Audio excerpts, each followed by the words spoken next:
but we are ready to proceed. Mr. Staten, you may continue. Thank you, George. Appreciate it.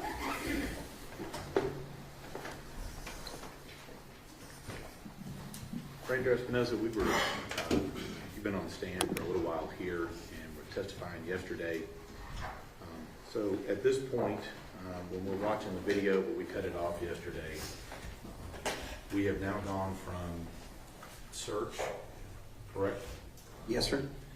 We have now detained Tanner Horner, begun questioning him. That was the first video, correct? Yes, sir. Now we have the jail interview video we watched yesterday, correct? Yes, sir. And now we have the last portion of the recovery of Athena's body video. Is that correct? Yes, sir. Now, just to make sure, when we get done with that little portion of it, do y'all go back to the jail and have further discussions at the jail? Yes, sir. At that point, after we leave the field, we come back to the Watts County Sheriff's Office and we conduct another short interview at the Sheriff's Office interview room. All right. And so that we're clear, and I wanted to ask you something on this video. The second time that y'all went out there to the scene when it was dark, and Mr. Horner was walking you around the bamboo and telling you where he had put, or where he had supposedly put her body, what did we hear up above going at that time? That was DPS aircraft, a helicopter that I had initially requested. My instructions to them were to fly until fuel was low, refill, and keep flying until we found Athena. And so, going back to the end of this video before we started up again, by this point, how long have you been playing along with this zero charade? Objection, Your Honor, to that characterization. Sustained, rephrase your question. How long have you been playing along with Tanner's story about being zero? Going into approximately 6 hours at that point. All right. But now we've seen, you've recovered Athena's body, right? And we've seen that happen. Why continue to play into that? It's a matter of playing along with this game if it means getting Athena home. It's also a common practice in interview. As I'm assessing the interview, I know that if I don't play into this game, he could potentially shut down on me, and then the odds of recovering Athena, the window gets smaller. So I have to play into this game. I have to just take the lies he's given me. I have to continue that interview and maintain that rapport, because ultimately at the end of the day, it's about finding Athena. So once you've found her, and we'll see that in this video here, is there an additional video after you go back to the jail and have that short conversation? Yes, sir. And when does that occur? That occurs on that same night. Are you talking about the additional video that's occurring there? Let me clarify. We have the short video you talked about when you go back from the jail in the second, correct? Yes, sir. Was there any additional interview of Tanner Horner after that final interview on the second? Yes, sir. There was an additional interview with Mr. Horner where he asked to speak to me on December 7th. And I was going to ask you that, who requested this interview? The defendant, Mr. Horner, requested it. Now, at this point, other than telling you where Athena was located now, is there anything else truthful that Tanner Horner has told you? No, sir. Okay. Now, let me just ask you, up until this point, how many different versions has Tanner Horner told you of how things went down at Athena's residence? He's given me numerous different versions of how the events of that day transpired. And up to this point, before we start this video again, how many different versions has Tanner Horner told you up to this point about whether he did or did not remove Athena's clothes? He's also given me numerous versions of what happened to the clothes, if she was clothed or wasn't clothed. And then also, how many different versions has Tanner Horner told you up to this point as to where her body's located? he gave me two versions. One was at that bamboo, and obviously when he finally decided to take me to her. Now, when we watch this this video, you're still talking to this alter ego Zero during this time. Is that right? Yes, sir. At some point, do we get Tanner back? Yes, sir. Well, how does that happen? At one point during the course of that interview, after we've located Athena's body, he pretends to come out of this psychosis or whatever was going on at the time, and then I get Tanner back for a little bit. And of course, the only time I'm getting the truth is when I'm playing into his game of Zero. So I asked to speak to Zero because I feel like that's the only time I'm getting the truth. And do you do that? Yes, sir. And what happens? Zero comes back. So all you got to do is ask. Yes, sir.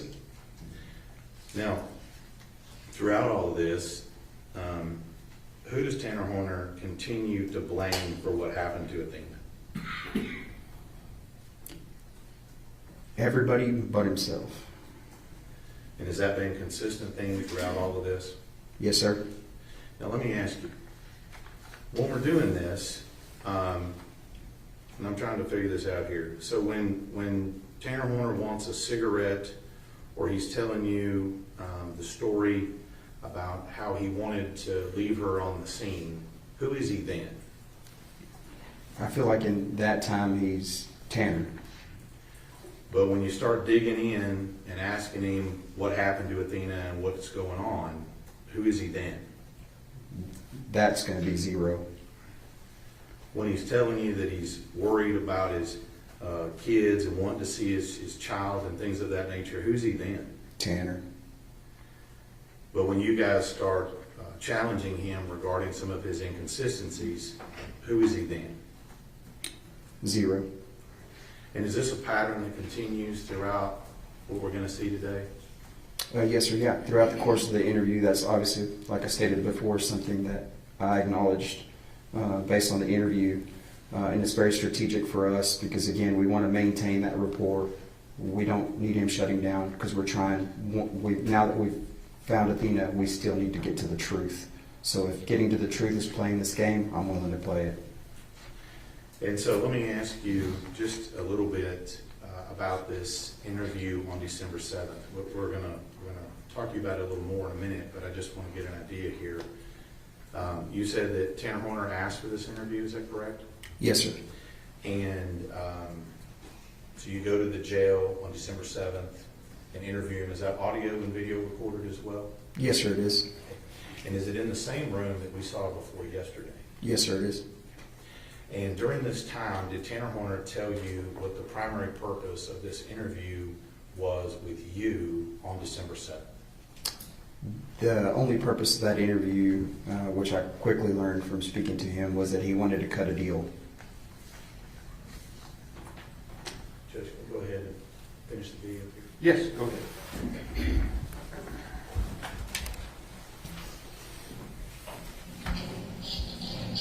Get that?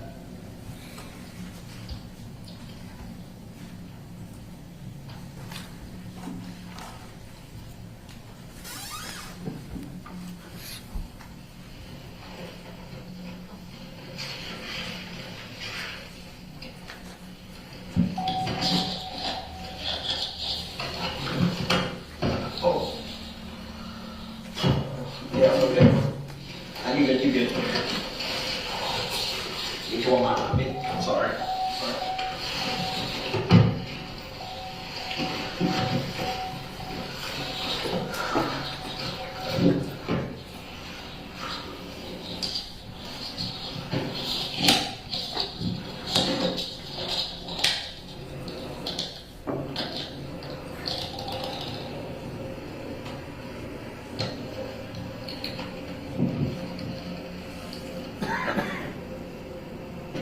Zero. We were talking about, when it was Hannah talking earlier, about trying to break her neck. Did y'all really try and break her neck? It didn't work. Was it you trying to break her neck, or was it Tanner?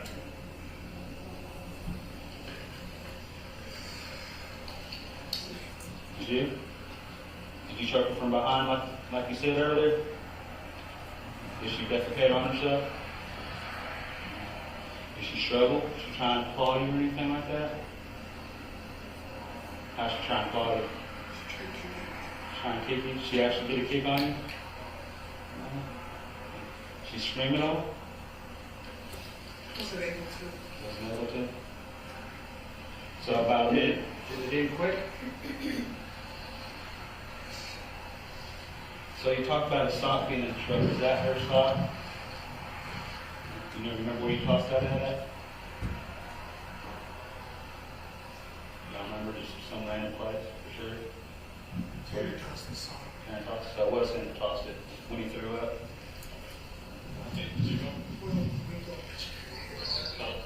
Hold on. Hey, Zero. Very important. What items of her did you take to Tanner's house?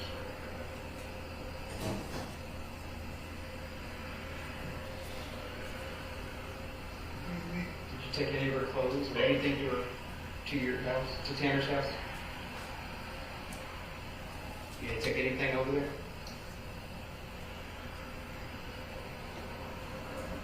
She was wearing her clothes? Oh no, I was throwing those all over the highway. You were throwing your clothes all over the highway? Do you think maybe Tanner took some home?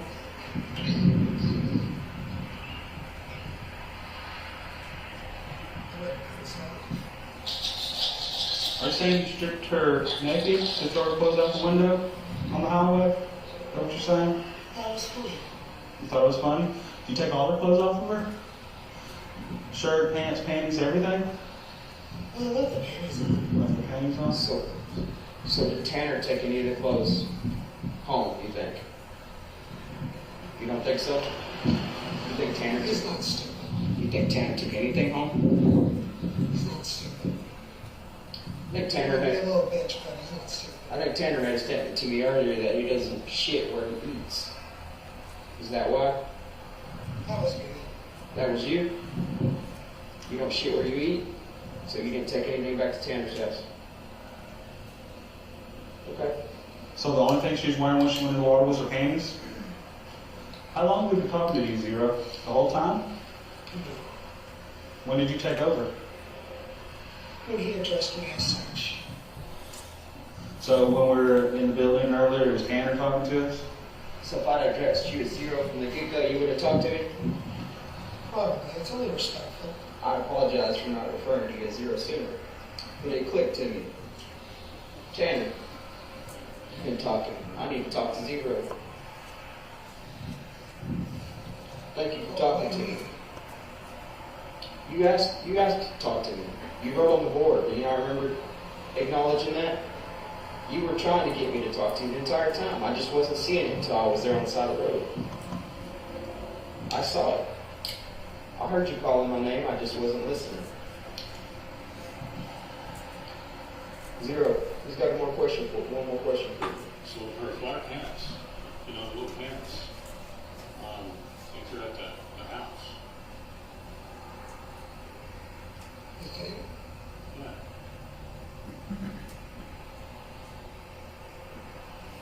Remember that now?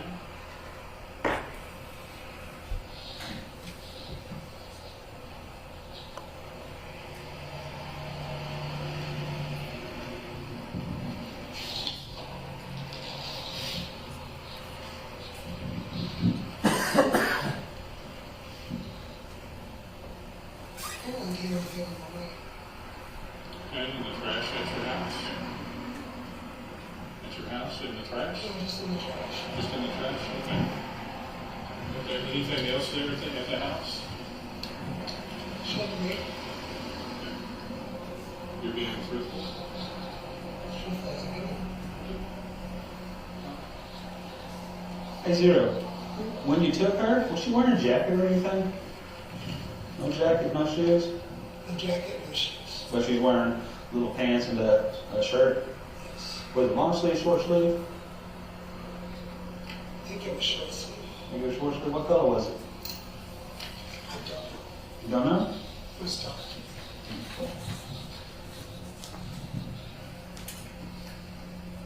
Did she tell you she didn't want to go with you?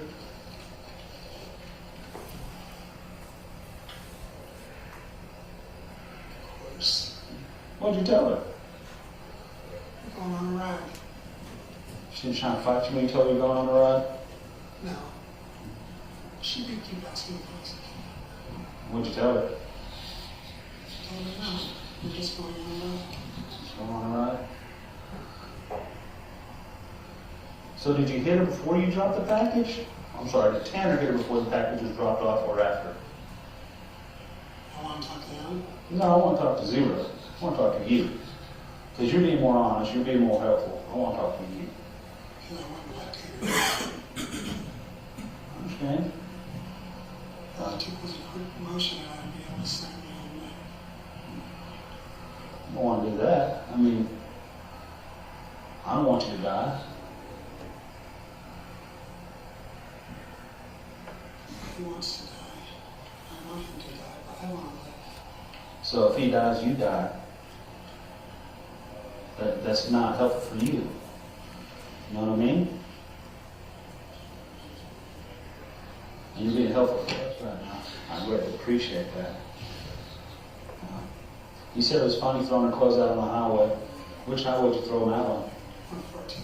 114, so before you even got out of Wise County? Why'd you take the clothes out, Zero? It's funny. A form of humiliation? She was going to tell. So you got to punish her? Did she tell you she was going to tell? She did? When did she tell you she was going to tell? She said she was going to tell her At the house or after y'all left? at the house. At the house? I understand. I'd be a little upset too. Zero. That question. Her boots and jacket, where they at? They're not boots and jacket. Okay. Where did you show her? In the back of the truck. Okay, and where were you parked at that time? Private road. The private road? Okay. And then, when were her clothes removed? On the road.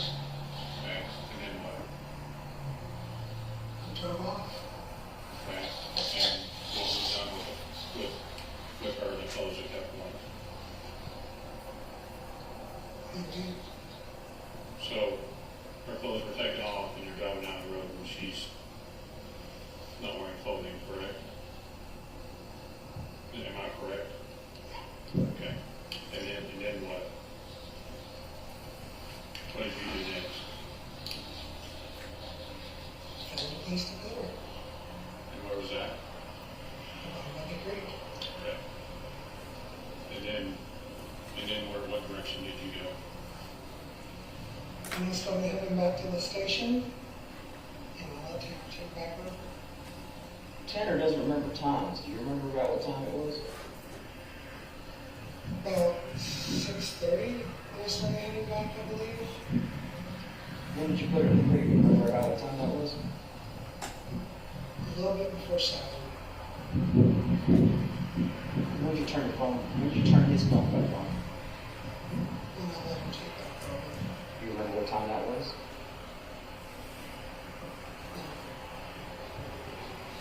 Do you remember being back at FedEx, back at his work? No, I went to sleep. You went to sleep, so you don't remember? He went.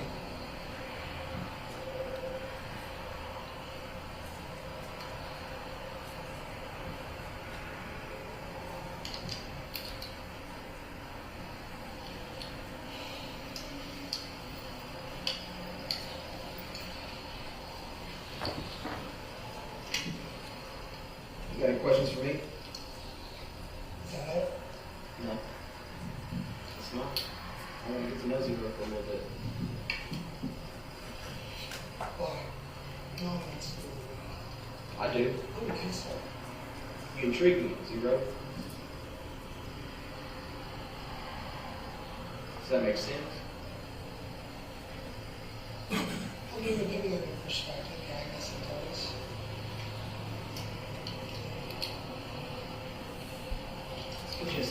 some water.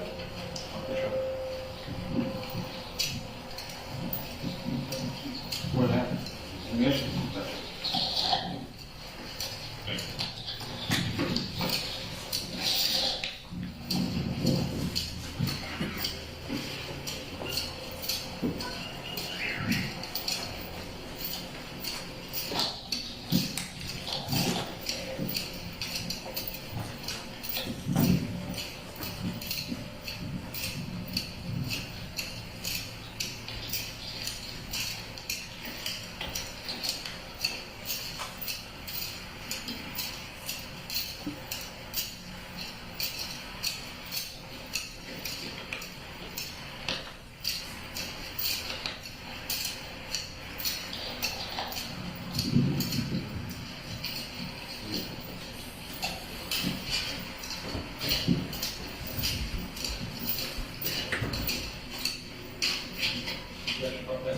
No, sir.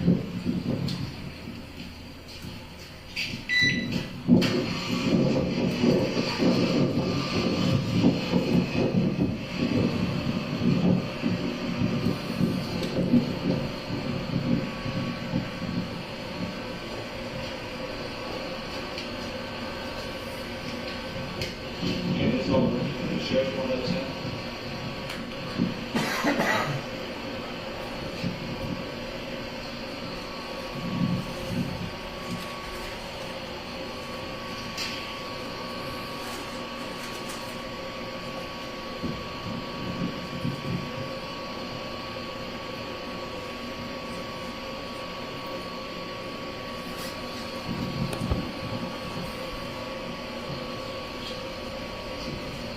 Hang your wind up pants and sock out there in the back shed.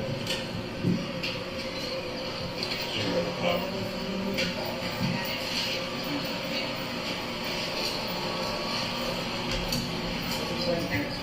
Is Tanner found in his backpack? Tanner found him in his backpack? So 0 put him in Tanner's backpack. You put him in Tanner's backpack. And that's how they got to the house?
We'll be back, okay?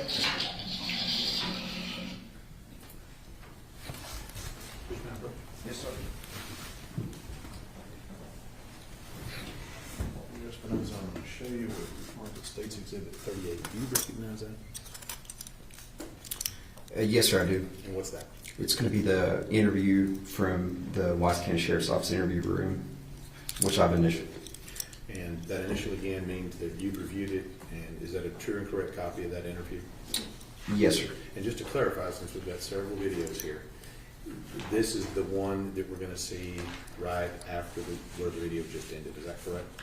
Correct. Yeah, the body camera stops, and then the interview room camera would take over. So essentially, you'll see the transition. Judge, we'd offer States 38. Any additional objections other than those previously mentioned? No further objections. Okay, those objections remain overruled and States Exhibit 38 is admitted. So this one's fairly short. Can you publish this? Absolutely.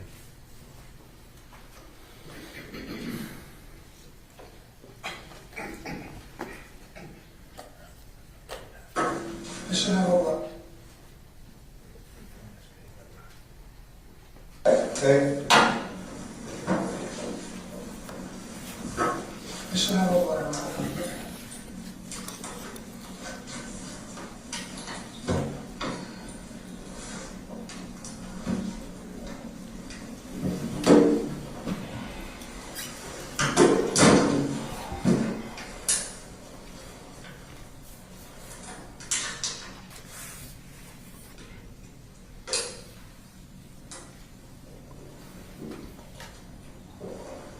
Where do you shower and go to the bathroom at in your house?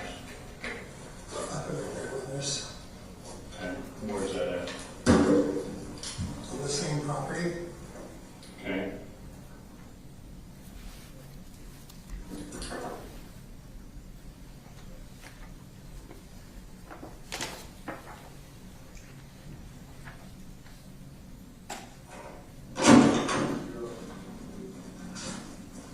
What about the bathroom? What about a bathroom? Yeah, where do you go to the bathroom at? My grandmother's. Okay.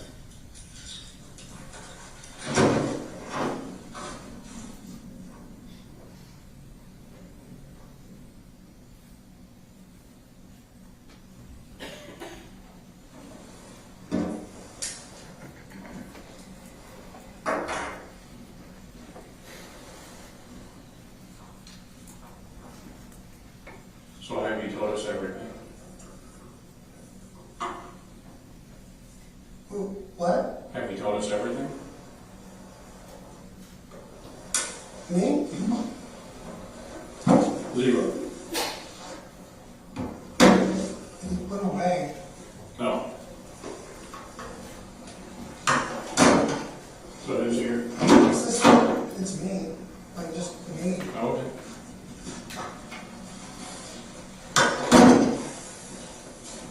Did you have a little zero? It's not zero. Tanner, Yeah. welcome back. You okay? I'm a little flabbergasted, I guess. Why is that? How's that? Because I was in the back seat watching everything happen, and I'm kind of freaking out. Alright. Is there anything Zero didn't tell us that you can remember? Or were you in and out? I mean, I've been in and out the entire time. He hasn't really let me come out at all. Okay. Since I brought him He out? has like a weird, he has this like weird type of respect because you actually, how should I put it? You address him, which I think is, he's, okay, Yeah. he,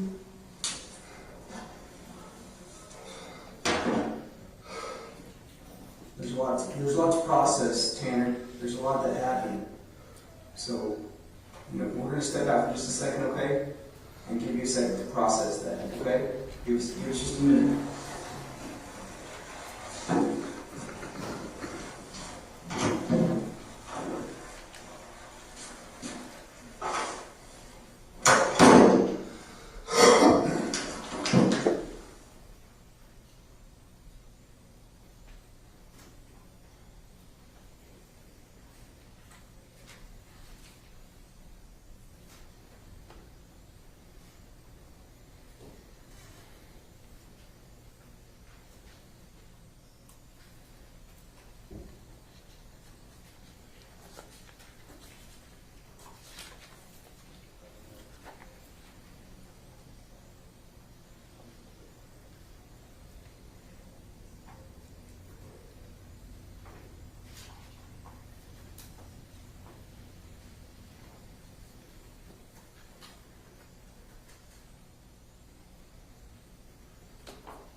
passcode of your phone?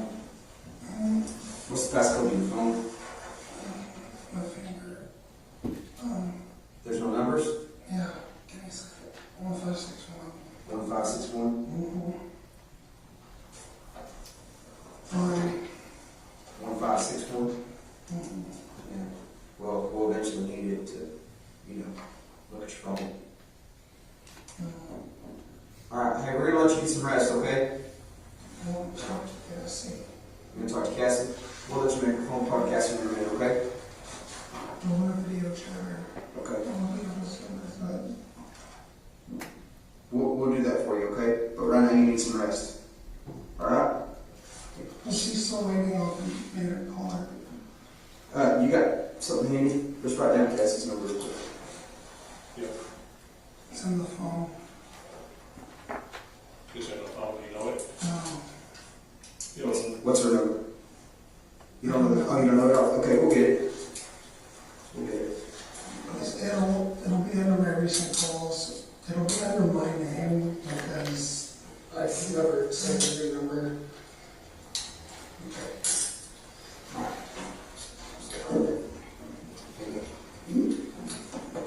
Almost. I used to be able to do that.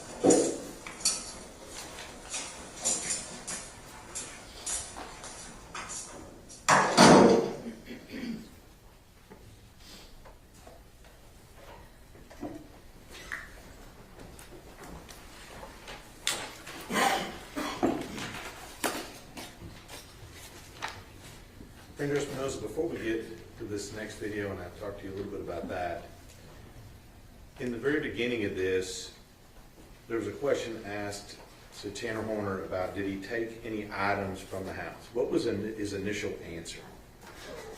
No. And then when, I believe it was, Danny Briley was asking about her panties, what did he say that he did with those? He stated they were still on her. Okay. What do you know about that statement? That was a lie. And why do you know it's a lie? I visually could see her body, and I was privy to information of evidence. Objection, Your Honor, that is hearsay. Overruled. Just don't testify what the information was. The clothing was located at Tanner's house. Objection, Your Honor, that's based on Sustained. hearsay. That's sustained. Now, let's talk about that. As part of this interview, one of the officers mentions to Tanner Horner that there were some pants located at his house. Did you hear that? Yes, sir. And does then Tanner Horner now remember that there might be some pants at the house? Yes, sir. I believe he stated they were placed into a backpack. And did he state what he had done with the pants at the house? They were thrown in the trash. I want to clarify this here. When asked why he took her clothes off, what did he say? It was about humiliation. Objection, that is mischaracterization. Overruled. You say it was funny? Yes, sir.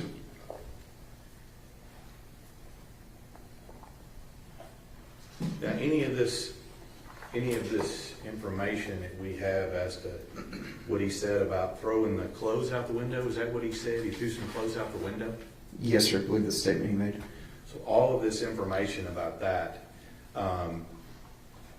if we wanted to know if that information is true or not, what would we need to know if that information is true or not? Based on the course of this investigation, I knew that was a lie. And in this particular investigation, did you obtain any additional evidence at a later date that would allow us to determine if any of the things he is saying is true or not? Yes, sir. And what was that? Video evidence. Now, let's move on to this next interview here, because I want to make sure there's been a lot of video evidence here. This next video is about 2 hours, right? Yes, sir. I believe so. And this was the interview that Mr. Horner requested of you. Yes, sir. let's talk a little bit about in the beginning of that, and how did you come to find out that he wanted an interview with you? On that particular day, I was contacted by the Wise County Sheriff's Office and advised that Mr. Horner had sent up a kite, which is basically a letter that says, I'd like to speak to the investigator. And do you remember about what time that you arrived to conduct that interview? I can't remember the approximate time. Secondarily, you said that's on December 7th. So how many days is that after you locate Athena's body? Approximately 5 days. And how many days after he had murdered her was that? It was going to be approximately 7 days. So a week after he's kidnapped and murdered Athena, he's wanting to talk to you again. Yes, sir. Now, you said earlier that he had indicated to you the purpose of his interview. Pardon me, get a little feedback there. Purpose of his interview was he wanted to cut a deal. Is that what you said? Yes, sir, I did. And let me ask you a couple of questions about that. When people say that they want to cut a deal, what does that mean? Objection, Your Honor, that calls for speculation. I'll let him answer. Overruled. Basically, obviously, in my time in law enforcement, with my experience, we always have people that want to essentially have us be a conduit to the district attorney's office as far as if I'm truthful, will the district attorney's office show us some type of consideration or maybe lessen our charge or do something if we're more helpful, which is a common practice that people do in order to reduce their time. And in this case, is that the case here? Yes, sir. And so, as part of this, who arrives to conduct this interview? Myself and investigator Oliver. Again, same interview room we saw before. Yes, sir. And so on the first part of that video, is that where we see you guys discussing what this proposed deal he has? Is that right? Yes, sir. And then later on, is there also a discussion about Tanner Horner telling you about things, for example, his work history? Yes, sir. That's common in interviews. What we do is, especially on this one, it's more controlled. Kind of things are settled down now. What we'll do is we'll obviously get through the constitutional rights, and then we'll go through some historical questions. Obviously, what you want, and then we wanted to learn a little bit more about him, work history, family history, things like that. And in this case, did you go through that with him, his work history and his family history? Yes, sir. And did you go through his dating history and, for example, his having a baby with Cassie, his girlfriend? Yes, sir. Yeah, that would encompass some of that family history. And were you able to discuss with him as far as work, the locations and places is where he worked? Yes, sir. Yeah, previous employment, things of that nature. And then also scattered through this interview, is there also still references to this whole zero thing? Yes, sir. Let's talk a little bit about the deal he wanted to cut, okay?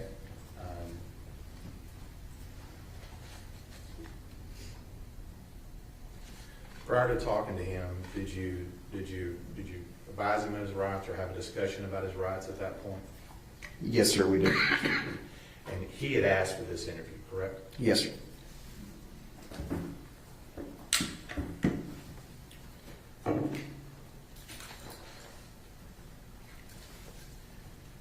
Initially, what is his basic proposal that he makes to you as far as this deal he wants?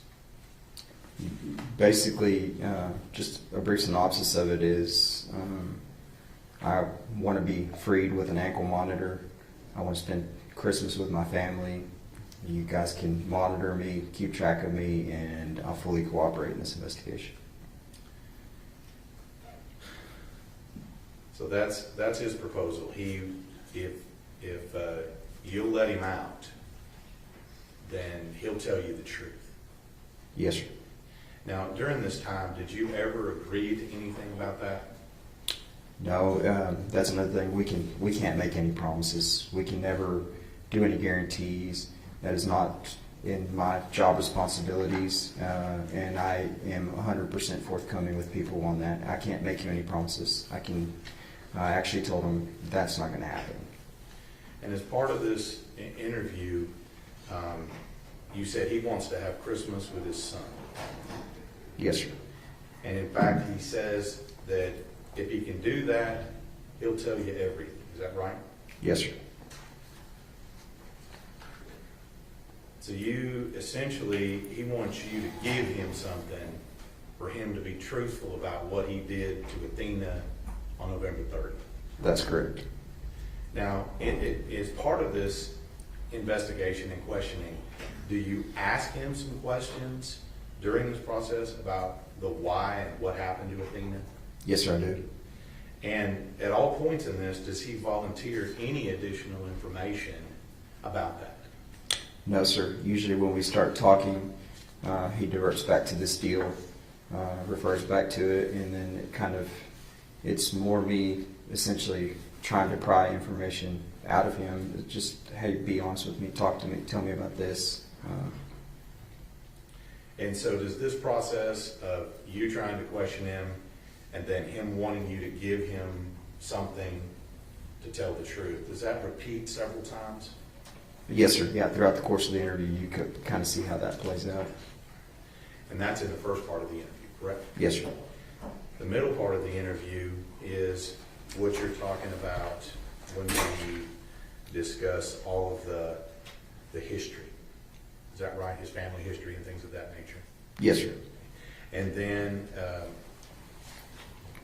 at the end of this, do you also have another detailed discussion about this whole zero thing?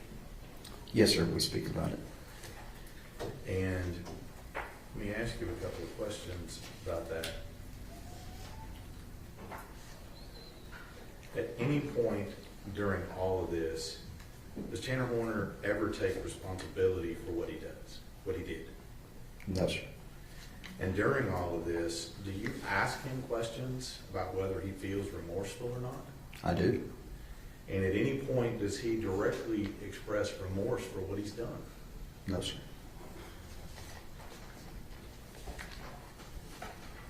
Does he ever say that he's sorry for what he did? Not that I can recall. Did he ever ask to apologize to Athena's family? I believe I asked him if he wanted to say anything to the family. And what was his answer? He just said he wanted to give him a hug, I believe was the response I got.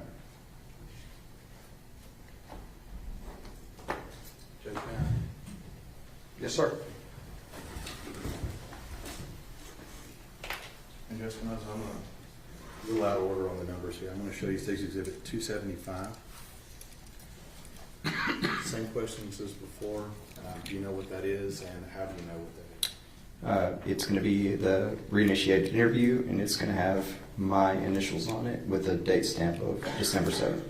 Indicating you've reviewed this? Yes, sir. Okay. And is this a true and correct copy of the interview that you did on December 7th with Tanner Horner? Yes, sir. I believe this one may have a redaction that was requested by the defense Okay. based on my review. All right. But that's included here. Yes, sir. Judge, we would offer State's Exhibit 275. Any further objections other than those previously? No additional objections, Your Honor. Okay, those objections remain overruled, and State's Exhibit 275 is admitted. Judge, this video is about 2 hours. I anticipate what we'll do is we'll start, and about halfway through or so, we'll take a break, and then we'll come back in and finish it, okay? Yes, ma'am.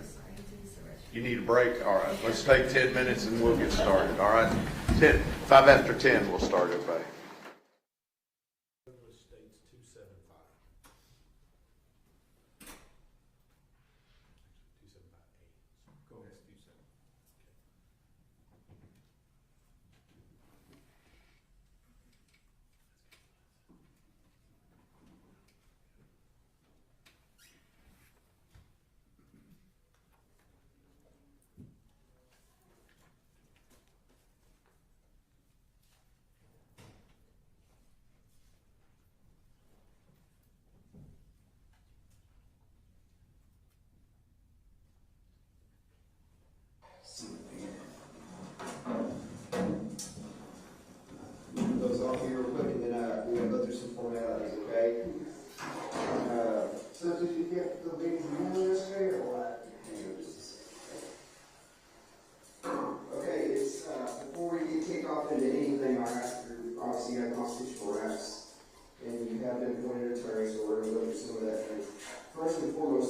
we're here is because you requested to speak to us, is that correct? Yes. Okay.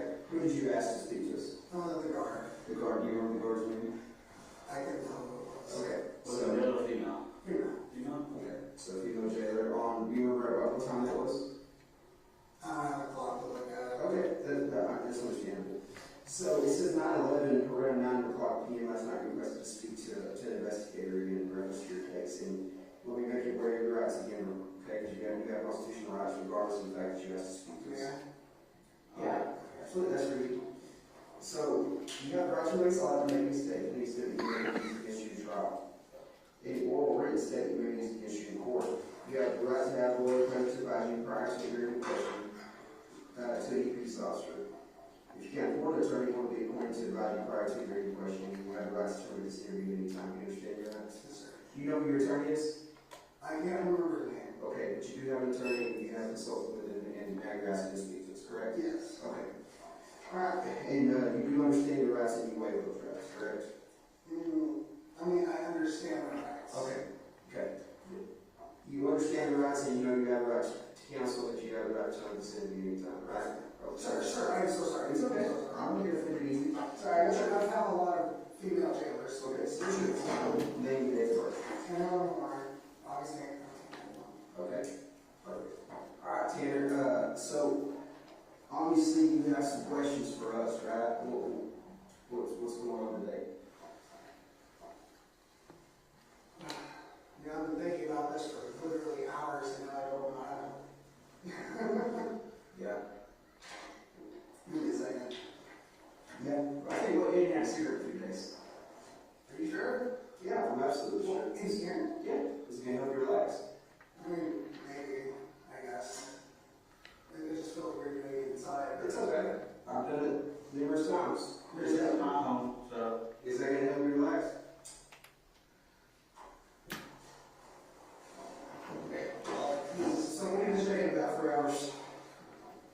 Use that water bottle as an extra and use this one to drink. No, you want to chug it. Leave a little bit in there. What have you been thinking about for hours?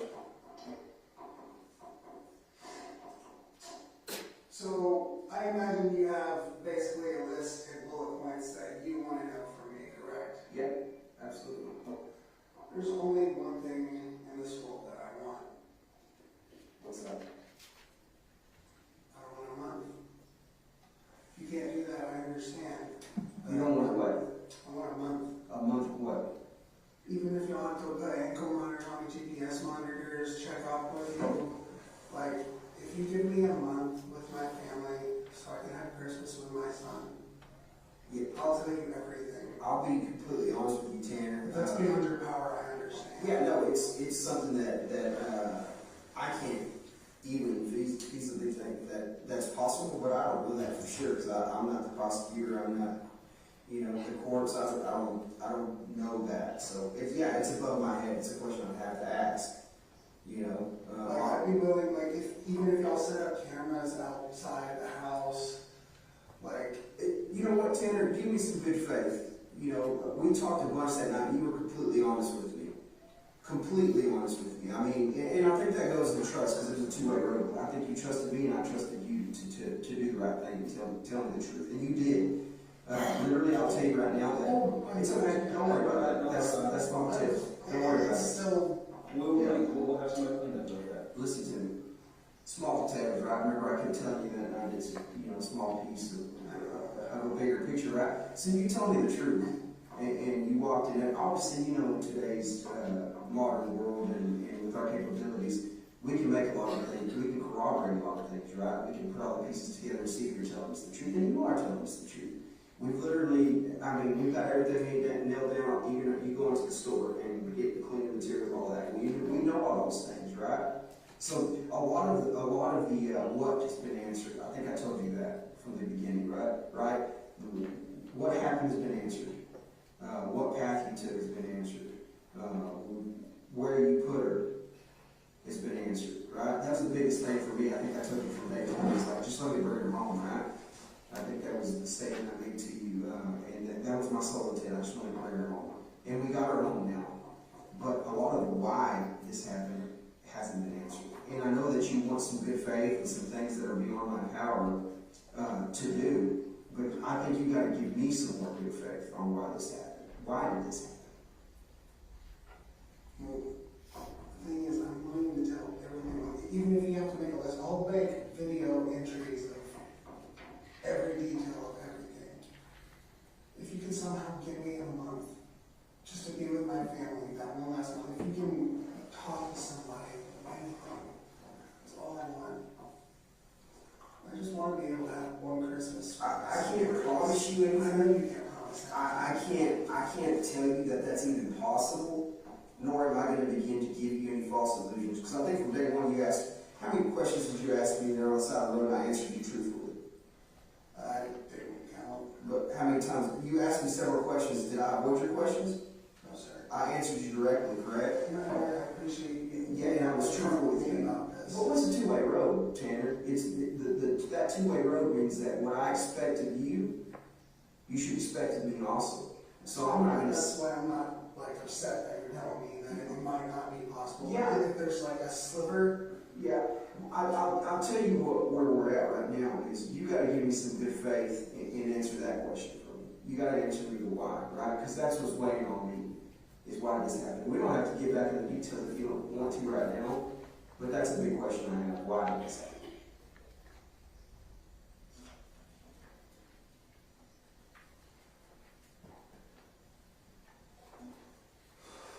Sir, I want to answer everything you have to say. But the main motivation behind me wanting to talk to you is I literally just want to see my son. I understand I that. want to be there for him on Christmas. Yeah, I want to give him that good Christmas feeling. I want to be able to leave Tanner, answer me this. that he can look back on. Absolutely. 100%. If I was in your shoes, I would want to do the same thing. But you got to answer me something, Tanner. You got to give me some good faith, right? Are you willing to do that for me? No, hang on. Listen to what I'm fixing to ask. 'Cause I didn't even ask you what I'm fixing to ask. I'm just asking you, are you willing to do that for me? It's the only thing I want. And that'll give me anything you want. Did you know what you did was wrong? Of course. Now, I haven't been on my medicine in 5 days. It's starting to wear off. I've actually been crying. Do you know what that's like? Not being able to cry for months and months and months. Tanner, are you remorseful for what you did? Obviously, you're telling me you're crying, but I mean, I'm a father. I took a fucking...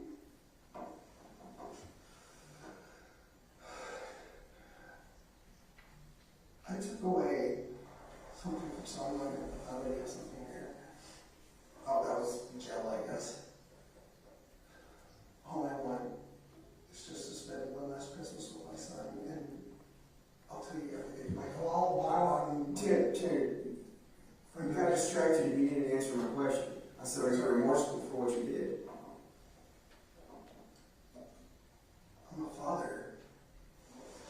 Tell me about that. Are you hurting inside for Athena? I'm hurting for her, I'm hurting for her family. But even if this was some random person, I'd still be hurting for this Well, child. what would you want to say if her mom and dad were here right now? What would you want to say to them?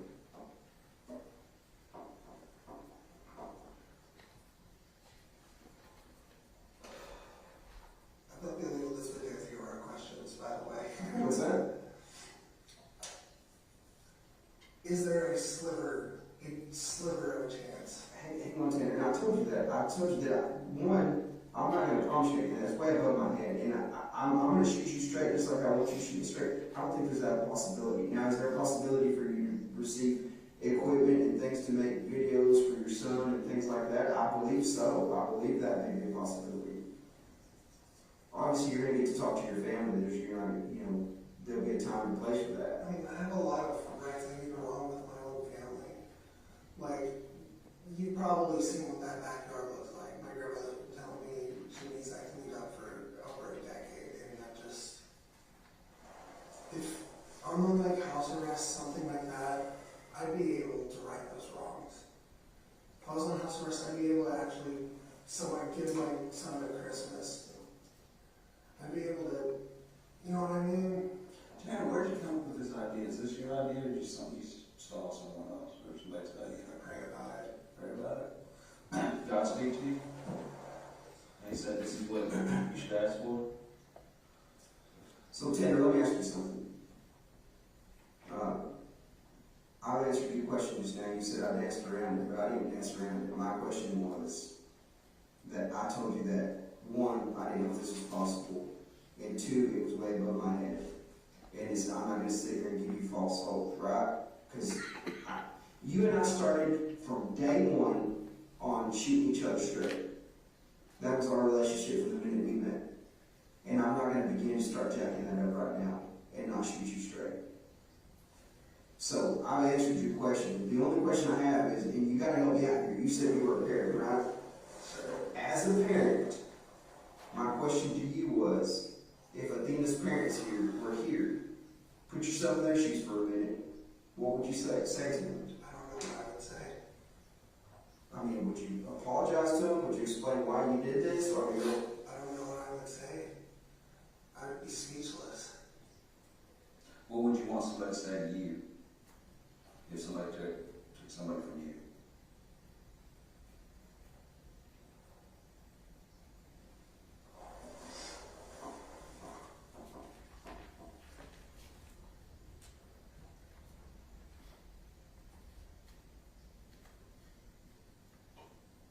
If you can make this happen for me somehow. I listen to me. Here's the deal.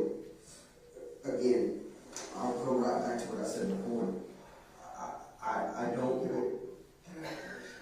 innovative. You know, I'm not going to begin to give you false hope, right? I'm not going to begin to tell you that this is possible. The current offenses, the charges that you've been charged with, I don't believe that's something where they let folks, you know, obviously if you can postpone, you have your constitutional rights for that, and you can be with your family if you can make bond. There's that side of it. But other than that, I'm not going to start with giving you false hope or telling you things. This is above my pay grade. That's a question that would be for prosecutors, judges, and different things that I don't have the answer to, because I don't think that's possible. So, that being said, if I wanted to sit here and bullshit you, which I'm not, and I haven't done from day one, I would give you false hope, and I'm not going to do that. Okay? Because, again, I think our relationship goes into telling each other the truth and shooting each other straight. Now, I think you can save a lot of grace and save some face here, which you've already done. First of all, hang on, let me tell you something, Tanner.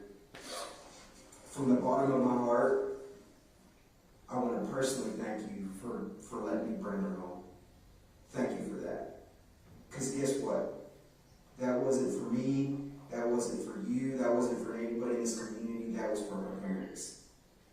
You let me bring her home. You let me bring her home so she could rest and so that family could get closure. So thank you for that. From the bottom of my heart, thank you for letting me bring her home. I genuinely appreciate that. I don't think I ever got to really express that to you. Okay? So, again, thank you for cooperating with us. Thank you for being truthful, honest, transparent. I do see a little bit of remorse on you. I do see a little regret in you. And I feel you as a parent, as a person, right? Just because I wear this badge doesn't make me not human. I'm just like you, right? I'm a person, I'm human, I have feelings, I have emotions. Right? Do you understand that? So quit thinking of me as a police officer right now, think of me as a person. And understand the human aspect of this. The human aspect says that we know the what. Now the family needs to understand the why. People need to understand the why. Now we're going to start expanding our casting a little bit further. Now we need to explain to this community why. Now we need to explain to the people why. Officers. This case has impacted everybody tremendously. I personally, investigator all over, investigators that were on the front line, I didn't sleep, man. Days looking for Athena. Do you know her parents' names? No, sir. Her father's name is Jacob. Her mother's name is Maitland. Her stepmother's name is Elizabeth. They want to know why. They're curious as to why this happened. If I go to them next time I see them, because their question when I see them again is, why did this happen? We know what happened. We're always going to know the what. We get hung up in the what too many times, but we never understand the why.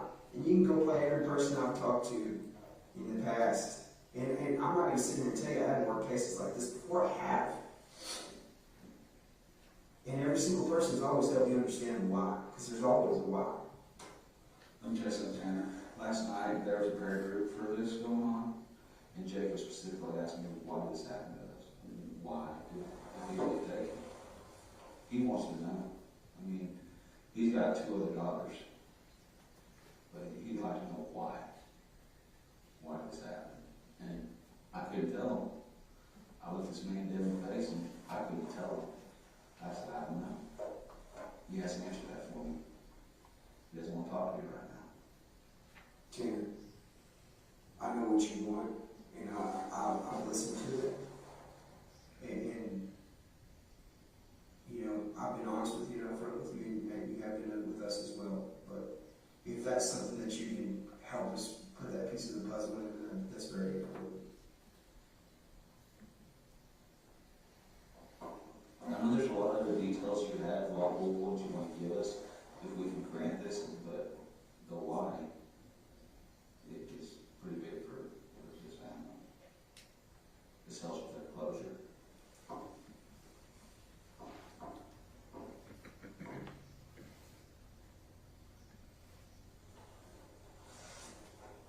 Would you be able to talk to a judge? Yeah, you know what I'll do? Is I'll convey what you've told me here today. I'll convey what you told me here today. I'll convey to the judge and to the prosecutors, and I'll convey to the department heads what your request is, right? And I'll also convey to them that I've told you this isn't something that I believe is feasible. Because again, I'm not going to sit here and bullshit you. I'm not going to sit here and give you false hope. But if you want me to relay something, I will. But I think as good faith, I think answering the why is crucial. The answer would come after I got Yeah, and it's fine. Tanner, I want you to understand something. It's not crucial about the case. That's not what he's talking about. It's crucial to the family.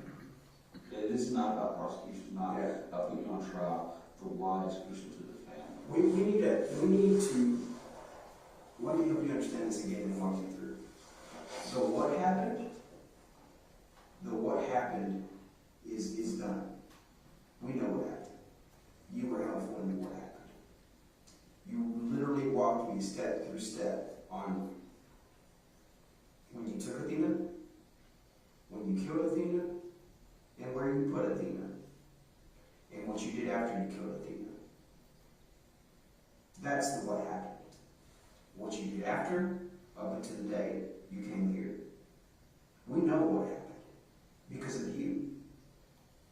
Because of your cooperation and your assistance and your willingness to let me bring her home.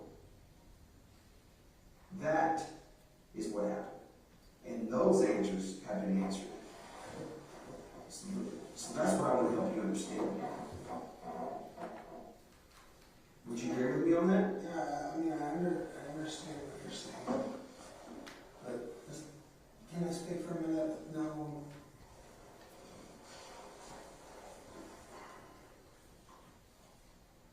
The reason I wanted to do this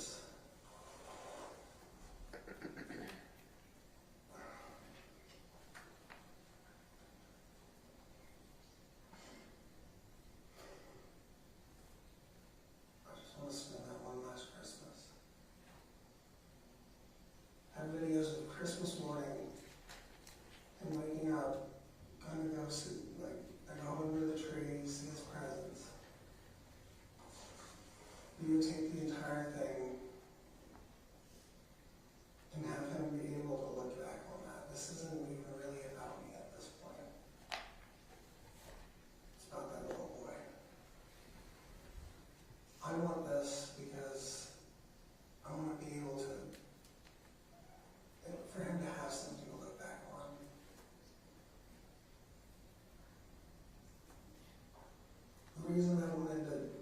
trade this is because if somehow by some million-one shot, they were able to put me on a monitor, put cameras around the house, everything. If y'all were able to do that, I would go no contest. All I want is that 1 month time. Hell, not even a month, technically, just end of the year, you know what I mean? That 1 month time, that one last crucial time for my son. I would give up everything. I would say, just throw me in a jail cell forever, I don't care. I would give up everything. I'd give up all my defenses. I'd give up everything. Plead no contest. Give you the information that you want, everything. That's what I want you to convey to the judge. I'll convey that to the prosecutor, to the district attorney of this county. I'll convey that to him for you. But again, I tell you this, that is not like what you're requesting is more than likely not possible. I'm not going to sit here, and again, you know we can't make You're not gonna bullshit me. we can't make any promises. We can't give you false hope. We can't give you any illusions of what's going to happen. You know what I mean? It's like, I'll convey it, but for you, but I can tell you what the answer's going to be. Does that make sense?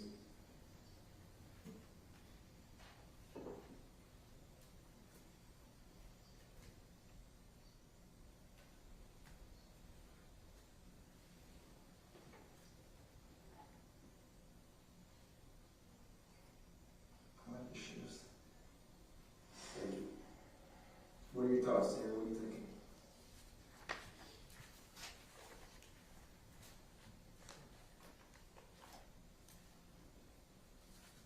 I guess I'll just wait on the response at this point. What do you want to say to this community? What do you want to say to the families? Is there anything you want to put out there to them? No one deserved any of this.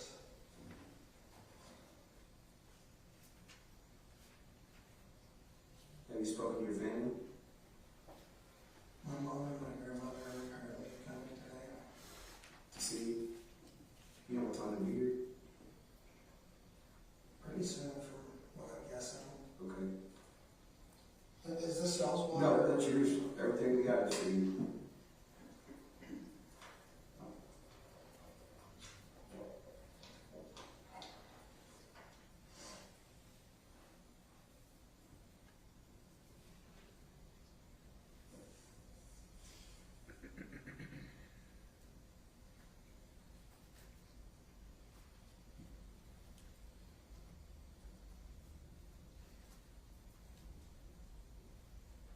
Either way, that's basically my price. And then, Yeah. So let me kind of reiterate some things. For me, right? Will you do that for me? So, yeah, I'm just going to a couple things, some of the things that I want to kind of talk to you about. I know we spent a lot of time talking that first night. We covered a lot of things, but one of the things that we need to get to is the human aspect of this, right? Emotions and feelings, and early on from a young age, we're always taught right from wrong, and then as we come up, through life, as adults, we become the persons that we right through the course of times. But obviously, one of the main things that I asked you that night, and it's just something that has concern for me, is has anything like this ever happened before? No, sir. Nothing like this has ever happened. Ever. You've never killed anyone else? No, sir. This is the first person you've ever killed? Nothing like this has ever happened before. That's I cry when I run over dogs at work. Like, I've cried over a squirrel before, dude. Then why fucking feed homeless people, man? Then why Athena? If you caught cry over a squirrel, this is a 7-year-old human being.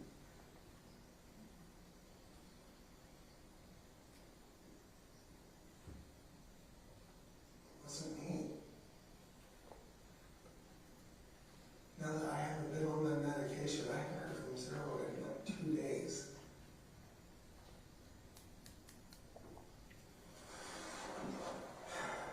Tanner,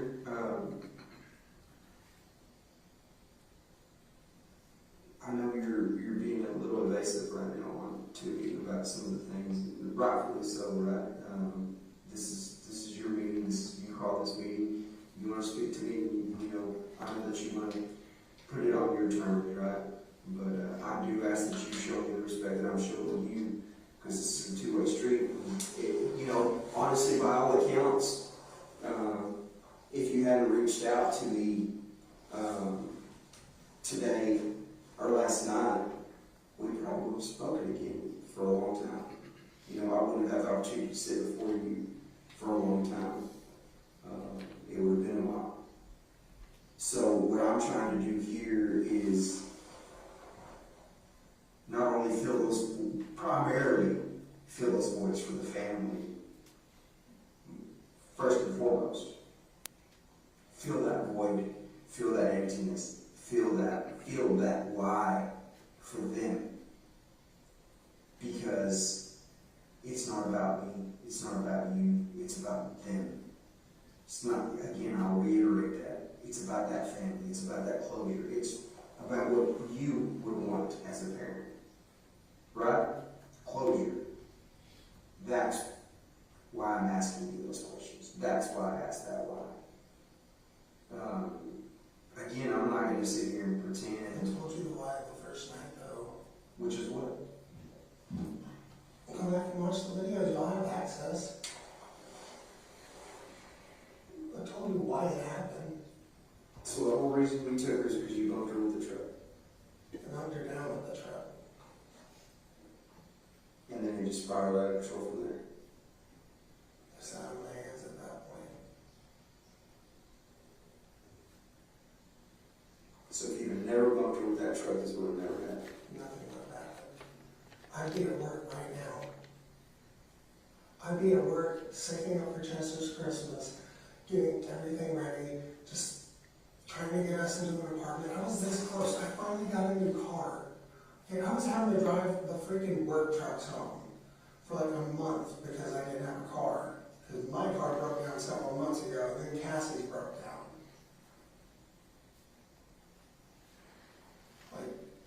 Life was getting really bad. The stress was getting too much. I'm not a violent person. I'm not a bad person. I've never been a bad person. Would you say for the majority of your life you've done the right thing? I've always done the right thing.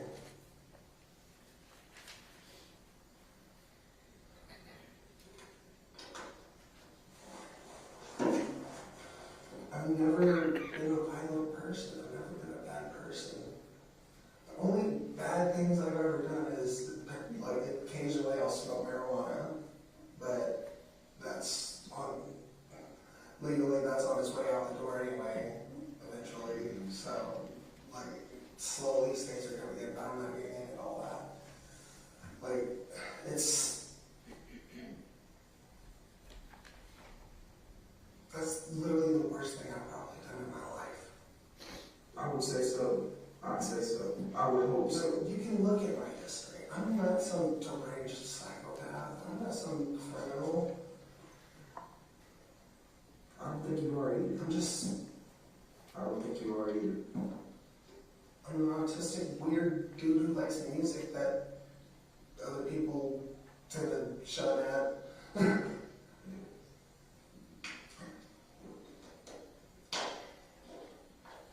Well, musician. Dude, I was in a Christian punk band at one point. A Christian punk band. Not gonna lie, the vocals weren't the best, but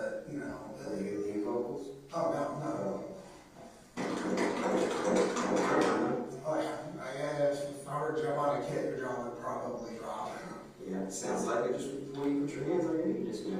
That's pretty impressive. Yeah, I've worked years mastering my craft, and at this point I write my own music, you know, I've written my own music, but I haven't really, like, I had lyrics and everything, but I never really got to, you know what I mean? Yeah.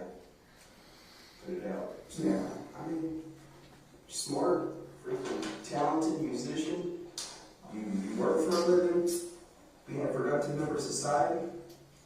Yeah. So you can see where that why, and you've answered the why. If you're telling me, you know, if you'd never built Athena with that truck, she would have never died. That's the why, right? That's some of the why. You paid, by all accounts, on your statement, the first night was that if you were scared, you know, that you were going to get given away for vehicular assault and go to jail, so you panicked and took her in the truck. And then at that These point, are all things that have been covered. I know, I'm just saying, that's the why, right? She died because she's in the wrong place at the wrong time. Essentially. Maybe have another cigarette. In a minute, when the smoke got down, like, I'm not a, just let it settle for a little bit. I'm not a cigarette smoker, tobacco smoker, so honestly, you know, I know you're more. probably choking up a little bit. Yeah. So if you'll just give me, you know, let's let the smoke essentially clear for a little bit, and we'll get you looking okay. Again, I know that you're. The fact that little girl's dead breaks my fucking heart, dude. I'm personally, I'm glad to hear that, because if you do show some type of emotion, right? If you do have some type of remorse, that goes a long way, right? As opposed to just a cold-blooded killer monster. If I was a cold-blooded killer, I would have been killing people for years.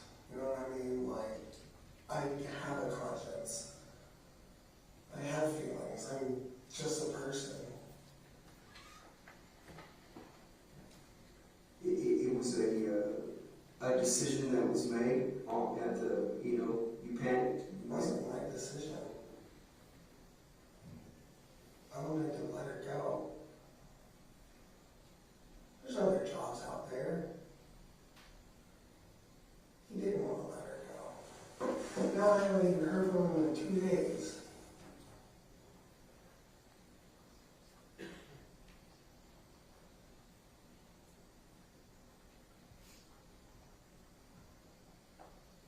Zero. No. What were you doing your eyes like that?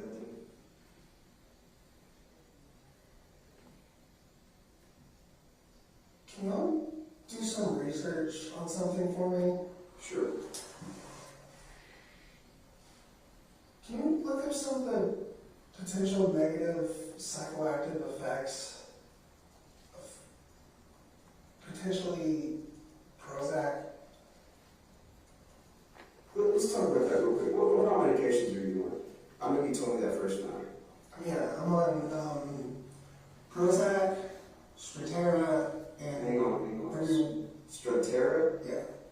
Spell that. Uh, It's alright. Prozac, Strattera, what else? And Remeron for times when I can't sleep. I literally only take that one. And Remeron? Remeron, yeah. Remeron? Also known as Rezapine. Who's your doctor? Foreign dude that works at NHMR Penn Square. Do you remember his name? Again, foreign dude, I have no idea how to pronounce his Penn name. Square? Yeah, Penn Where's Square. Penn Square at? It's a NHMR clinic in Fort Worth. You mentioned my name before. Can you write that down? Penn Square. You mentioned more clinic in Fort Worth. Oh, you do the same thing. What's that? At the same time? Yeah. That's an habit of mine. I got about this maybe. Broke the same one time, so Oof. it's to hurt it sometimes. I do that because as a drummer, like, you can see scars from years and years of playing drums where I just like busted my fingers on freaking snare drum. Do you see any other doctors, Tanner? For him, it's weird because when I started getting back on my medication, about 7, 8 months ago, I'm guessing, like what ended up happening was I was going through like a suicidal episode, right? And you know, instead of leaving my son here without his father, what I wanted to do was get right, get some help. So initially I went to Millwood to, you know, because that's where I originally got medication and all that stuff. And they said they had this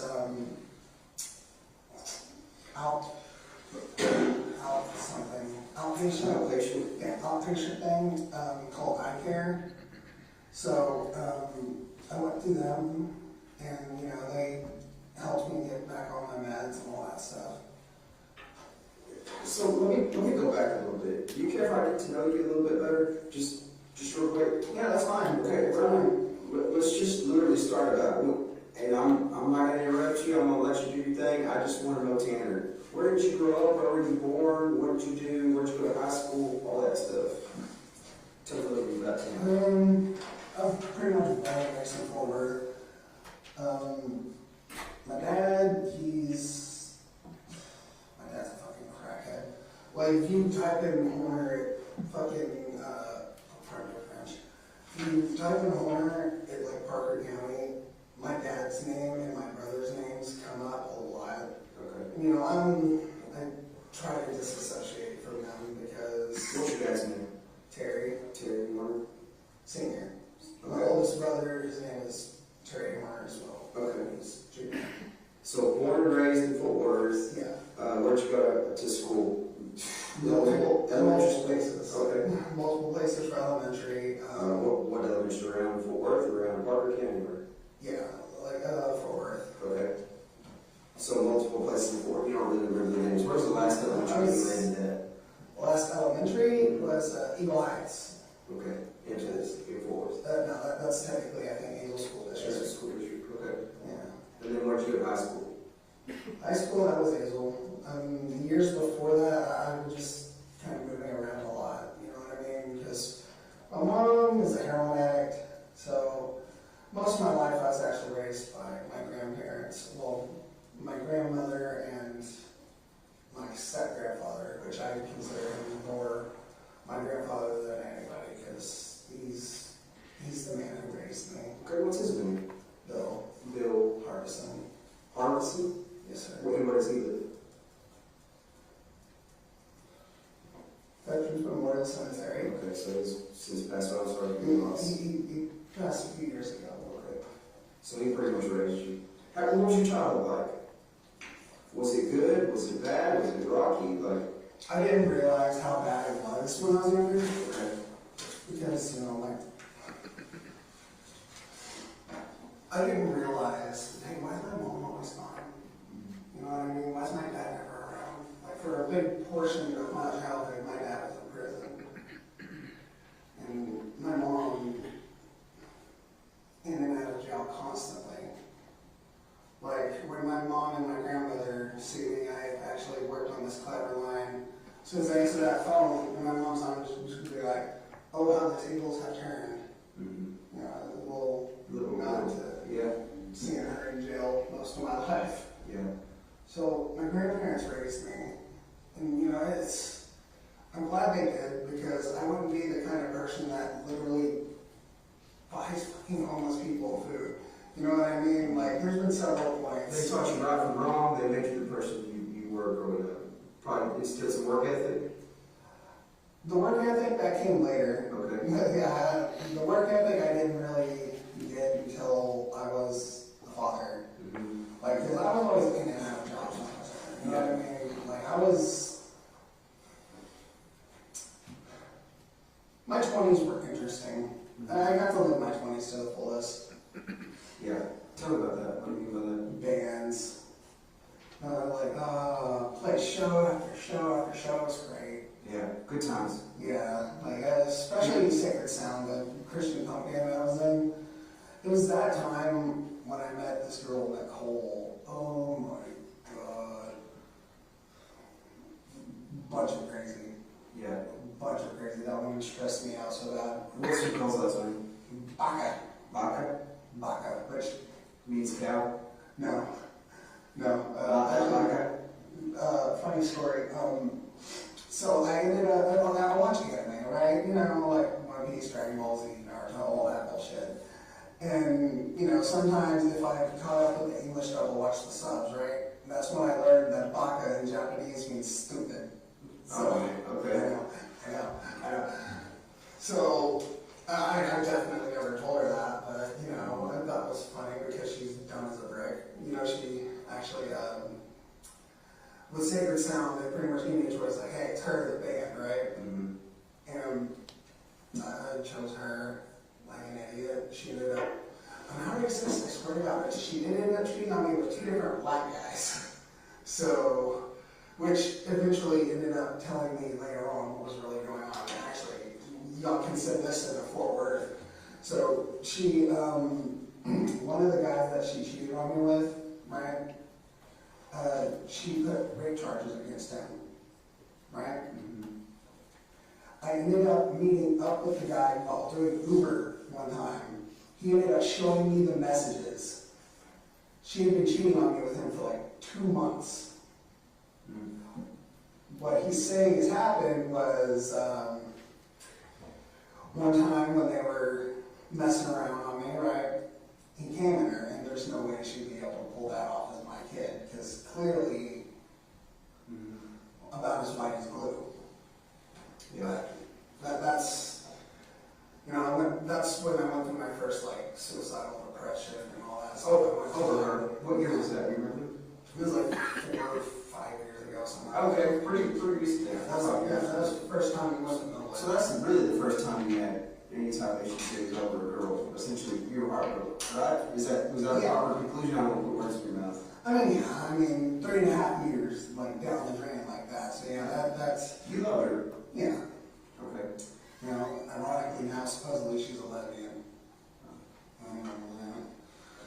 Yeah. So that's kind of your first, obviously, rough upbringing a little bit with your parents, but for the most part, your grandparents kind of filled in that void. I mean, I was like 20s when that happened. You know Okay. what I mean? And then, so we'll go out there. So after that, what are you doing there? You're Uber driving, where are you working?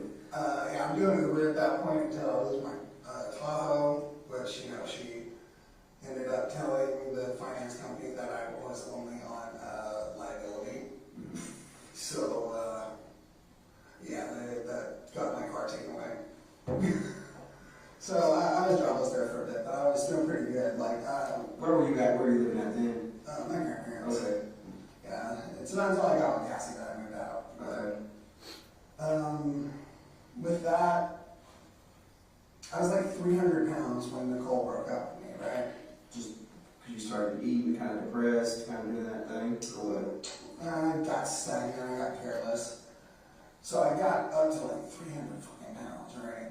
So after the breakup, you know, I get put on medication, all this other stuff, and I'm just like, hey, I'm gonna get myself in a natural routine. So I wake up every morning and I put myself on the keto diet, which holy shit, it works. So I would eat 4 sausage patties, 4 eggs when I wake up in the morning. I wake up at 5 o'clock in the morning, go out in the Uber until like about 5, 6 in the afternoon, right? Then I'd go to the gym, run for I would listen to an entire like music album, and I'd run that entire time. That was my routine for like 3 months. I got down to like 215. Keto literally sheds off your fucking body fat. It's insane. Yeah.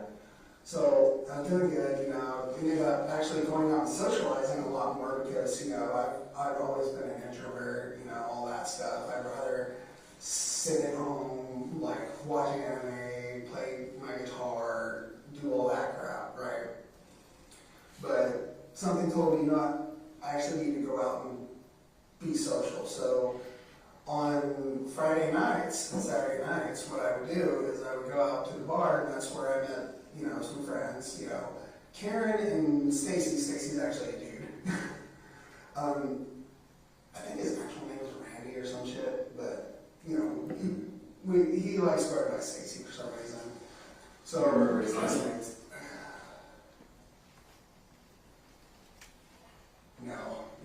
funny thing is, he's like one of my best friends, but like, the last name things never come up, because it's like, it's Stacy. So you met him at where?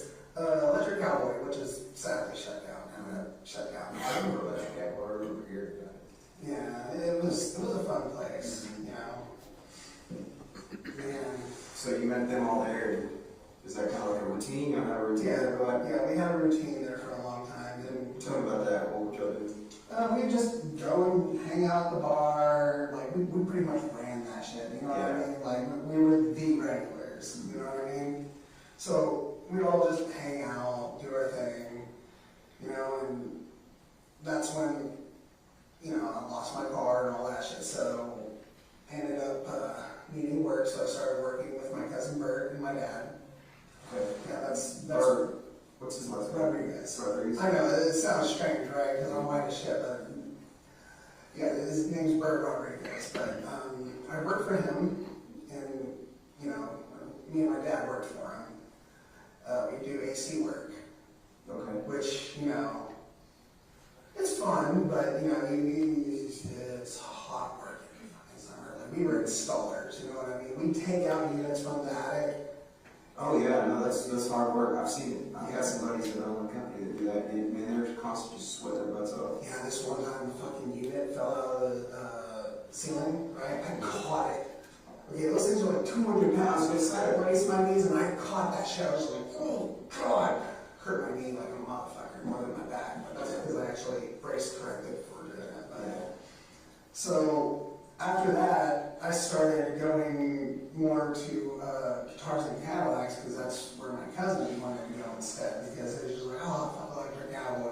There's no chicks there, blah, blah, blah, that whole thing, you know, like, he was just getting over a separation, which, you know, that always sucks, you know, so he starts going through like a midlife crisis, you know, he gets like a freaking not dirt bike, but he gets a motorcycle, like a Yamaha. Yeah.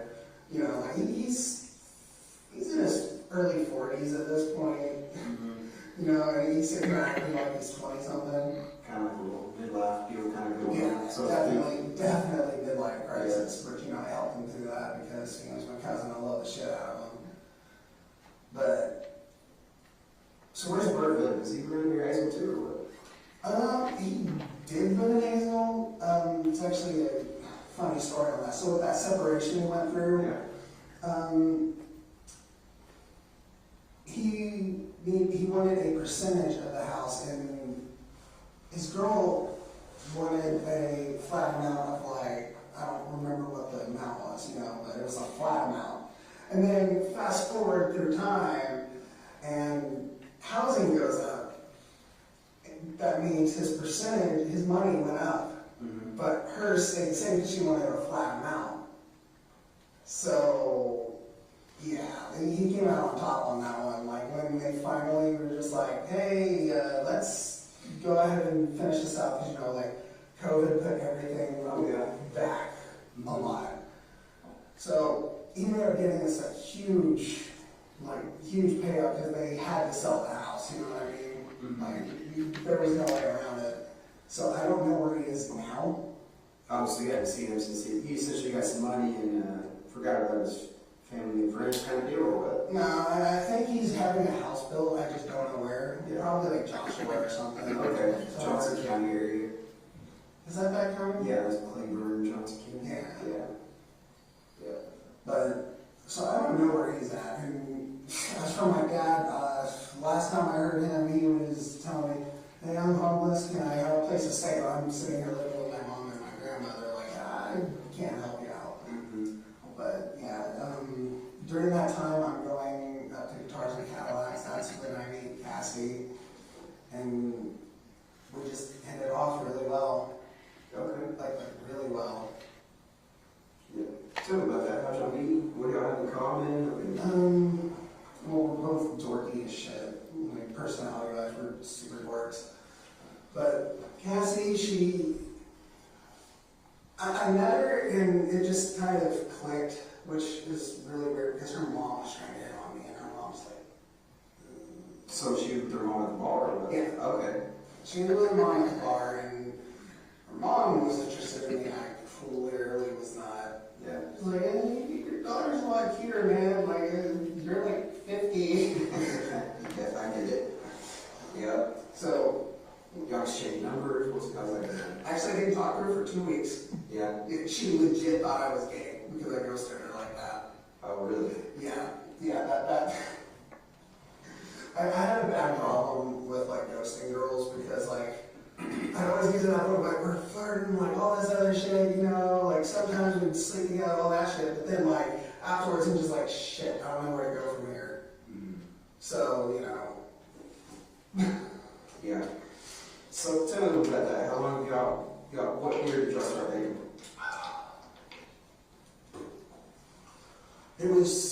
We started, okay, our anniversary is on October 26th, 2000. And our third anniversary was recently. So we're talking 2019 on it? Yeah, like right before the pandemic. Okay. You know, and she had lost her job at one point. Like her mom's always been a bit kind of abusive towards her ever since, you know, her parents split up. Yeah. So you meet Casey, what's her last name? Cassie, what's her last name? Wade, yeah. I couldn't remember. So y'all meet around 2019, and is it immediate y'all are dating, or exclusive, or? Well, our friend Jackie helped us with that. Yeah. Yeah. But, which Jackie always had a thing for Cassie's brother, but, who's Jackie? Jackie, what's her last name? I have no fucking clue. Just kind of an acquaintance or whatever, friend. Acquaintance. Actually, the first night I met her, yeah, that was the thing. You hooked up with Jackie or what? Yeah, okay. No, I actually, before I met Cassie, as I said, like, I would ghost girls, but I definitely made a habit of being a little bit of a, you know, man or this. Yeah, I was gonna say, you sound like a little bit of a player out there, right? I used to be. Yeah. But, you know, I've started realizing getting older, I need to kind of settle down. Yeah, settle down essentially. Okay, so tell me about you and Cassie's relationship. It's great. Yeah. It's really great, man. Like, she ended up after a couple months moving in with me at my grandmother's house because, like I said, her mom's slightly abusive.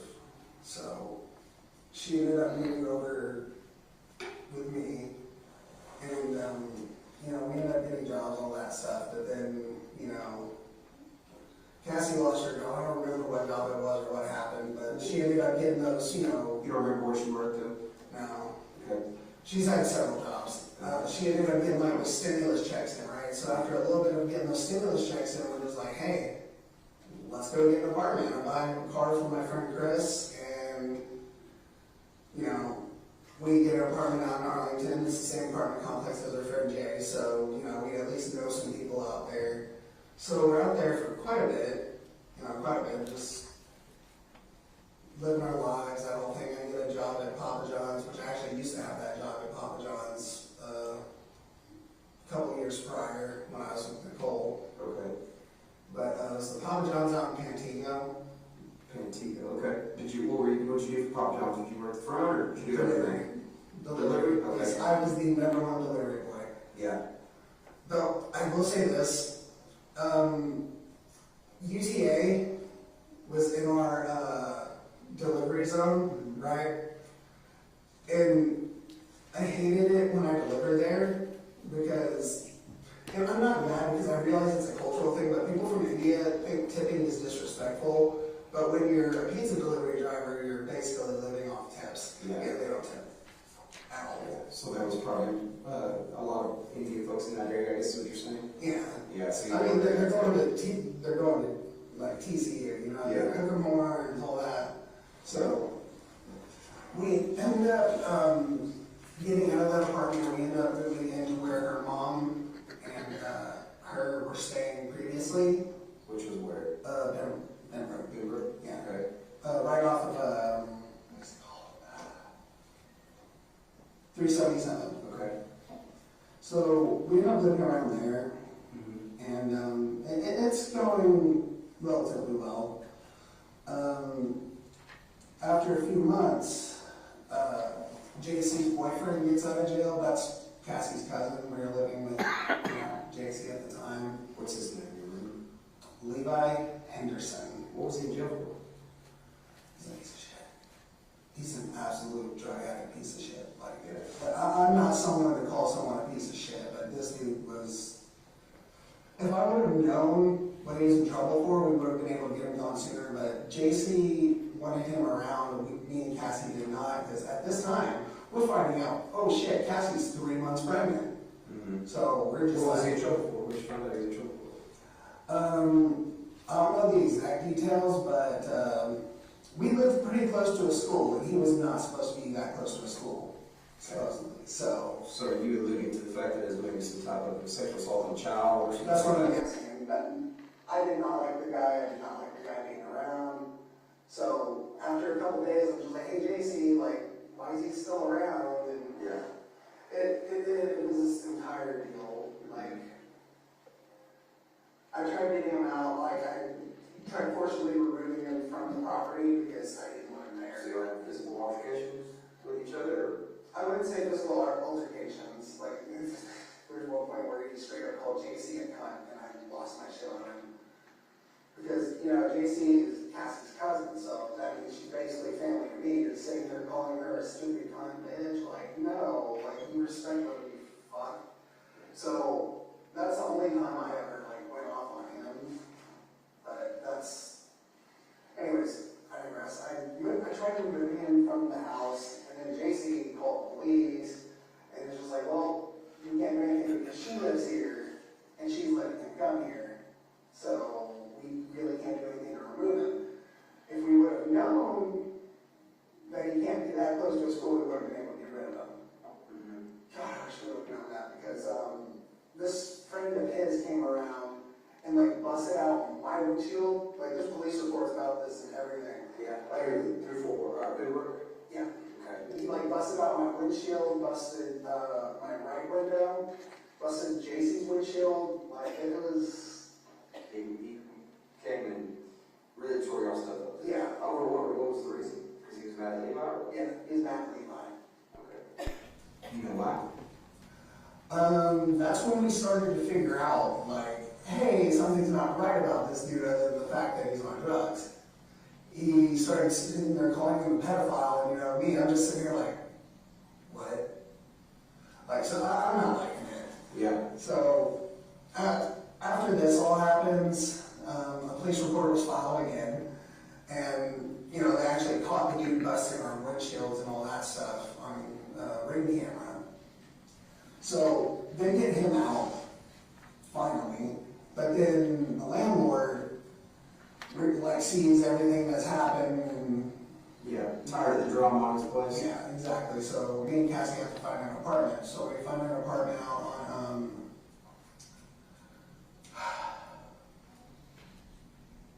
Brian Irvin? Yeah, Brian Irvin over by, trying to remember. It's over by like the Sam's Club on the border, all that stuff. You remember the name of the complex? Just trying to get to see where it's at. Well, they changed the name of it. Yeah. Like they got bought out by another company. Like we were doing the Texas Rent Relief thing, and Yeah. like by the time the Texas Rent Relief check came in, they changed companies.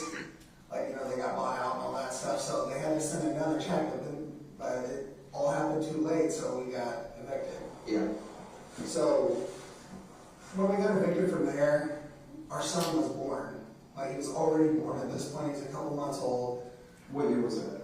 It was 2021? Yeah. You're still one, right? Yeah. So when was your son exactly born? February 2nd at 6:14. Okay. Yeah. What year though? I didn't mean February. I meant July. July? Yes, sir. July 2nd, 2021. Yeah, he was born at 6:14 at 6 pounds 14 ounces. I Oh, wow. will never forget that. What'd you name him? What's his full name? Chester Thomas Linthorne. The Chester comes from Chester Bennington, the deceased singer of Linkin Park. Okay. And then what about his middle name? The Thomas comes from her brother. The Lynn comes from both her grandfather and you? yeah, and me. Okay. So he's got some meaning behind his, Yeah, got some soul behind his name, huh? yeah. Yeah. His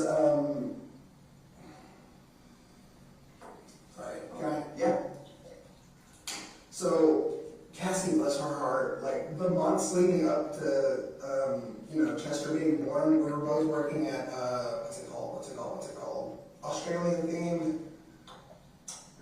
Outback Steakhouse. Okay, yeah. Which that's off of 377. Okay. What were you doing for them? I was a dishwasher. She was a server, and she was pregnant and a server, so she was making more money than me, and I was making like 15 an hour. She's probably making a lot of money when she's pregnant, but Exactly. I see somebody that's pregnant, I'm always going to tip extra. Yeah, I know that's such a guilt trip, but at the same time, it's just like shit. She needs the help. Yeah, absolutely. But bless her heart, man. Up until the week she was giving birth, she was working doubles. Man, I don't know how the hell she was doing it, man. That's grit and character. I know it. Yeah. I fucking love that girl. Like, yeah. That just shows her, her character. So. But after her son was born, postpartum hit really bad. And Where was she? What hospital? Hewley. I think it's Burleson or Crowley, but it's like right off of 35. Yeah. Right there in that little corridor. Yeah. Yeah. So then you said postpartum hit? Yeah, postpartum hit, she got really, depressed, all that, which, What were y'all doing that then? That we were still at the apartment at that time. Okay. For a few months, and then, after a while, we moved over to her grandparents' house when we got evicted from there, which... Her grandparents' house? Yeah. Remind me of her grandparents. You mentioned their names earlier. I didn't mention her grandparents. So you mentioned your grandparents. I'm sorry. What was her grandparents' names? Lynn and Patsy. Lynn and Patsy. Yeah. And where do they live? Burleson. And it's Wade also? No. No? What's their last name? Wade is on her dad's side. Okay. This is her mom's side. You remember their last name? It's alright, you got so many names in your head. Bolanger. I don't know, it's French. It's pronounced Bolanger, but like... Yeah. So y'all moved in with her grandparents then at that point, I guess, to give Chester somewhere to be, or... Yeah, like we needed a good environment for him. Originally we were staying on this little shed. We kept it nice, and it was kept up for a bit until Cassie's postpartum came back a bit, and we ended up moving into the house itself. But at the time I was working for Amazon as a pretty much the same thing I was doing for FedEx. You know what I mean? And just delivering all that stuff.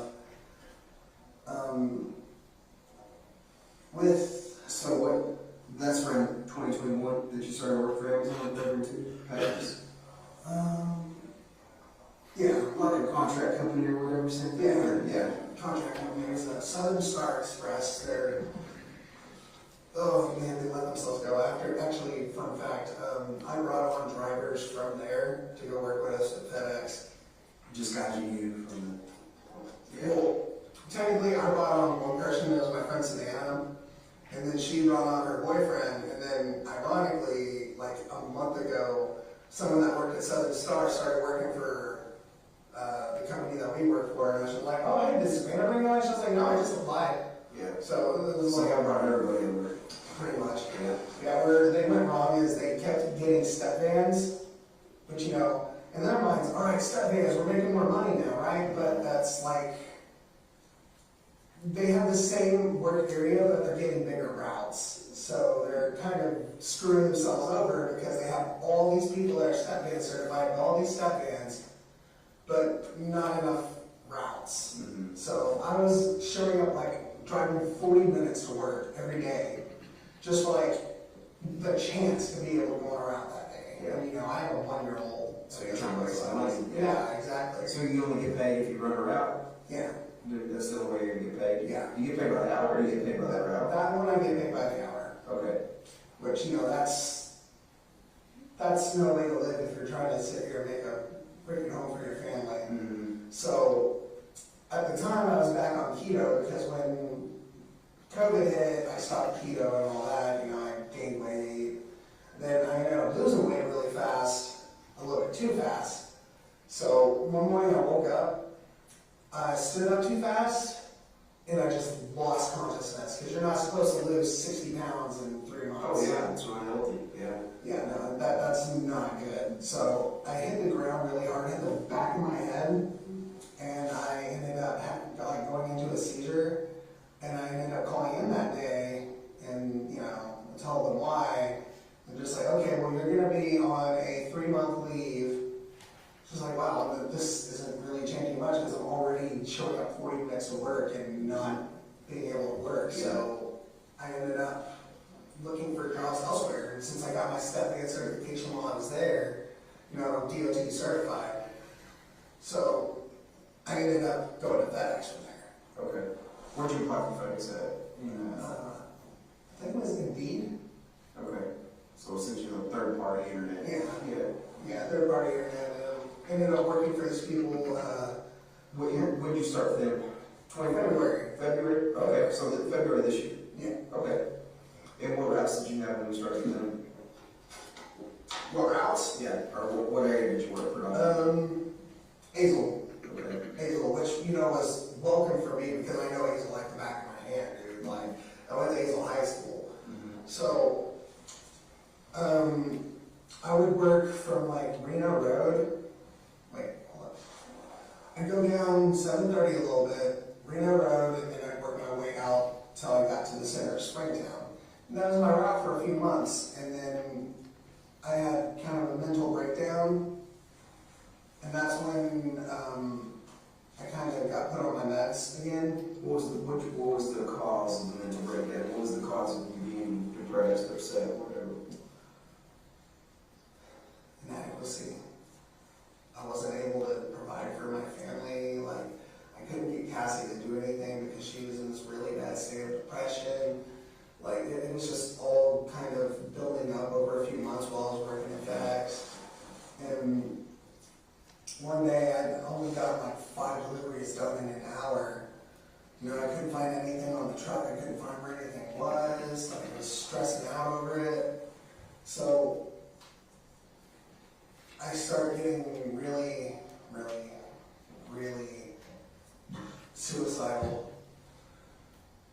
And it just, from that point,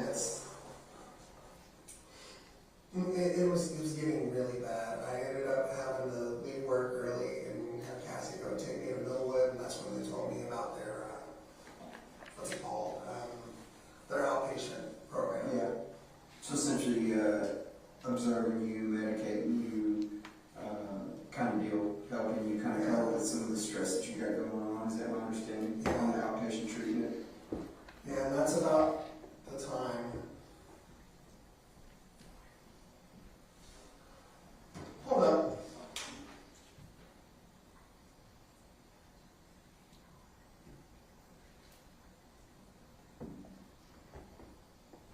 Are y'all okay? It's about the time they started popping up.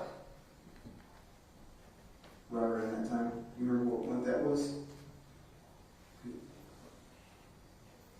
So you're talking February, March, April, May, June, July. You started at, FedEx in February. So that's 6 months in.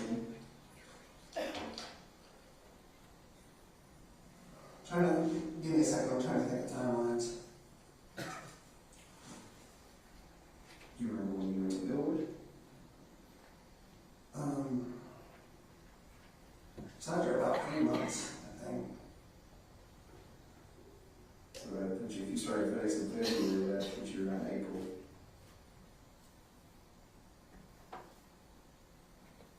Yeah, about that. It's around that time. Okay. So April time frame is kind of when you first, tell me about that one. How did that happen? It just kind of, what do you mean? Like, you said that's when you first started coming in? Or you first started seeing zero? Is that what you're referring to? Well, not seeing. Or like hearing? Or? It started off as like almost like a little devil on my shoulder kind of thing, you know what I mean? But then after a while, it just kind of turned into, I was switching back and forth sometimes. Like in times where I was stressed out, I would essentially switch, if that makes sense. Do you think that is maybe more of a coping mechanism? Maybe some way to, overcome your stress and more assertive and, I mean, it's possible. yeah. Because, and again, I'm not going to put words in your mouth, but, you know, I know some folks that essentially, you know, put up with so much bullshit and have so much stress going on, in order to cope or kind of do things different and not be, you know, regular, nice, easygoing, laid back Tanner. They kick it up a notch so they can overcome and get through some of the hard times, you know?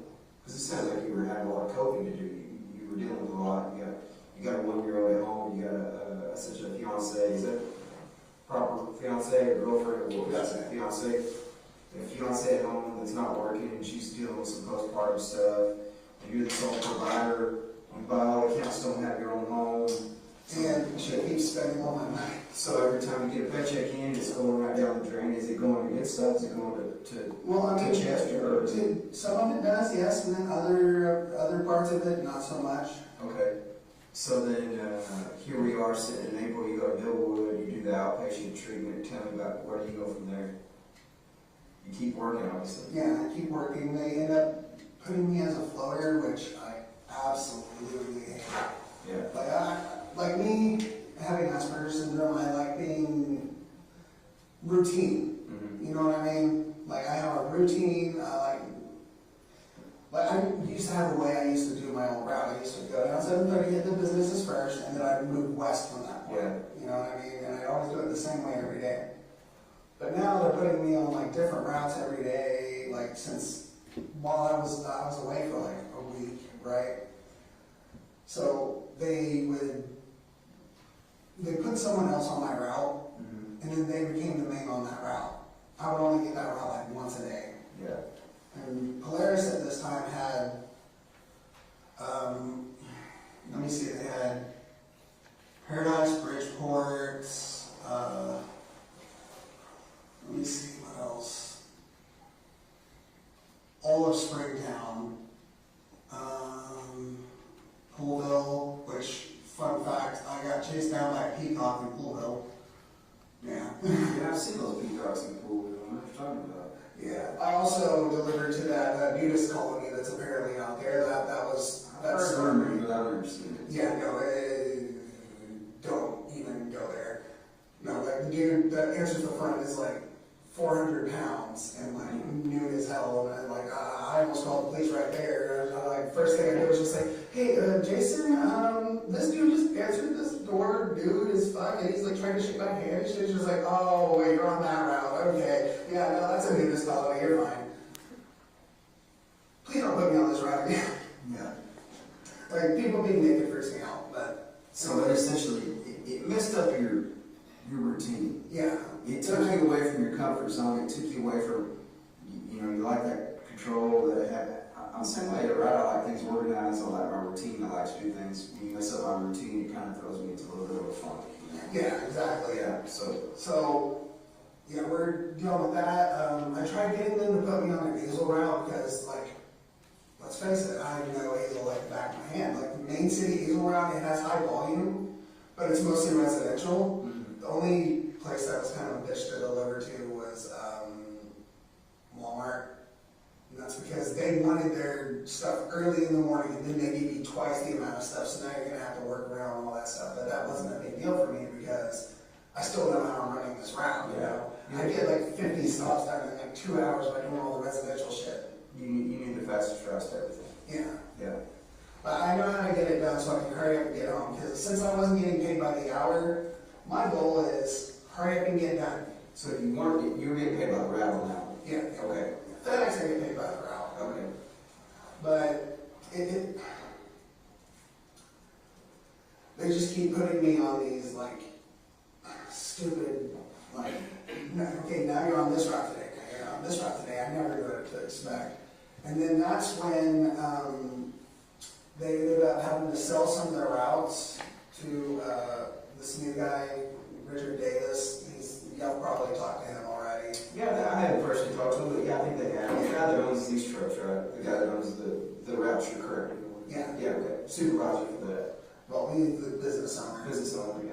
But the reason they sold me over to him was because they were trying to push me out towards those routes, which, you know, that irritates the piss out of me because coming from Amazon, like, condensed routes, you know what I mean? Because, let's face it, like, I gained weight because they keep putting me on routes that I'm sitting most of the time versus running shit to the door.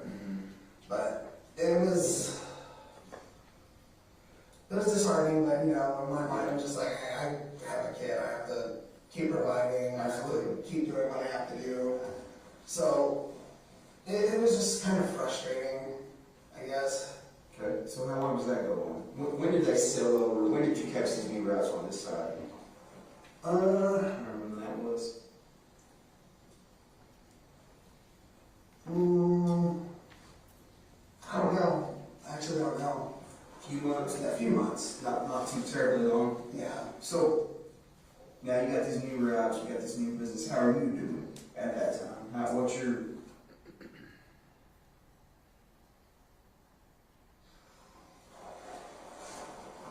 I have no clue. No clue.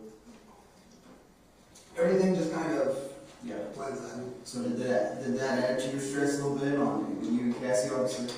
Yeah, of course, because like we're having to change our locations again. Like it's bad. Yeah. But you're still running her out, you're still working. Is she working anywhere at this point? No. No. She's I mean, she's using my Grubhub account to go get money every once in a while, but it's gone by the next day. So at least from this point, she's at least providing money for her own dumb shit. Like, dude, she'll go and do Grubhub to order Grubhub later. Yeah. I don't love that girl, but that's so dumb. But, sorry. And Grubhub is just like delivering food. Yeah. Yeah. Yeah. I always have a backup plan work-wise. So,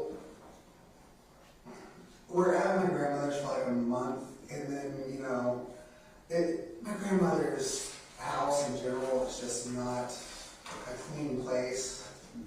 Like, they have like several little bitty dogs running around all over the place, and it's just, there's shit everywhere. Like, it's not a good place for a boy that's about to start walking. Yeah. You know what I mean? So we moved to the shed, and, you know, that shed is where I was during all my high school years because, you know, I'm a teenager, I like privacy, you know, and I have a little brother, that whole thing. So we moved back to the shed, and I cleaned the shit out of it. But then I started noticing spiders. And I'm not just talking about like, oh, it's a little house spider. No, like I saw like 3 brown recluses within a 10-minute period. And, you know, having a baby, that's... It's a no-no. Yeah, that's a big no-no. Yeah. So, we really didn't have a choice in the matter, but we had to let Chester go with her family. Okay. And did they want him? Did they want Chester? Yeah. Given the circumstance, like, wolf spiders, like brown recluses in general, like I was bit by a brown recluse in the 4th grade. It was not fun. But from that, we were just, it was bad. Like, because now, like, I'm separated from my son. Like, Cassie's not doing anything to the house. So this is into, now we're talking about current events. Yeah, like last 3-4 months. Okay, so then Chester goes to Cassie's family, and you're still living at your grandmother's. She's Grubhubbing it, you're FedExing it, you're kind of just living life, right? Yeah, and at this point, we're both just kind of developing a relationship with Zero at this point, because Cassie knows him pretty well at this point. What do you mean by that? To her, she's basically dating 2 people, and Cassie herself, she has multiple, but she gets that from her grandmother, her Bacha. So you're saying she has multiple personalities? Yes, sir. Okay. But I only have the one. She says I have 3, but I don't. I haven't seen evidence of the 3rd. So at this point, we're just kind of, it's getting bad. You know what I mean? Because like, I miss my son. So you're, by bad, you mean you're like I missed my sign. A lot of altercations with each other, maybe arguments. I wouldn't say that, but it's definitely a bit irritating. You know what I mean? Yeah. Like when we were under grandparents, we tried moving out twice. Right? There's this RV park out in Springtown, which the first time we tried moving out, we didn't realize that the people we were dealing with were psychotic. So that only lasted for like a week, and they were like, yeah, let's get out of this RV and go back to your grandparents. Like 2 weeks later, the RV park manager, because this RV park was on my old route. So she was just like, hey, there's this guy who has an extra RV, he's trying to rent it out to people, right? Mm-hmm. So we get there, and we have about as much space in this room, and the air conditioner's not working, and then my car breaks down. So the only car we had at this point was Cassie's car. So fast forward a little bit, since we're only running on Cassie's car, I'm the one who's always going to work and then coming back home, so she's not doing Grubhub anymore because she doesn't like waking up in the morning. Yeah. So you're sharing that account just since you're kind of family. yeah, I let her use it, but which I really need to talk to her about that, because that you have to file as a 1099 for that. But so I'm the only one working there for a bit, and then her car breaks down. Right, and her family's all blaming it on me, but honestly, she could have been working in general. But for like a month, I'm sitting here, driving like the freaking work trucks home. Yeah. And they allow you to do that, obviously. Well, Richard's allowing us to do that because the dude's got a heart goal. He really does. Yeah. But he, after a while, I started noticing they were putting up signs, right? And it was for $18.50 an hour for package handlers. Cassie, I'm just like, hey, look at that. She's like, you know what? That's a lot of money. Yeah, I'll do that. So for the last month, she was, she's actually worked. She was driving with me up to the Yeah, so it makes sense, right? Y'all both go to the same place. Yeah. She does the packages, you do the delivery. Yeah, pretty much. So after a few weeks of that, we go to a car dealership because, Richard's just like, all right, so what's the status on the car? So we get a car over at MCMC, which, it only took like $1,000 down, and we got ourselves a car, a little 2015 Chevy, something, I don't know. Sonic? Yeah. Is that right? Yeah. Yeah. Which is not a bad little car. Not a bad little car, just a little tiny. Yeah. But at the same time, Like 4 wheels and it gets you from point A to point B, right? Exactly. Yeah. So y'all get your car, so essentially, hey, it is what it is. A car is just a means to get to where you need to go, right? It doesn't matter what it is. And the entire time, all this is going on, it just starts. What sounds like things are getting better, though. Yeah. Essentially, she's working now, you got a car. Sounds like you're kind of coping with each other's shortcomings on these, personality issues, and everything's great, right? I mean, it sounds like it. Yeah, it's starting to get a lot better. Yeah. And then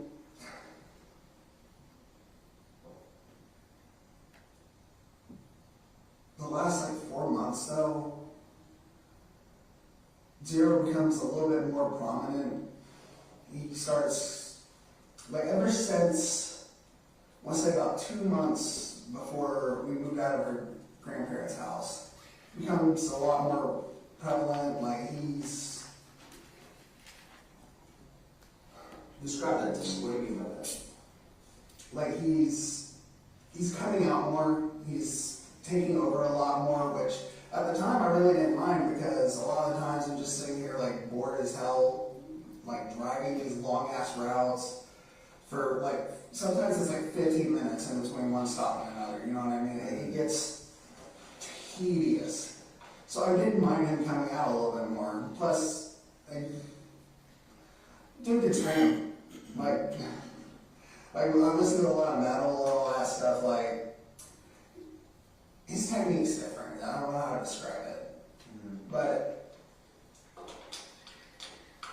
so I'm starting to do a lot better. We're doing a lot better. I'm starting to understand a little bit more about this other me, essentially. Cassie's starting to understand a And I lot guess more. you describe that as like you're there, you're present, but you're not present. You're essentially not So controlling, but you're there's present. different states, I could say. Like, say it's a car. So if I'm the one driving, it's just normal. You know what I mean? Sometimes I'm in the back seat, and that's when Zero's driving, and I'm just kind of Along for the ride. essentially, yeah.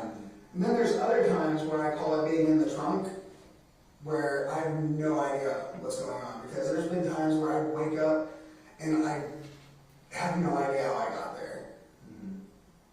Like this, for example, like this right here, I woke up like going through my grandmother's backyard, and I don't even know how the hell that got there. I don't know what happened. It just kind of, it's like I want to say blackout, but like sometimes I can You can recall. sometimes I can recall like later on, like when I'm like dreaming, stuff like that. Yeah, because with Athena, you could recall the majority of it. I mean, so that makes sense. That night I kind of had a nightmare. And I thought it was a nightmare until I found the pants in my backpack. Okay. I thought the entire thing was a nightmare. Okay. So you saw it, you remember it, but then when you found the pants, you knew it didn't happen. Is that correct? Essentially, I thought it was just a bad dream. Yeah.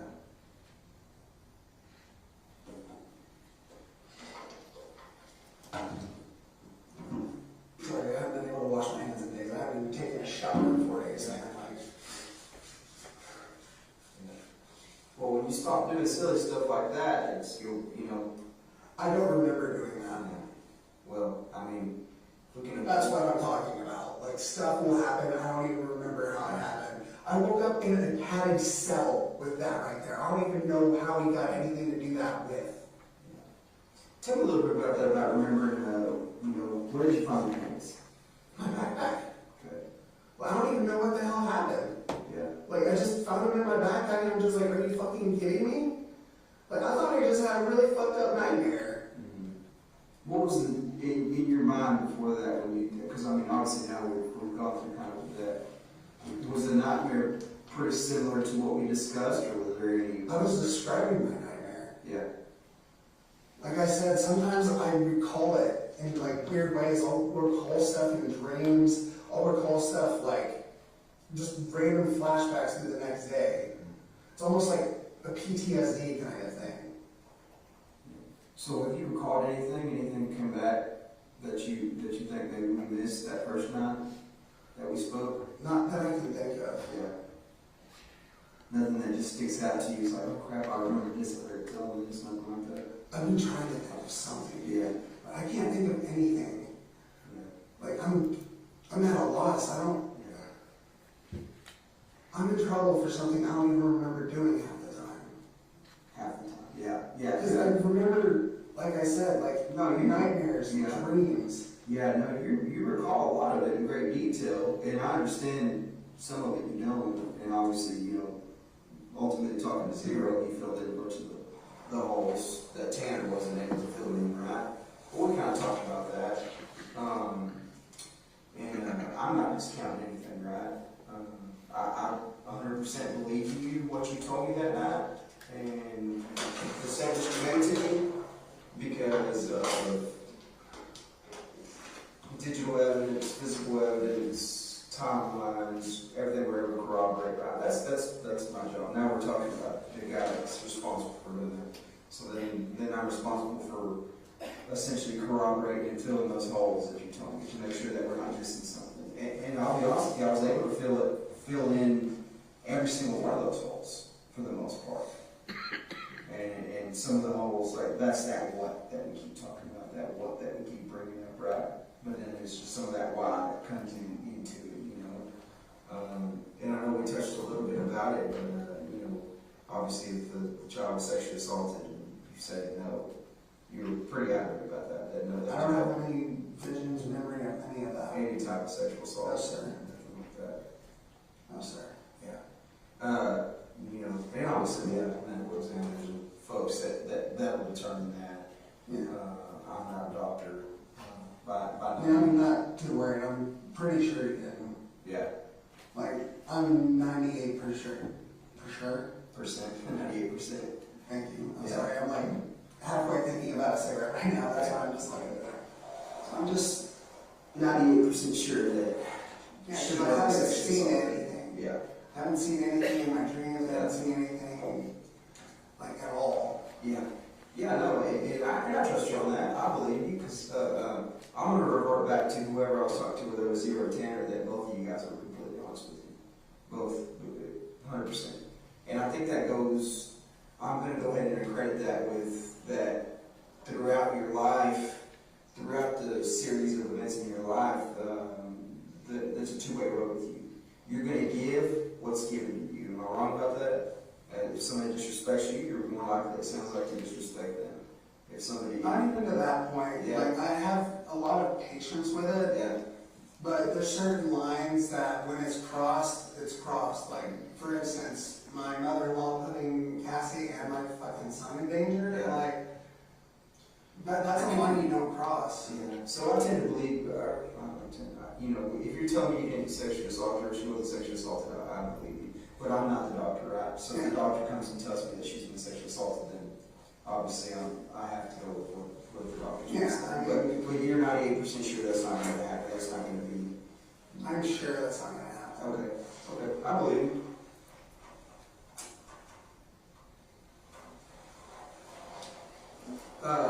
So that being said, as bits and pieces are coming back, that's one thing that you're for sure on, you know, so whether it's sexually assaulted, and obviously we went into some of the details of the way Athena was killed. You know, that was Tanner telling me that, because you remember that pretty good. You know, obviously. I had nightmares about it for like 2 nights, man. Here, you've had nightmares? No. Oh, before that, after. Yeah, so obviously that was pretty descriptive, you know, she faced away from you, you tried to break her neck at first. That wouldn't say anything. That was zero tried to break her neck, which is, I mean, and when I say you, obviously, it's not another person, it's you, your body. You physically tried to break her neck, that didn't happen, facing away. Obviously, it's not like the movies, you know, I think that's a misconception, obviously, maybe there are some people that can do that, but. Yeah, maybe like my python. Yeah. Sorry, I'm sorry. Every time I say Black Twisted Day, I do that. It's just a joke that me and my cousin have. Yeah. So ultimately, you ended up strangling her, or your body ended up strangling her. Zero strangle. So 0 strangle her. Do you have any recollection? Because I'm gonna shoot you straight. She's got some marks and things on her. Are you aware of how those marks could have potentially got on her? Like what? Like some patterns, scratches, or anything like that. I don't know, it depends. Like, what do you know? I might be able to. I don't. Again, this is something I don't physically know. I haven't physically seen them or visually seen them, but I've been asked that, so maybe you can feel it. It's like maybe like a pattern on her body. Maybe, and I think it may be just from the process of transporting her from, you know, the truck to essentially the Trinity River. Maybe she got scratched on her somewhere. Trinity River. Or the creek. I'm going to say Trinity River, that's way far off. Yeah. So, we're the creek there, that where we found her. So, any ideas on that? Where she might have gotten any scratches or scarring or anything like that? I mean, we drug her across the road. Yeah. And I threw her in the bamboo. Okay. So you did, that's one thing I wanted to clarify a little bit. So she was in the bamboo at first? She was in the bamboo. At first? Yes, sir. And then what made you move her from the bamboo? That's when I was in the backseat, not in the backseat. But that was the same day, right? That wasn't a different day you came and got her and then moved her to a creek?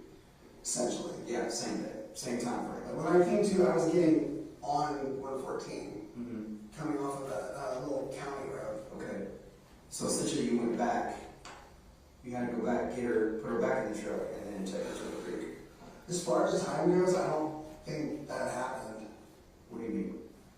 I think it all happened in one go. because Okay, so I Creed, this is the next one. I got in the driver's seat, and that's when he took back over. Okay.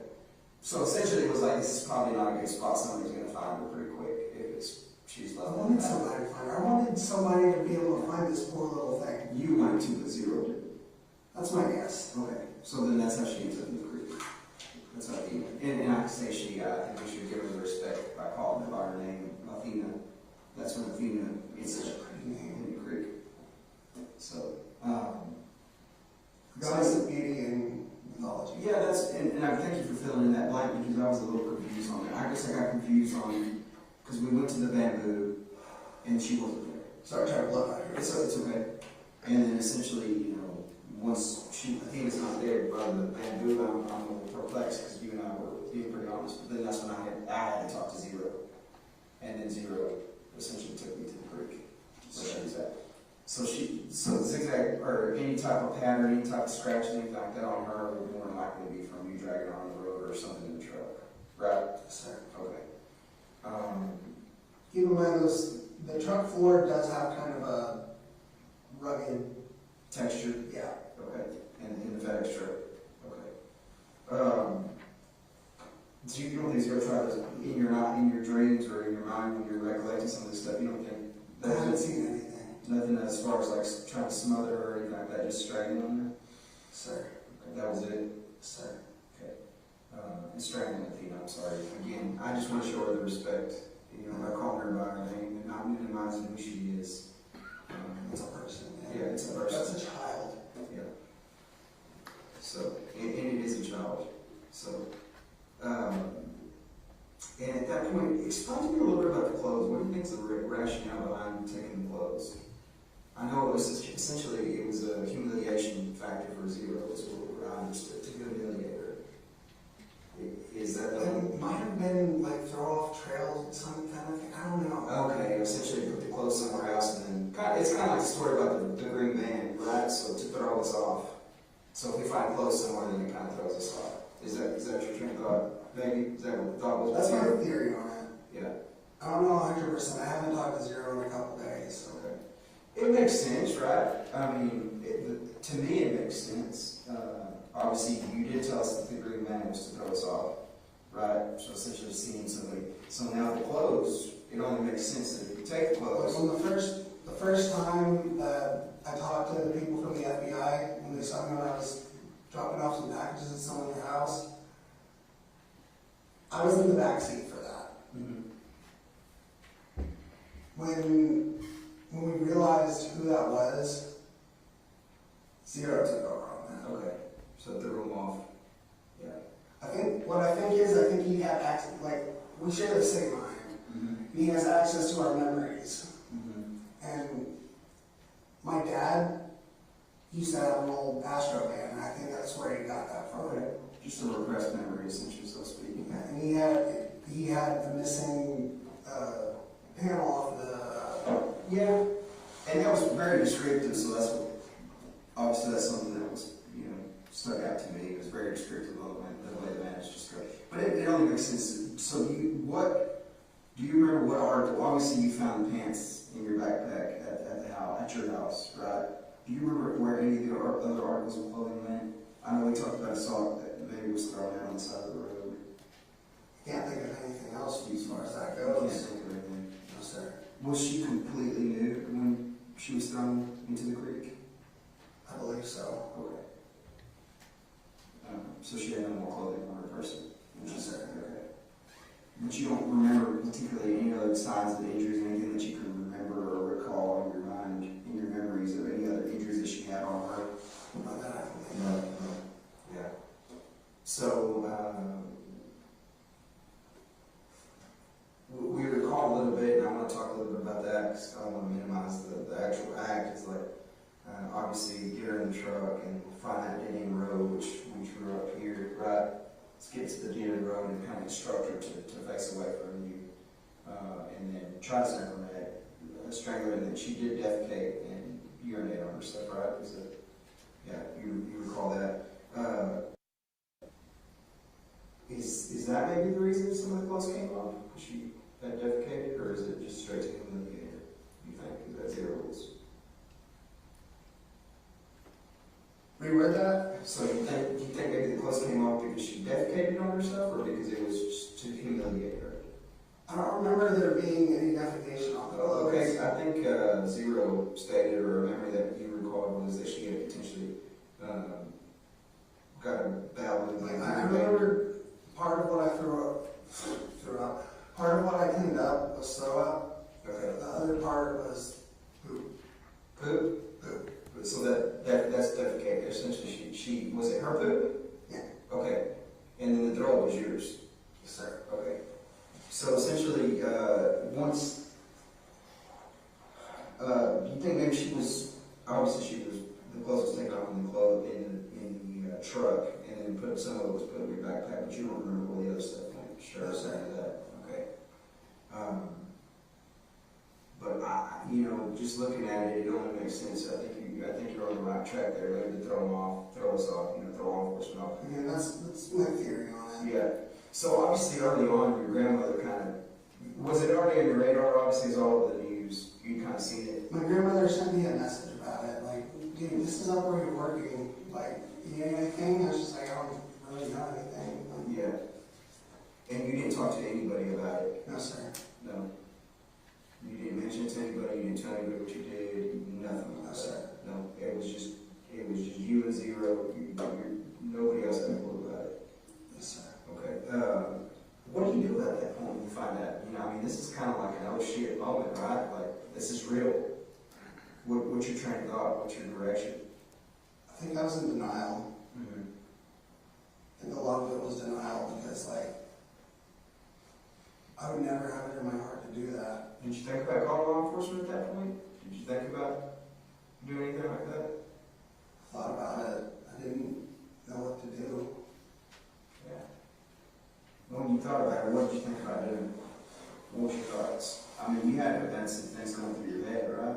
Because we're human, right? We're human. We're natural. You're going to have that human emotion as a parent, as a son. You're going to have some type of emotion or some type of thought of what do I do next? I didn't know what to do next. I just tried living my life. Yeah. Just pretend it didn't happen, right? And that's human. I didn't like the motion you just made, but Yeah, I'm sorry. I apologize if I offended you. Yeah. So essentially, human nature, right? Human nature to me is like sometimes I'll screw up on something. It's like, crap, I'm going to forget that it happened because I'm upset with myself. Right? essentially. Yeah. Is that the human? That's the human in us, right? Saying, hey, I did something wrong. If I can move past it, then, it didn't happen. Not even that. I didn't do it, but he did, and that's what fucks with me. Yeah. I'm wondering who the hell's been in my head this whole time, because for a long time we've been cool, we've been tight, like, me, him, and Cassie have all had conversations together. Did you think about telling Cassie any of this? No. It would break her heart. It would terrify her.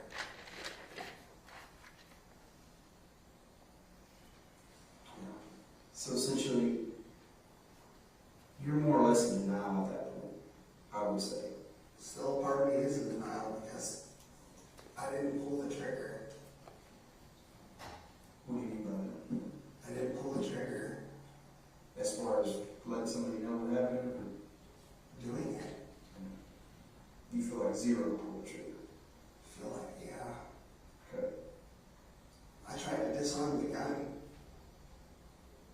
Okay. I tried to stop all of this from happening. I guess the whole motivating factor, and again, going back to that why, is, hey, we bumped this little girl with a truck, and I'm going to lose my job, potentially lose my freedom, potentially. I wasn't worried about the losing freedom part because honestly, that's an honest accident. You know what I mean? Like, all it would take is going up there and just talking to the parent. And you're like, hey, I accidentally bumped your daughter. Like, there's more jobs out there. You know what I mean? Like, it's not hard to find a job. I mean, shit, like. But that was Tanner that bumped Athena. That was Tanner that put Athena in the van. No. I set her on the back of the van, trying to calm her down, but she wasn't calming down. Zero kind of took over. Yeah.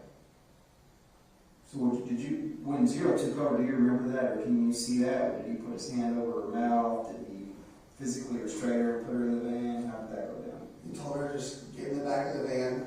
We're going to go to the hospital. Okay, so then she goes into the back door, right? Okay. And then of course we walk through this map. You kind of remember drawing that, don't you?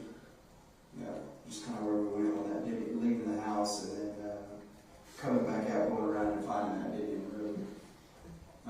And that's obviously where she was killed on that dead end road. And then private road, I'm sorry. So after that private road, after she's killed on that private road, we go back out, we go up that main road to the bamboo. Where the bamboo is at, what was the? Number 123, they cross over 46A, 4699. Cross over 51. Yeah, over 51, 4699, and back into Boyd and then back to the creek, where essentially, her body was left. And then after that, you go to the Love's convenience store, and then you ask them for cleaning material, which we obviously corroborated that. What kind of cleaning material did they give you? Do you remember what kind of spray they gave you?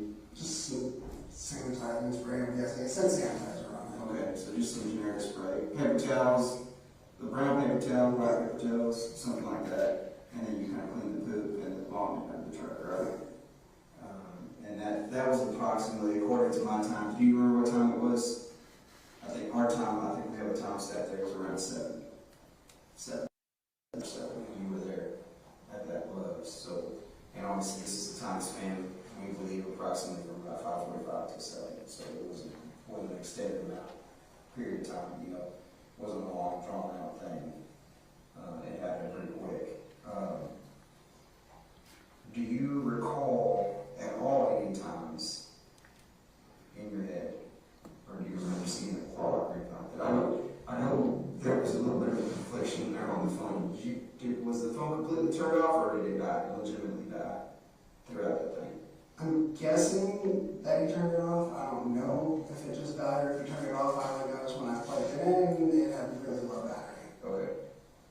So it was off at some point within that time frame, and then it was plugged back in and came back on when you had it. Is there anything else you recall that kind of sticks out to you? I think I can think of. Yeah. Obviously, investigator Oliver has been, kind of letting us chat up, and I know he's probably sitting over here thinking of 1,000 things he wants to ask you. Is there anything in particular? I know we covered a lot of things, so you may not have anything you want to ask, but. Not right now.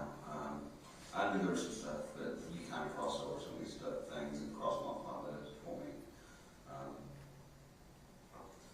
You said that one of the things that got me is that sleeping in the backseat sometimes, you're in the trunk sometimes, talk about Zero and everything like that.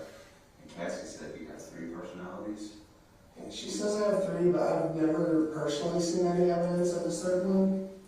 She given a name to the 3rd personality? Not that I know of. Did she give any particulars of their personality? Nice, mean, any descriptions? Not really. There's been times where she'll just say, hey, you may have a 3rd person up there, right? And I'm just like, no, I don't. Because I figured of all people I would know. You know what I mean? Like, it's my brain. I figured if I knew there was someone else in there, I would know. You mentioned earlier too, I guess you're aware of the FedEx cameras, that there's cameras in that FedEx truck. Yeah. Okay, and you know how they operate. Yeah, they operate on, if you make any, they record if it's like you're speeding or if like you take a turn too tight, something like that. Mm-hmm. That's what I'm guessing. Yeah. And because you made the comment earlier that we'd be able to see it on the cameras anyways. Yeah. I guess you're aware that the cameras can be accessed without any type of impact or anything like that. That I didn't know. Okay.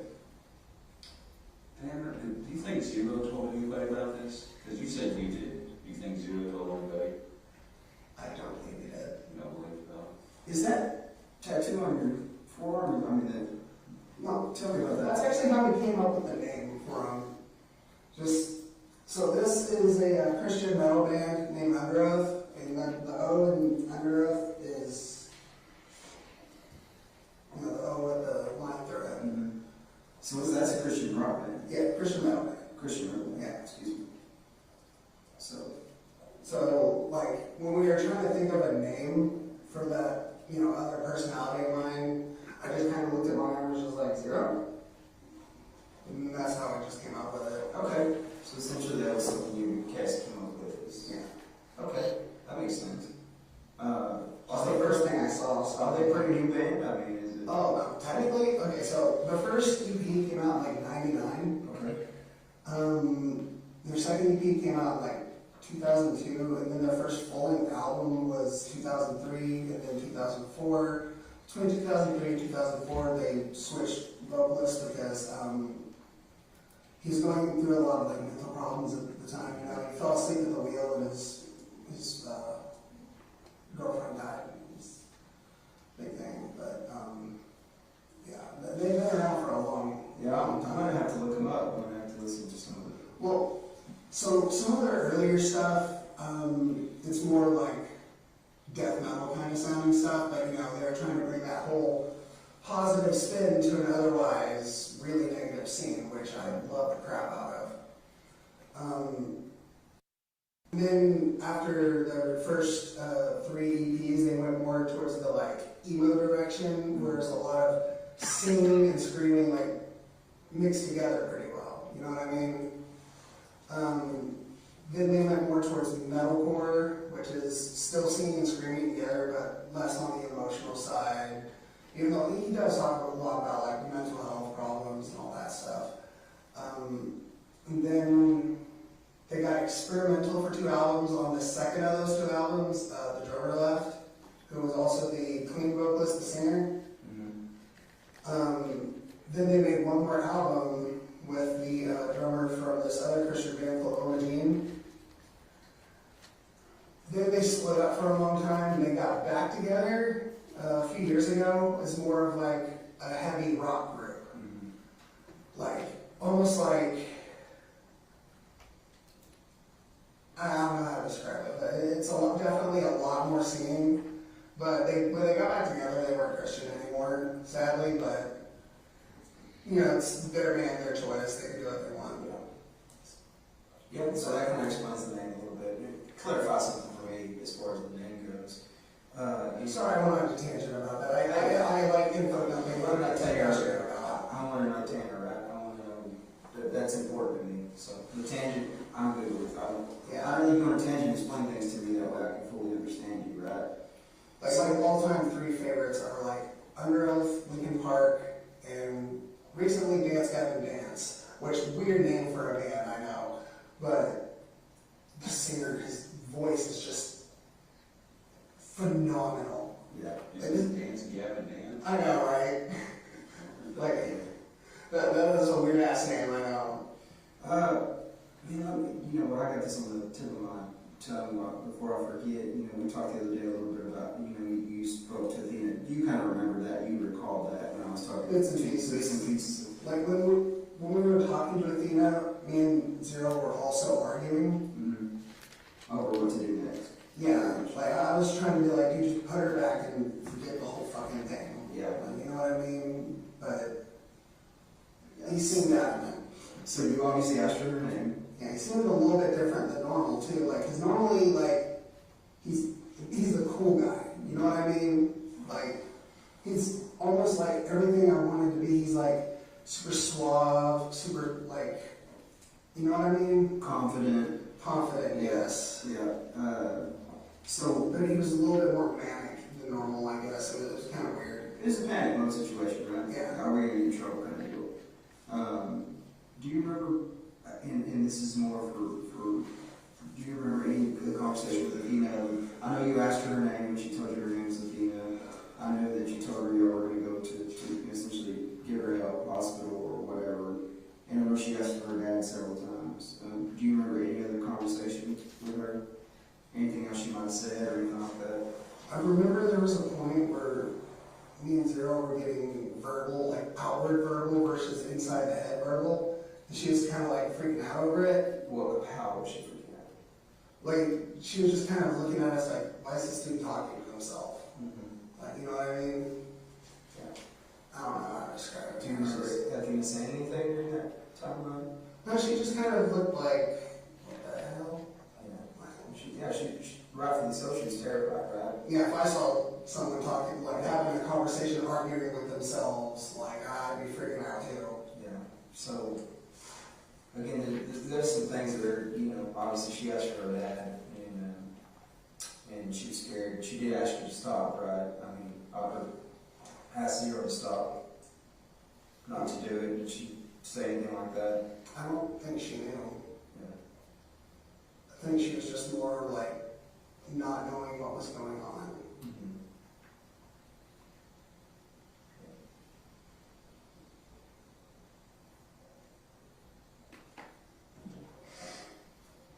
Need some more water? Yeah.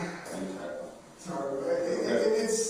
I think it's more stress than anything. That and I have to, like, when I ask people for water while I'm in that fucking padded cell, I'm sitting there waiting for like. I've got a case of water, so if you want to get it, I'll get it. When I'm sitting there asking people for water, like, they just, everybody there looks at me like I'm a monster. Which, understandably so, given the circumstance, but I'm not a monster.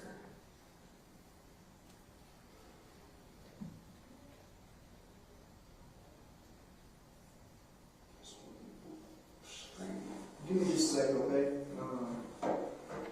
I'm make sure you have no smoking. You need anything else? You happy right here? You gonna do it? Yeah, let's do it. Hey, it's not my house. I'm gonna respect the rules, alright? That's fair. So, you ever told me what this means? Hang on a second. Let me switch it. Throw it in the middle of mine. She goes back in. Okay.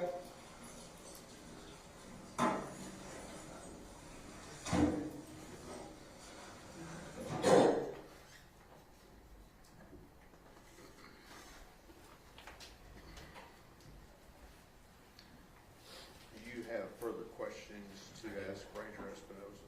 I do, Your Honor. All right, let's break for lunch. Your lunch is here, and we'll start back up at 1:15, okay? So we'll enjoy your lunch. All rise.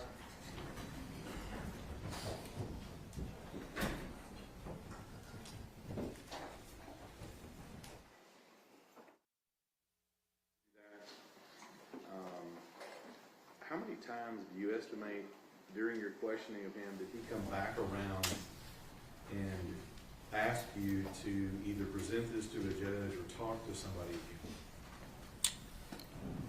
Approximately 5 or 6 times during the first course of that initial interview, he would always redirect to asking that question.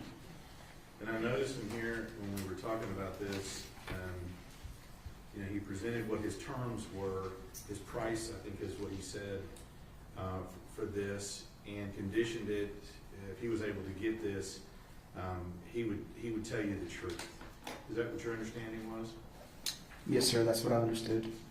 And absent meeting that price, he wasn't going to tell you the truth, right? Correct, sir. Objection, that's a mischaracterization. Over. So, once you get done talking about that, you said he redirected you. What types of questions were you asking him when he continued to redirect you to want this deal? I was mainly wanting to ask why this happened, as you heard in the interview, because we were able to corroborate a lot of the what with physical and digital evidence, so we already knew what transpired. It was more of a why for closure. Push that microphone back just a little bit. There you go. So at any point, was he willing to tell you why? No, sir. Now, I noticed in here there was a point which we were talking about, you were asking questions about Athena. And you made a statement that based basically she was in the wrong place at the wrong time. Do you remember that? Yes, sir, I recall that statement. And you made that statement to Tanner Horner, and what was his response to that? I can't exactly recall what his exact statement was to that, but I believe it was something to the extent of, I guess so. So let's talk about a couple of things that have now come up in this.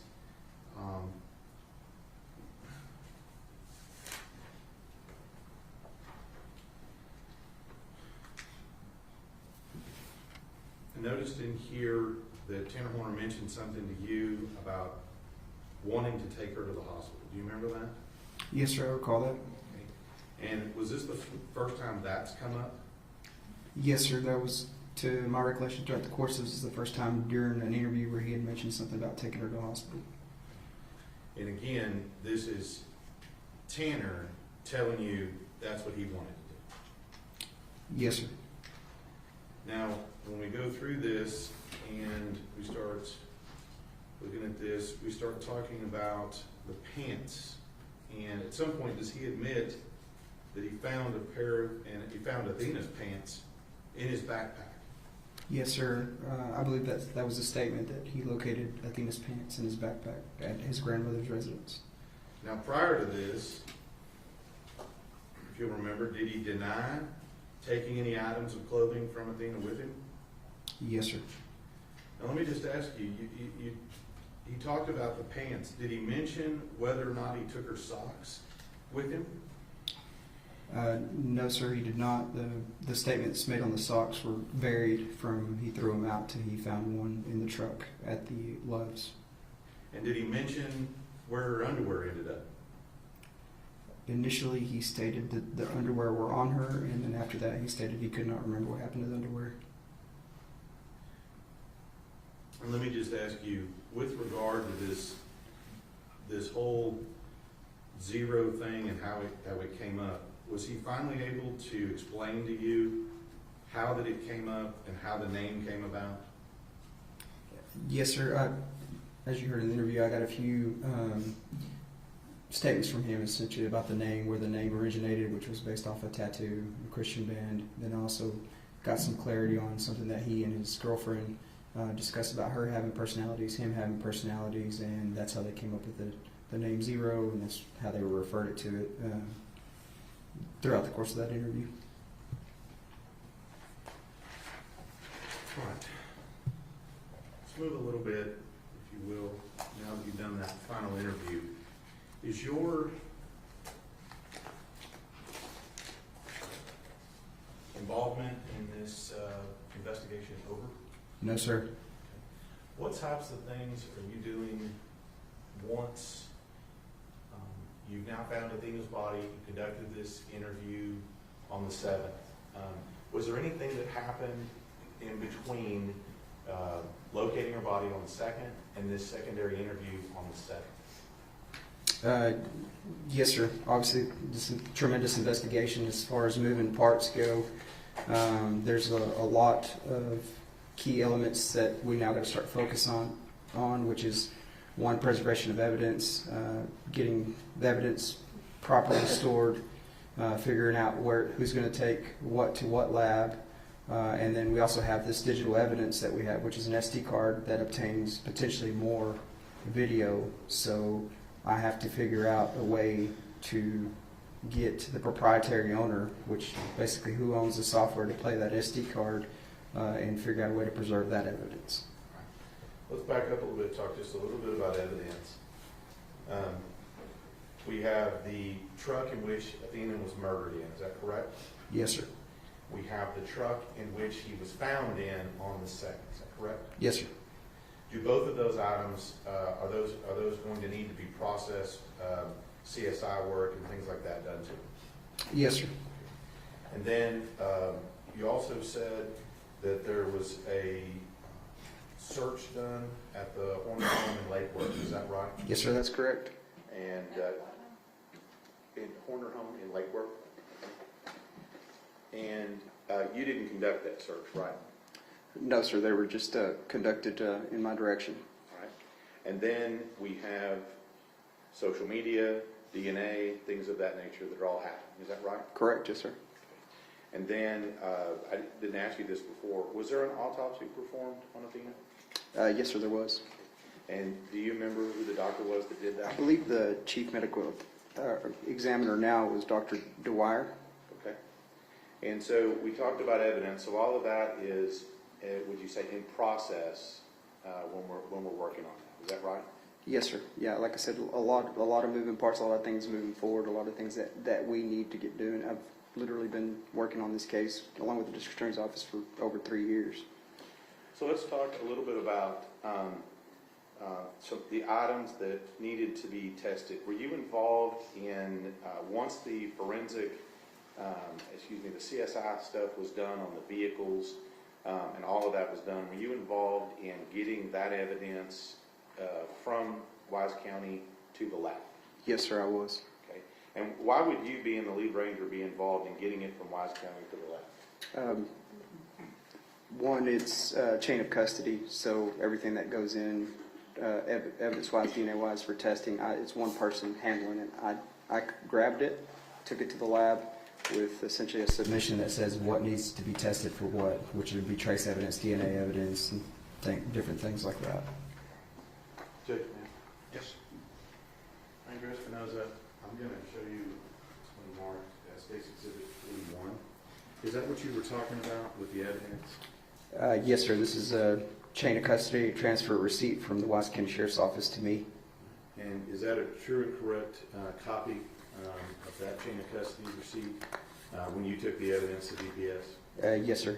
And when did you take that to DPS? February 21st of 2023, and I can verify that with my signature at the bottom of the page. Judge Whitoffer states 41.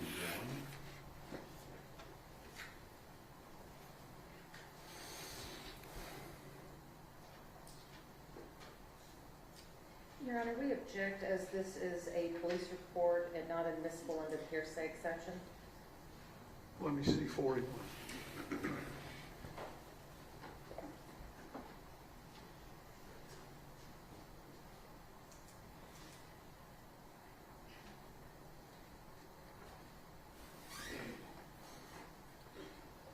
Mr. Staten, what's the relevance of this documentation? Is the evidence that he took from the lab and then picked up from the lab. It's not a police report. Right, your objection is overruled. State's Exhibit 41 is admitted. Thank you, Your Honor. Joe. Additionally to that, you mentioned, and I think we talked about this a little bit before, mentioned an SD card, and we'll talk to some other people about the SD card, but are you aware that there's an SD card in the FedEx truck where Athena was kidnapped and murdered? Are you aware of that? I am aware of that SD card. Like I said before, we knew it contained video evidence, digital evidence, because we'd already obtained it, so I was already in the process of going to North Carolina to meet with the Velociter in reference to that SD card. Now let me ask you, when we say an SD card, and I'll show you the card, the evidence here in just a second, but is this what we would consider just to be like a normal, like an SD card, like we would see in a camera or something along those lines? Yes, sir. Yeah, just your standard SD card you slide into, when you take a photo or when you're collecting in a smaller video camera, that type of SD card. And at some point, were you attempting to access that SD card to obtain the video from the FedEx truck? Yes, sir, I was. And were you able to do that? No, sir, I was not. Okay. And what steps did you take to be able to view what was on that SD card? Like I stated before, we knew that we needed to get with the proprietary owner, which is Velociter, and get on their schedule. They do nationwide contracts, so it was a matter of getting them at their headquarters in North Carolina. Numerous times we were working out a schedule, and we finally nailed a date down of January 23rd, and I was able to request a plane through DPS headquarters in the governor's office, and it picked me up in Decatur and flew me to North Carolina, where I met with Jim Becker to preserve and obtain the digital evidence from the FedEx truck. All right. And I'm not going to ask you specifically questions about what's on it, but let me ask you, so you said something about something being proprietary.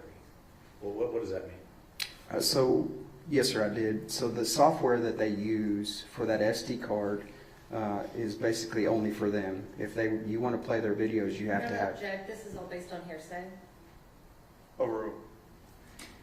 You basically have to have their software in order to play that SD card. So we just can't play it. They own it. So in order for us to play that, we have to go and use their software. Okay. And that's what you mean by proprietary. It's not just a reader that we have on a common laptop. Is that Correct, yes, sir. okay? And does that particular reader have a name? I believe it's TrueView, if my memory recalls. Okay. But we could get Jim Becker to talk about that. Is that right? Yes, sir. Yeah, he's the brains. He provided me the software, provided me the video, and then that allowed us to play it. And so, and again, I'm not going to ask you directly about it, but once you had the proprietary software, okay, once you had that, did you get that when you were in North Carolina? Yes, sir. I flew there, obtained it, stayed until we had the evidence, secured it, made sure it played, and then I flew back to Wise County from North Carolina. So at that point, you got the software, and now you can see the entirety of the video on the date in question. Is that correct? Yes, sir. Judge? Approach. Yes. I'm show you State's Exhibit 116. Do you recognize this? Can you tell us why? Yes, sir. I do recognize it, and it does have my initials and a date stamp. So let me ask you, is this State's 116, is the SD card contained within that? Yes, sir, and also contained within is jump drives, which the video evidence was actually transferred to by Velocity. And so all of this, this is what you picked up from Wise County? Yes, sir. And then this is what you took to Velocity, and this is what you brought back? Yes, sir, that's correct. And that's your initial and signature on it? Yes, sir.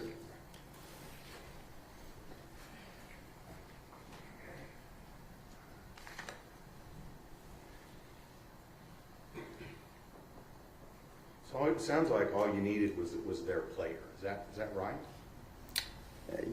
Essentially, yes, sir. Okay. All right. So we've made that happen. You've gone to the crime lab.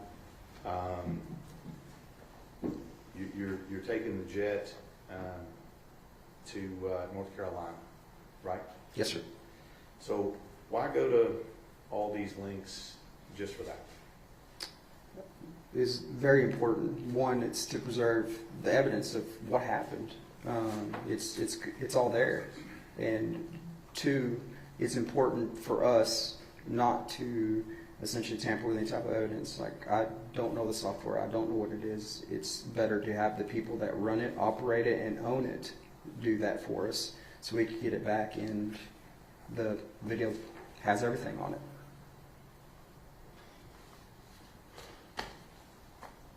Ranger Espinoza, I want to thank you for the last couple of days of your testimony, evidence in this particular case, and thank you for your work on it. Pass the witness. Cross-examination. Yes, Your Honor. Ranger Espinoza, while we're talking about the SD card, who removed and recovered the SD card from the van? That would be the CSI group, which would be with the ERT and the Wise County Sheriff's Office. And who with Wise County Sheriff's Office removed the SD card? I would have to check the chain of custody on who actually removed it and placed it into evidence. So you don't know how many hands that went through before it was placed in evidence? No, ma'am. Because I did personally not do it. You had said that you had to go out to North Carolina in order to have this card reviewed by the software engineers. Is that right? Yes, ma'am. Okay, so who at Wise County, or I'll even make it a little broader, who attempted to play that SD card prior to you taking it to North Carolina? Only to my knowledge, when it was checked out of evidence, is only Patrick McGuire with the FBI and myself. while speaking to Velociter. But at some point, you knew that someone had tried to play that card and were unable to. I had no knowledge of that, no ma'am. And the reason you took it to North Carolina was because it was not able to be played on a regular reader. That's correct.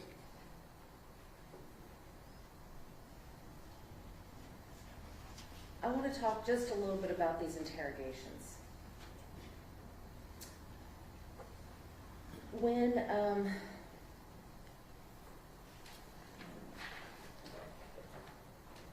Tanner was first arrested and was first taken to the Wise County Jail, you had the moments in the car where you were talking to him. But at that point, you had not read him his rights, had you? No ma'am, I had not. So even though he was arrested by your brother and placed in handcuffs and put in the back of a car and being questioned about an offense, you did not see fit to read him his rights. Correct. That falls under And- the public safety exception, which is an So, exception to Miranda. Objection, Your Honor, non-responsive. One at a time, your objection is sustained. Ranger Espinoza, if you need to expound on something, then I'm sure the district attorney will ask any questions that need to be followed up on, okay? So right now, if you'll just answer only the questions that I'm asking. Yes ma'am. So at that point, in fact, I think it wasn't until 16 minutes into that video, did you read Tanner Horner's rights? Yes ma'am, I did. Throughout these interrogations and throughout the videos that the jury has watched, Tanner asked several times about attorneys. Isn't that correct? Yes ma'am. He asked how the attorney thing worked. You would agree with me on that one? Yes ma'am. At one point, Zero was saying we need to speak to an attorney. Would you agree with that one? Yes ma'am. He asked about what happens if I get an attorney. Yes ma'am, I believe so. And he also asked what happens when I get an attorney. Yes ma'am. All right, so then, and that was just in the first two interrogations. So now we get to December the 7th, and we have that fourth interrogation, the fourth video. And when you Mirandized Tanner, he told you that he has an attorney. Is that correct? Correct. But you didn't reach out and try to find out who that attorney was, did you? No ma'am. And you didn't try to make any contact with that attorney. No ma'am. You didn't even bother to find out who that attorney was. I actually did find out who the attorney was after. Afterwards, you found out who it was? Yes ma'am. And did you make any attempt to contact that attorney and tell him, hey, guess what? I just spent 2 hours with your client talking to him about his case. No ma'am, I did not.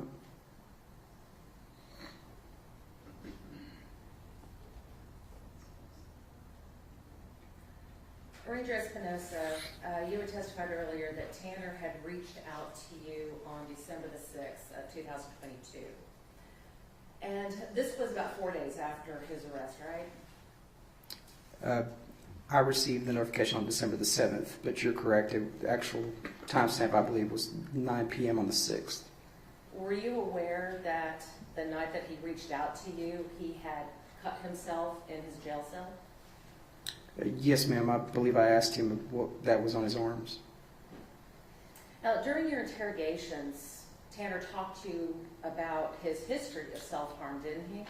Yes, ma'am. And you had learned through these interrogations that he had several suicide attempts. Yes, ma'am. By his statements, I was able to corroborate those. And the most recent suicide attempt was while in the custody of Wise County Jail, correct? You'll have to tell me about the day, or... So, were you aware that he attempted suicide in the Wise County Jail in May of 2023? Yes, ma'am, I was. Throughout the interrogations, Tanner also spoke to you about his suicidal ideations. Would Would you agree with that? Yes, ma'am. So you learned that he had previously tried to hang himself, Yes, ma'am. and you also learned that he had also suicidal ideations before his arrest. Did you not? Yes, ma'am. And you learned that he had current suicidal ideations. In other words, he was still feeling suicidal at the time that you were speaking with him. Judge, I'll object, that's cause for speculation about what Tanner Horn was feeling. Sustain. Well, isn't it true, Ranger Espinoza, that Tanner asked how you can stop him from hurting himself? Yes, ma'am. I believe that was his statement.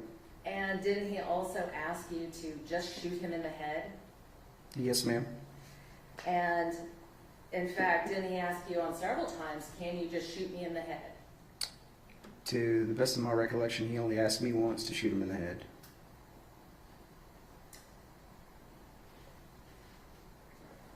During your interrogations, Tanner also talked about his history of mental health issues. Is that correct? I don't know about the mental health issues, but yes, he talked about some of his issues. Well, he talked about being hospitalized in a mental health facility, did he not? I believe that was an outpatient visit, is what I believe, which means it was not hospitalized. And you were aware that he was hospitalized after his suicide attempt where he attempted to hang himself? I don't recall that one. I believe in May of 23 he was, but I don't know about the other one. And you did know that he was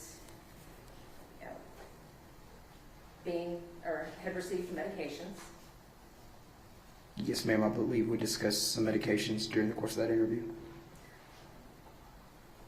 You also learned during your interrogation that Tanner has Asperger's. I believe Asperger's was mentioned by him, but I had no knowledge that he was diagnosed with Asperger's.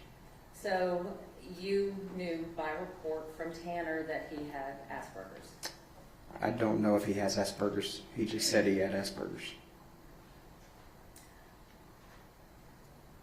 You learned about the hospitalizations. You had mentioned that he had talked to you about medications that he was taking. In fact, you even asked him about the medications he was taking. Correct. And he told you that he was taking Prozac and Strattera. Is that right? I believe so. So are you aware that Strattera is used to treat ADHD? Judge, I'll object, he's not an expert on that. I'll let him answer it if he knows. Were you aware that Strattera is used to treat ADHD? I'm not aware of that, no ma'am. And are you aware that Prozac is used to treat major depressive disorder? I'm also not aware of that.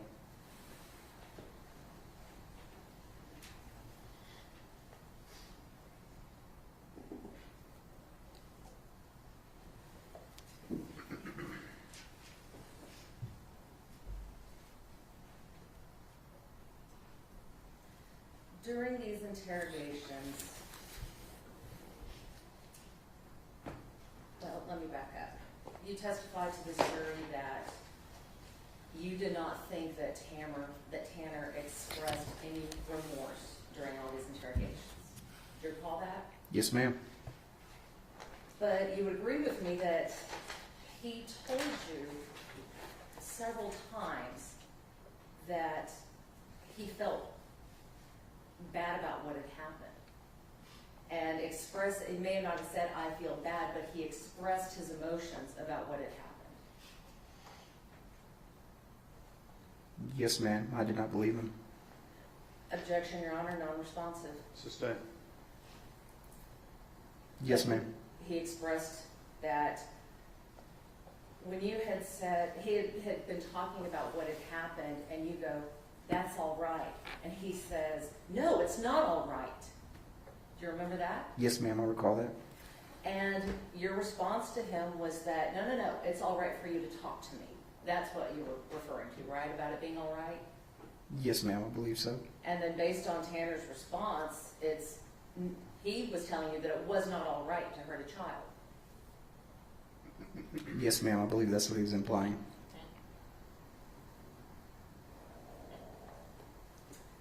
And later on, when you asked him if he was remorseful for what he did, he told you, and was very emotional when he told you, that I'm a father. I took something away from someone. Do you remember that? Yes, ma'am, I do. And when you asked him about what he wanted to say to the community, do you remember his response to that? No, ma'am, I do not recall. Do you recall that he said, no one deserves this? Yes, I do remember that.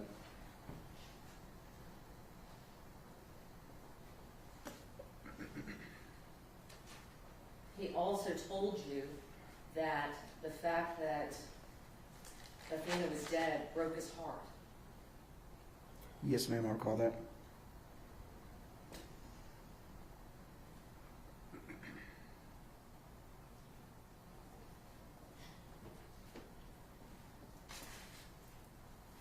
Ranger Espinoza, you also recognized that Tanner was being remorseful as well, didn't you? No, ma'am. You don't recall telling him, I see remorse in you, I see regret in you? That is part of an interview tack in order to maintain rapport. So you lied to him? No, ma'am. Again, that's a rapport. It's a common strategy. If you want to call it a lie, you can, but it's strategy. But you did tell him that you saw remorse in him? Correct, I did. And you did tell him that you saw regret in him? Yes, ma'am.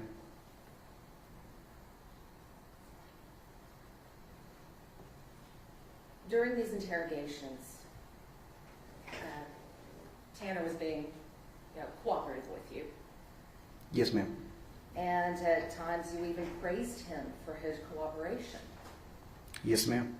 And you even told him that you would be sure to tell everybody how cooperative he had been during the process.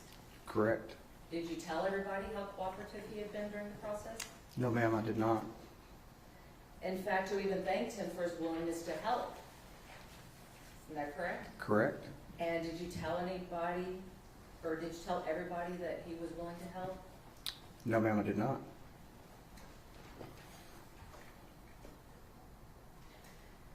You testified on direct that Tanner was not being truthful throughout the interrogations. And at one point you told Tanner that what it was all about was doing the right thing. Do you remember that? Yes, ma'am. And for you, doing the right thing would mean confessing to the murder. Is that right? Yes, ma'am. Tanner confessed to the murder, didn't he? Yes, ma'am. And for you, doing the right thing meant helping law enforcement to recover the body. Do you Yes. agree with that? Yes, ma'am. Tanner eventually helped you recover the body, did he not? Yes, ma'am, he did. You also stated on direct that Tanner blamed everyone else but himself. But Zero told you the truth about abducting Athena. Is that correct? Tanner told me the truth about abducting Athena. And he also told the truth about killing her. Again, that's Tanner. It's Tanner Horner, not Zero. So the persona of Zero brought you to Bobo's Crossing. Yes, ma'am. So when Tanner is being truthful about those other things, and Zero is being truthful about other things, and Zero is Tanner, doesn't that mean that Tanner was being truthful about what had happened? Yes, ma'am. Although you claim that Tanner was not being truthful during the interrogations, he wasn't the only one that was being untruthful. Would you agree with that? Could you elaborate? Well, Tanner asked to talk to Cassie, and you told him that you would allow him to do that in a minute, but you never let him call her, did you? What I meant by that is he'd be allowed to make phone calls from the jail. But you told him that he would be able to do that in a minute, but you did not allow him to do that, did you? I'm sure the Wise County Sheriff's Office provided him his phone call to Cassie if he wanted to call her. But my question is for you, Ranger Espinoza, did you allow him to make that call? I did not.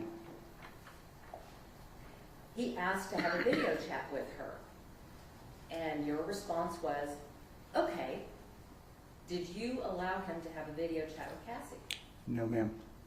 You asked about, or Tanner asked about seeing his son, and you told him that you would do that for him.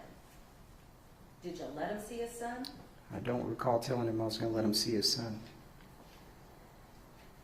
Well, the jury heard the video, so they'll remember what you told him. Mm-hmm. When Tanner made the request, and I believe it was, your phrasing was that he wanted to cut a deal. You said that you felt that, well, actually what you told the jury was that the deal would be that if he received the deal requested, he would tell you the truth. That's what you told the jury, right? I believe it's what he said. Yes, ma'am. But that's not the complete truth, is it?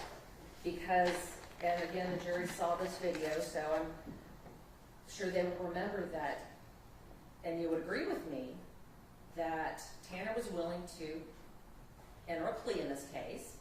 Do you remember him telling you that? Yes, ma'am. Do you remember him telling you that he would be willing to give up all of his defenses? Yes, ma'am. Do you remember telling him that he would be willing to give you any information that you wanted? Yes, ma'am. Did you remember him telling you that he was willing to give up everything and go to prison forever? Yes, ma'am. And all of this, the plea, the defenses, the information, going to prison forever, was just so he would be able to have a chance to say goodbye to his family. I believe, yes, ma'am, that's what he wanted. He asked you to relay all of this to the judge and to the prosecutors. Do you remember that? Yes, ma'am. You told him that you would do this. Did you relay it to the judge? I believe I spoke to the judge and the district attorney's office in reference to that. To the deal? Yes, just that he wanted to cut a deal. You didn't give him any of the other details? No, ma'am.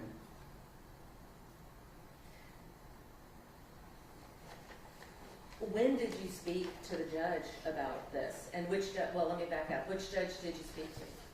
I believe during the course of that week, I informed everybody about the reinitiated interview, and I mentioned of Tanner wanting to cut a deal where he was released on an ankle monitor with video surveillance, which is not possible, and I told him that was not possible. So, Well, you're not the prosecutor in the case, are you? no, ma'am, I'm not.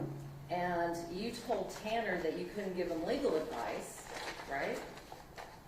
Correct. I'm not going But to. now you're making a legal conclusion about what is and isn't possible. Do you agree with that? Yes, ma'am. Again, I told him it is above my pay grade. That is a decision for the district attorney's office. And you said it's a question that you'd have to ask. Correct. So the question I have is, and you just said that you talked to the judge about it, which judge did you talk to? It was mentioned to Brock Smith When? during that time frame sometime. When did you speak to the prosecutors about it? I believe, actually, district attorney's office we had a meeting with the district attorney's office that day at the Wise County Sheriff's Office, and I informed them about it. The question I have is, why wasn't that included in your police report that you prepared for this case? It was included in the police report. The fact that he was willing to give up all of his defenses? Yes, ma'am. There's video evidence of that. What I'm saying is that in your written police report, you did not update your written police report to include all this information, did you? My police report says for all the details reference the videos in this report. So yes, ma'am, I did include it in this case. Now, you have, how long is your police report? I believe this one is 75 pages. And you have other details in that police report. Do you agree with me? Correct. And what you're telling the jury is that something as important as he is willing to make a deal, you didn't think was important enough to put into a written form? Correct. Again, I did put it in a written form as far as reference my report. My report references that all the details are contained within the video. All right, so let's talk some more about this video. Mm-hmm. And I wanted to talk to you a little bit about Tanner's demeanor during his interrogations. Hold on one moment, I'm sorry.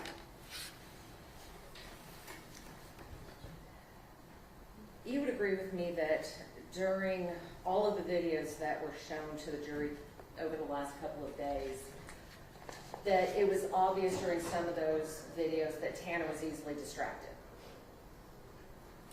That's a matter of opinion. Well, you testified earlier that he became distracted and you would have to redirect him. Do you remember that? No, ma'am. I actually stated that he would interrupt to talk about his deal, and I would have to redirect him back to what we were talking about. So when he was distracted by the gel that was in your hair, when he was distracted by your shoes, you were able to redirect him back to the information that you were interested in, right? Yeah, I was definitely able to keep communicating with him. Yes, ma'am. You would agree with me that Tanner was polite to all the officers. To the best of my recollection, yes, ma'am. And, well, I mean, you've sat here and watched all the videos. Was he rude to any officer during those videos? Not in my presence, no, ma'am. He said yes, sir, and he said no, sir. When Yes, asked. yes, ma'am. Correct. He didn't curse at any of the officers. Yes, ma'am. Correct. He didn't threaten any of the officers. No, ma'am. Correct. Didn't raise his voice in anger at any of the officers. Correct. The only time his voice raised a little bit was when he got excited about talking about something that interested him, right? Yes, ma'am. When he was arrested, he didn't put up any resistance. Correct. When you took him out of the jail, he didn't put up any fight or any resistance. No, ma'am. When you walked him around the bamboo forest, he didn't try to run or escape. No, ma'am. He was respectful to your authority, was he not? Yes, ma'am.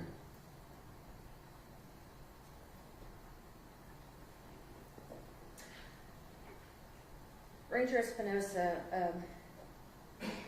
you have a Bible verse on your handcuffs, is that correct? Yes, ma'am, I do. That's Romans 13:4. Yes, ma'am. And you would agree with me that Romans 13:4 says, "For he is the servant of God, an avenger who carries out God's wrath on the wrongdoer." Is that what 13:4? It depends which version of the Bible you read, but yes, ma'am, that's correct. One moment, Your Honor. Yes, ma'am.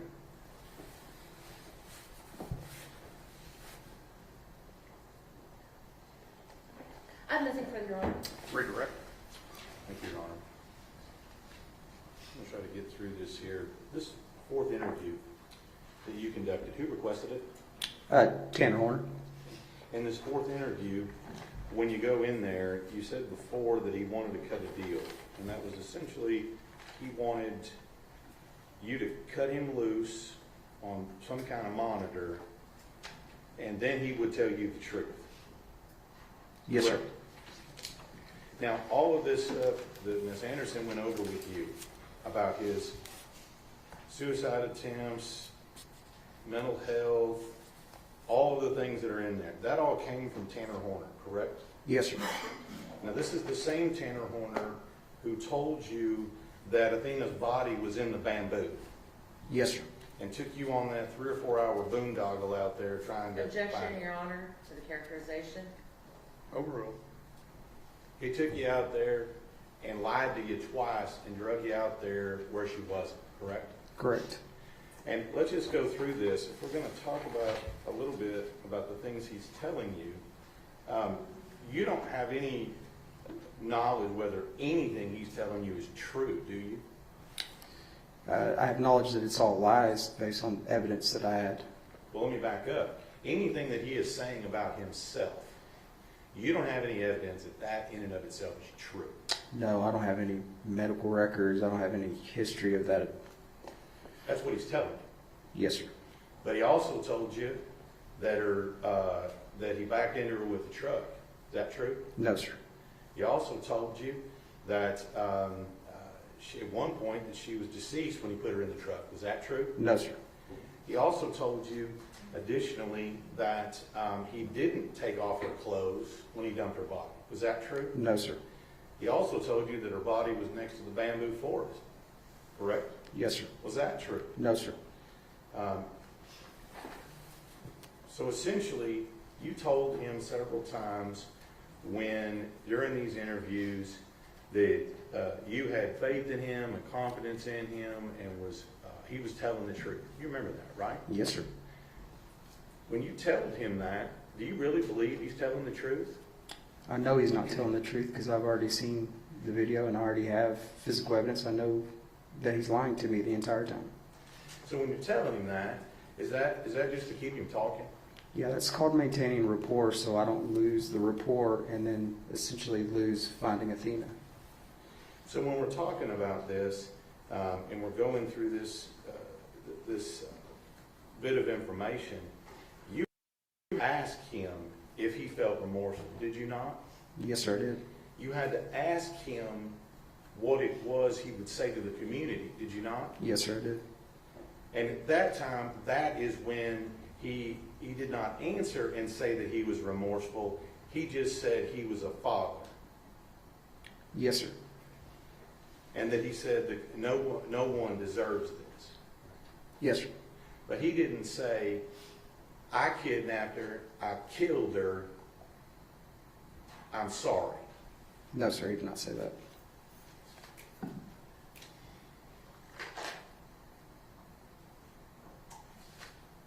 So when we talk about whether or not Tanner Horner was truthful about what happened, you were asked a minute ago if he was truthful in telling you that she was placed in the bamboo. Is that right? No, sir, he's not truthful about saying that. You were asked if that was truthful. Is that truthful? No, sir, it's not. As far as whether or not there were any clothes taken from the scene, was he truthful about that? No, sir, he was not. So how are you to believe anything about him as a person if literally the entirety of his statements to you have been lies? I couldn't believe anything that he was saying. And in fact, when he's lying to you throughout this, you said you knew he was lying, Yes, sir. but you kept him talking. Yes, sir. And throughout the entirety all of this, yes, he is being cooperative, Yes, sir. except that he's lying. Yes, sir. He is being cooperative, except he's trying to divert you from the truth. Objection, Your Honor. Leading. Sustained.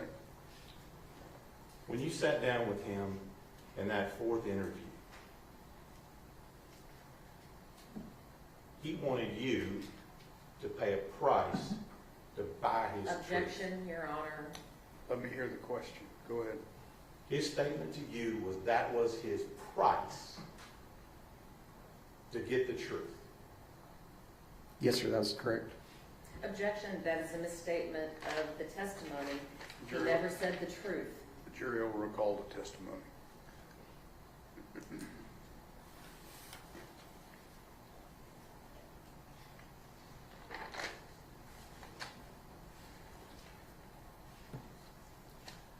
So throughout all of this, the only thing that he told you that was the truth was that she was deceased. Correct? Yes, sir. Objection, leading. Overruled. The rest of that stuff you had to learn on your own. Yes, sir. That's what it's. Ms. Anderson. Just a couple of things. After Tanner told you about being at Millwood and taking medications, did you attempt to confirm that information? Yes, ma'am, that's information that was passed, and at some point, either Wise County Sheriff's Office or the District Attorney's Office would attempt to make or obtain medical records. And so, knowing that they were able to obtain medical records from Millwood, it wasn't a lie then when he told you that he was at Millwood. I actually don't know what medical records were actually obtained. I wasn't privy to them. I just know that the medical records were requested. And earlier you just said that they obtained medical records. So if they were able to obtain medical records, you wouldn't be able to obtain them if they weren't there. Would you agree with that? I'll object to speculation. He said he doesn't know about these records. Sustained. But you don't obtain records for somebody if no records exist, right? Same objection, call for speculation. He can answer that. Basically, what we do is an overall. It doesn't have to be from a specific place. Usually when we have a defendant, we try to find a medical history. So it may not be for that particular, but the District Attorney's Office would obtain all records. It does, maybe not these particular ones we're talking about, but all records would. If there's some there, we're going to try to obtain them. All right, so if you were able to obtain records from Millwood, you would have obtained records from Millwood. Correct. If the District Attorney's Office would have obtained records from Millwood, they would be privy to the District Attorney's Office. And the way the District Attorney asked the question, he characterized that Tanner's price for telling you the truth was that he received the electronic monitoring. Do you recall him asking you that question? Yes, ma'am. I believe that's what he said. But that's not quite accurate, is it? Because it wasn't the price for telling the truth. Tanner's price was for entering a plea in this case. I believe the underlining purpose of the deal was to tell the story or the truth and then get the deal for the monitoring. Well, actually, that's not quite what the video showed, is it? I mean, the video said that he would be willing to enter a plea, right? Yes, ma'am. And then he'd be willing to give up his defenses, right? Yes, ma'am. Then he would be willing to go to prison for life, right? Yes, ma'am. And that he would be willing to tell you everything you know, or everything that you would like to know, right? Yes, ma'am. Okay, so it's just not telling the truth. There was a whole list of things that he wanted. And that was what he was willing to do if you were to speak to the judge, speak to the prosecutors about the possibility of electronic monitoring. Yes, ma'am. Nothing further. Mr. Stanton? Just a couple of questions, Your Honor. Thank you. I didn't hit on this before, and I apologize, Ranger Espinoza. When you initially detained Tanner Horner on scene there at the corner of Faith and Hope, you had testified before about your basis for doing so. Correct. What was that basis? Objection, Your Honor. Miss Ranger Espinoza did not detain him on. That was his brother. Sustained. Once you got to the scene and Tanner Horner was there in cuffs, what was the purpose of your question?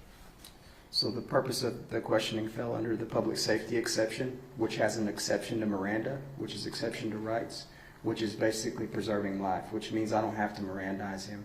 If I'm looking for a kidnapped child that could potentially be alive, Miranda does not apply.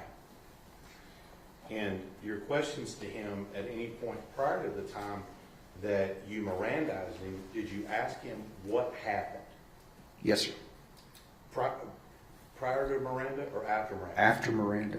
Pre-Miranda, there was no questions about any details of the case other than where's Athena? Take me to her. And in fact, he attempted at some point to tell you what had happened, and you stopped him from talking. Objection, Your Honor, this leading. Sustained. Rephrase your question. When you got in the truck, what did Tanner attempt to tell you about what had happened? At that point, when I asked him, as y'all saw the video, he attempts to say something or tell me something. I said, stop. We'll worry about that later. We just need to find Athena, which falls within the parameters of the public safety exception and the exception to Miranda.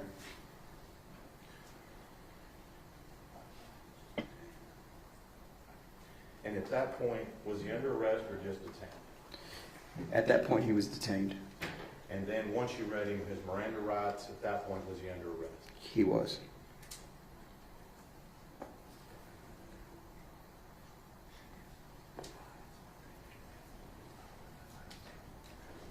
House witness. Ms. Anderson? No, Your Honor, I'm done. May Ranger Espinoza be excused subject to any potential recall? Final statement. No objection. Thank you, sir.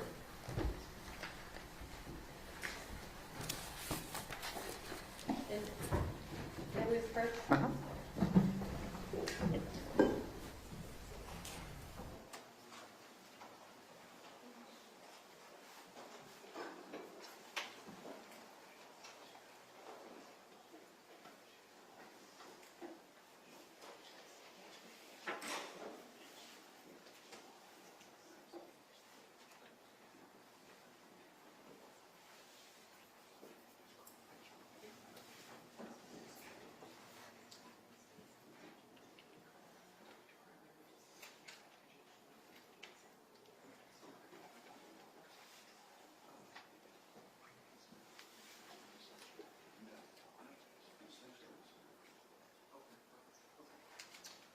Who do you have next? Taylor Page.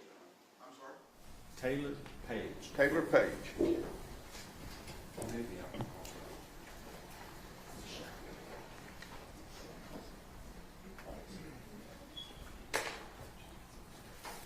Your Honor, I do need to put a couple objections on the record. I'm sorry? I need to put objections to the testimony on the record. You want You some need, approach to do that? Do you, or- do you do it in the presence of the jury or outside? I don't think it'll hurt. It's whatever you want to do. If you want me to approach, I can do it. Go ahead. No, you can go ahead. Your Honor, I think I would like to renew the objections we made at the 702, 705 hearing. In addition, I would like to object, there are 48 potential FBI agents involved in this case. The FBI, per their policy, we requested those personnel records, which could be potentially exculpatory. They denied access to all of those. I believe that's a violation of the Michael Morton Act. I would ask that the court refuse to allow any of the FBI agents to testify in this case based on that. They require a 2E letter for you to get their personnel records. We went through the process of doing that, and they denied us any of those records. Obviously, with any Texas law enforcement officer, we would get those records directly from the district attorney, but the federal government just doesn't do what the states ask them to do. They don't have to, and we can't make it. All right. Your objection is overruled. Do you have a running objection? Your Honor, I think there'll only be one other agent testify, but I would ask for the same. So the same objection would apply to the second agent? Yes. Okay. Just remind me when that agent comes in. Thanks, Your Honor. The other issue is when he testified at the 702, 705, I believe his testimony was that he did only perform. Your Honor, I'm going to object us to having this discussion in front of the jury about things that happened in hearing outside the presence of the jury. Go to your room.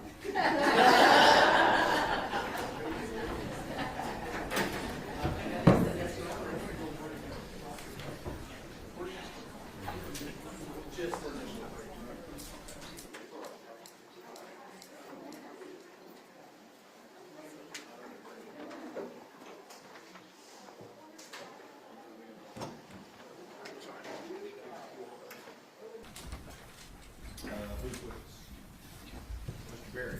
Yes, sir. Mr. Page, would you please state your name and spell your first and last name for the court, please? Yes, sir. My name is Taylor Page, spelled Taylorpage. And what do you do for a living, Mr. Page? I'm a special agent with the FBI in Dallas. So Special Agent Page, can you tell me a little bit about your background as far as how it was that you became a special agent with the FBI? I've got a bachelor's degree from the University of Wisconsin-Milwaukee. Worked in private sector for about 10 years before coming over to the Bureau. Nothing law enforcement related, but the Bureau has a history of hiring folks from a lot of different fields. So I went through the application process, and then everything that I've learned through the academy, and then since I've been an agent, obviously brought me to this point of being an investigator with the FBI then. You talked about the academy. Where's the academy located? Quantico, Virginia. And what does that entail? About what kind of process? It's about 5 months from start to finish at the academy.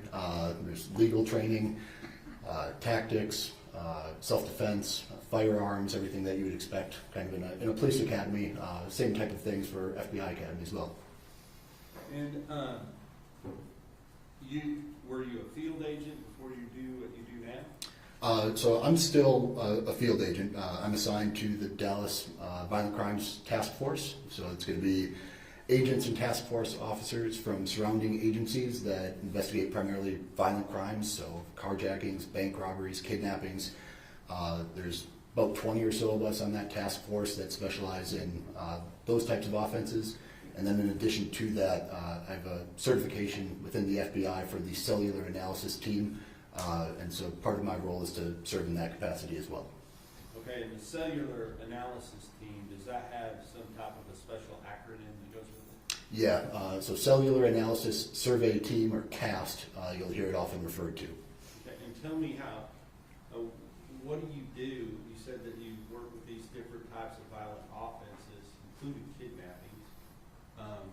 What does the Cellular Analysis Survey Team do? So the CAST unit is different than the Violent Crimes Task Force.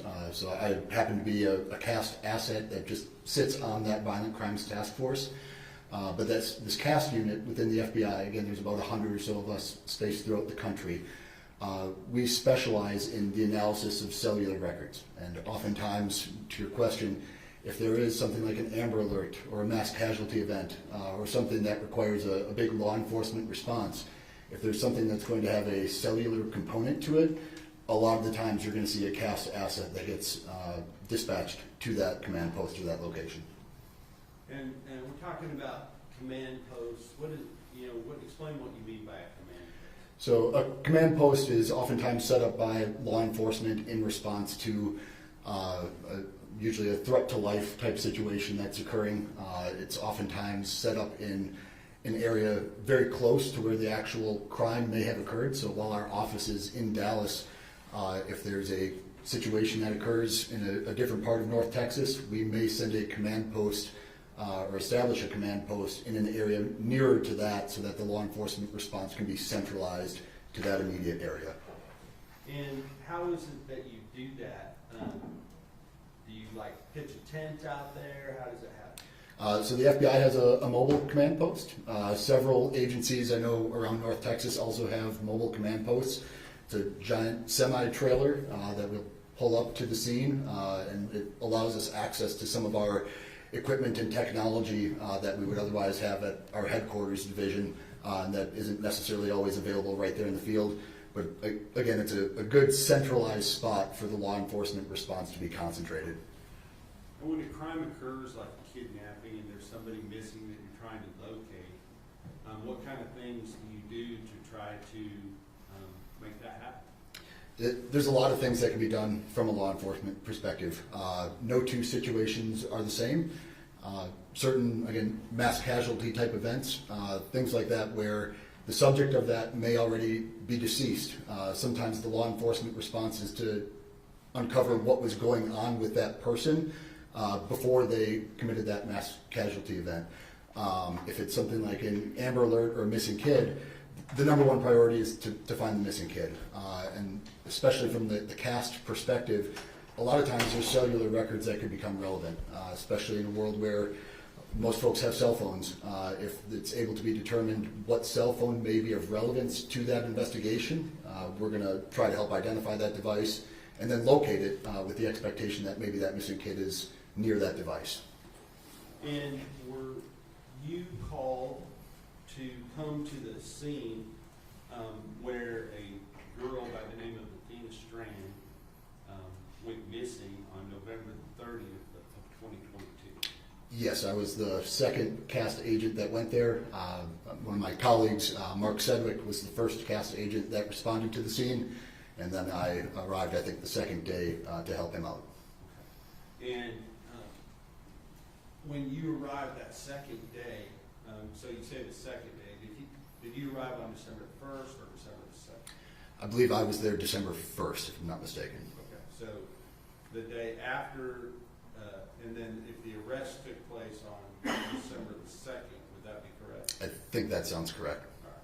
So, as agents, you and Mr. Sedgwick, or Special Agent Sedgwick, are you collecting certain information that you can then analyze? Yes. Again, it's all dependent on what's happening in that particular situation. If, again, there's cellular records that appear that they're going to be of relevance, we will reach out directly to those cell providers, so Verizon, AT&T, T-Mobile, and try to explain to them, hey, here's what we've got going on, and we'll make what are called exigent requests for information. So things that are not accompanied with a warrant at that time. There is an immediate threat to life that's going on, and we're trying to mitigate that as best we can. So we make the request in good faith to those cell providers that, hey, we believe these records could be helpful in locating or identifying this missing person. Now, in this particular case, was the child still missing when you arrived? Yes, sir. And was there any knowledge one way or the other as to whether the child was still alive or not? We had no indication of her status at that time. So, did that qualify then for these exigent requests that you're making to different phone companies and different social media carriers, things like that? Yes, sir. And, I mean, there's a commonly known or a common term that's out there called geofencing. Can you kind of explain what that means? Yeah, so geofencing, just the general concept of a geofence is that there's a particular area where something happened. And then if you draw basically a radius around that, say 400 meters, you could potentially identify devices that fall within that radius. It's done in order to identify possibly unidentifiable persons that may have been present in that area by way of cellular connectivity oftentimes. Certain geofences are not only related to cell phone connectivity, there's other types of geospatial geofences that can be done that may be GPS related. But the general concept of it is just that there is a known quantity or a known event and then a radius that you want to establish around that area to identify the devices that were present in that spot. And are you able to limit that to certain times and parameters? Yes, sir. Okay. And did you do that in this particular case? We did. Okay. Now, when you go to the scene out there, or really any scene of a missing child, who are the first people that you are often tasked to look at when you look at their mobile devices? Usually it's the parents or close family that may be living with that person. So a lot of times it's not even necessarily that that person is a suspect per se, but you also want to get corroboration for statements that those folks may be making to law enforcement. So if a parent says, I was at work all day, if you get the phone records for that person, you could pretty easily identify, depending on how far away they live from their work, you could potentially identify that, yes, they were at work that day and their statements are consistent, as opposed to someone whose phone was not near their office that day, then maybe the statements that they made that they were at work could be more concerning. And was that done in this particular case with regard to the missing child, Athena Strand? Yes, sir. I believe Special Agent Sedgwick started that process. Okay. Now, when you got there and you became involved in this process, was there another phone number that was identified as being a potential point of interest that y'all wanted to obtain some records related to? So there were a couple things that took place. We did a geofence to T-Mobile, and there was a device that was identified within that geofence. That device became of interest for us. Second to that, there was a phone number for Mr. Horner that was also identified, and that became more relevant as the command post situation started to unfold. Okay. And with regard to that, did you obtain these exigent records related to that phone number for Mr. Horner? Yes, sir. Okay. And based upon reviewing those records, are you able to determine whether the device that is generating those records is moving or not moving based upon your analysis of that device? We can usually get to a pretty quick conclusion about whether a device is movement or stationary based on those records. Yes, sir. And with regard to this particular device, did you find that this device was at times stationary? We did. And that then it would move some and then be stationary again for certain periods of time? That particular device associated with Mr. Horner, yes, as well as the device, the second device that was within that T-Mobile geofence. We saw consistent movement and stops for both of those devices. And are those two devices moving at the same, to the same places and stopping at the same place? Generally, yes. That would be my overarching conclusion, that they were generally moving together.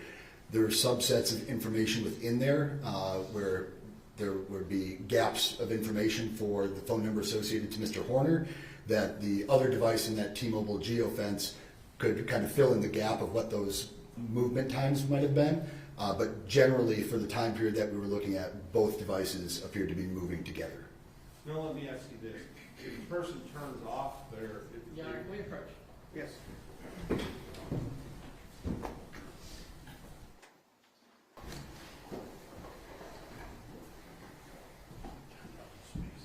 Now, if one of the types of devices that you may be looking at, cell phones. Yes, sir. Okay. There are also sometimes GPS or cell phones even that are embedded within vehicles. Modems, more to that point, yes, sir. Okay. So explain to the jury what a modem is. So a modem could be something that's got, in this particular case, cellular connectivity. So it's a mobile modem to provide internet access, but that internet access is provided via the cellular network. So it's not a hardwire internet connection like you might have at your house on your home router. It's transportable. It's usually a battery-powered thing, but it connects to the cellular network in the same way your phone does in order to provide internet service to a particular device. So it's not a phone, but it provides internet to another mobile device. So if my car that I'm driving down the road has one of these modems in it, and I also have a cell phone while I'm driving down the road, are both of those essentially going to be moving at the same time? Your phone would very likely have its own SIM card, but yes, you would see movement on both devices. And if then I turned off my phone, or I took the SIM card out, or whatever it was that I did, would then that keep that particular device from communicating with the cellular network?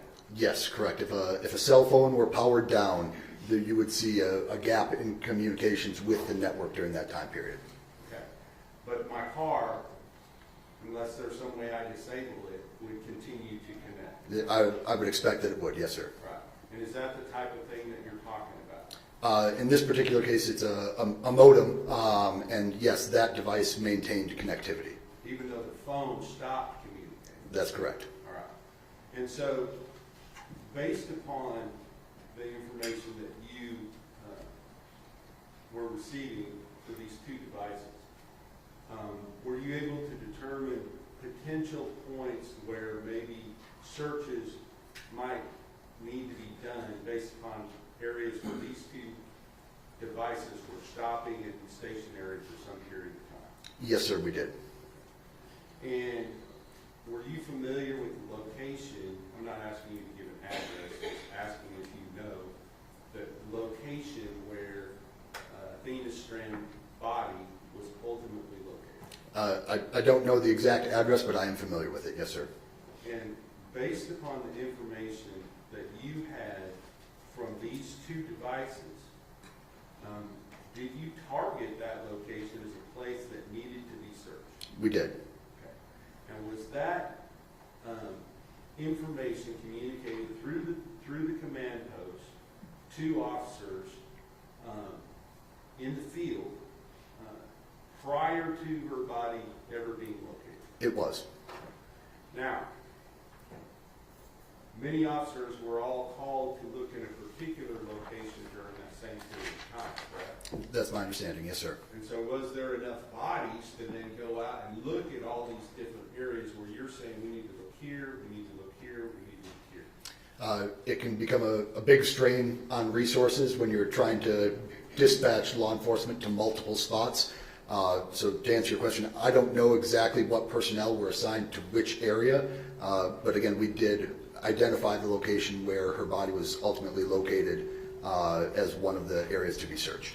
And that location was actually identified in advance by some period of time of when she was actually located. Is that correct? Yes, sir, that's correct. But because the resources were diverted to a different location, that area was never able to be searched prior to her body being located. Is that right? I don't think it was searched thoroughly. The area that we identified was a body of water, and obviously if the body is not readily viewable on the top of the water, and especially given certain times of day, darkness would be a factor in that as well. So yeah, if you don't have adequate personnel to do a proper search of that spot, you may not find what you're looking for at that initial search. So if officers had been available to thoroughly search that location. Objection, speculation. Let me hear the question. Is it your opinion that if officers had been available to thoroughly search those locations, that her body could have been located earlier in the day? Objection, speculation. Sustained. With regard to your work, you said you were working with Mr. Sedgwick, is that right? Yes, sir. And he is also a member of this CAS team. Yes, sir. And then, does the CAS team often, in preparation for a trial like this, or to sort of analyze the data that you have, do they prepare something called a cast analysis? We do, yes, sir. Okay, and tell me what a cast analysis is. It's oftentimes going to be centered around cellular records, as you might expect, but then it's going to have information related to activity of the cell phones that are cellular devices that are being analyzed, and then that activity is going to be mapped in concert with known events related to a particular crime. Just because the mapping of a phone or a cellular item itself isn't necessarily meaningful unless you have locations of relevance as it relates to the crime that's being charged. And are there potentially other devices that could be used to corroborate the modem in the vehicle as well as the cell phone? Yes, sir. Okay. Would package scanner potentially be something like that? Yes, sir. Okay. Would geolocation data on a video be something like that? That would also assist in that, yes, sir. And so if those things also corroborated those points of data you already had, that would be something that might go into the CAS analysis. Yes, sir. Objection, Lee. Don't lead your witness. Now, with regard to this particular case, was a CAS analysis done? It was. And who was the officer that did that CAS analysis? Special Agent Sedgwick. And with regard to your part in that, did you act as a technical reviewer of that? A peer review, yes, sir. Okay. And but it would be Agent Sedgwick that would be the one to actually present that analysis, correct? That's correct. Pass the witness. Cross-examination. Good afternoon. Afternoon, sir. Good to see you again. Yes, sir. Just one question. So, as far as that analysis goes, your contribution was to request the geofence data from T-Mobile. So the initial geofence request was done by me, and then once the phone number was identified as the result of that geofence, as well as the phone number associated with Mr. Horner, both of those exigent requests were also made by me to T-Mobile. Okay. And then you're talking about from this command center, you're comparing data as it comes in with Agent Sedgwick. Yes, sir. That's all I have. Thank you, Your Honor. Redirect. Nothing further to this witness, Your Honor. May Agent Page be excused subject to any potential recall? Yes, Your Honor. Yes, Your Honor. Thank you, sir. Thanks, sir. Okay, I need a break. Okay? Give me 15 minutes and we'll start back up at 5 minutes to 3, okay?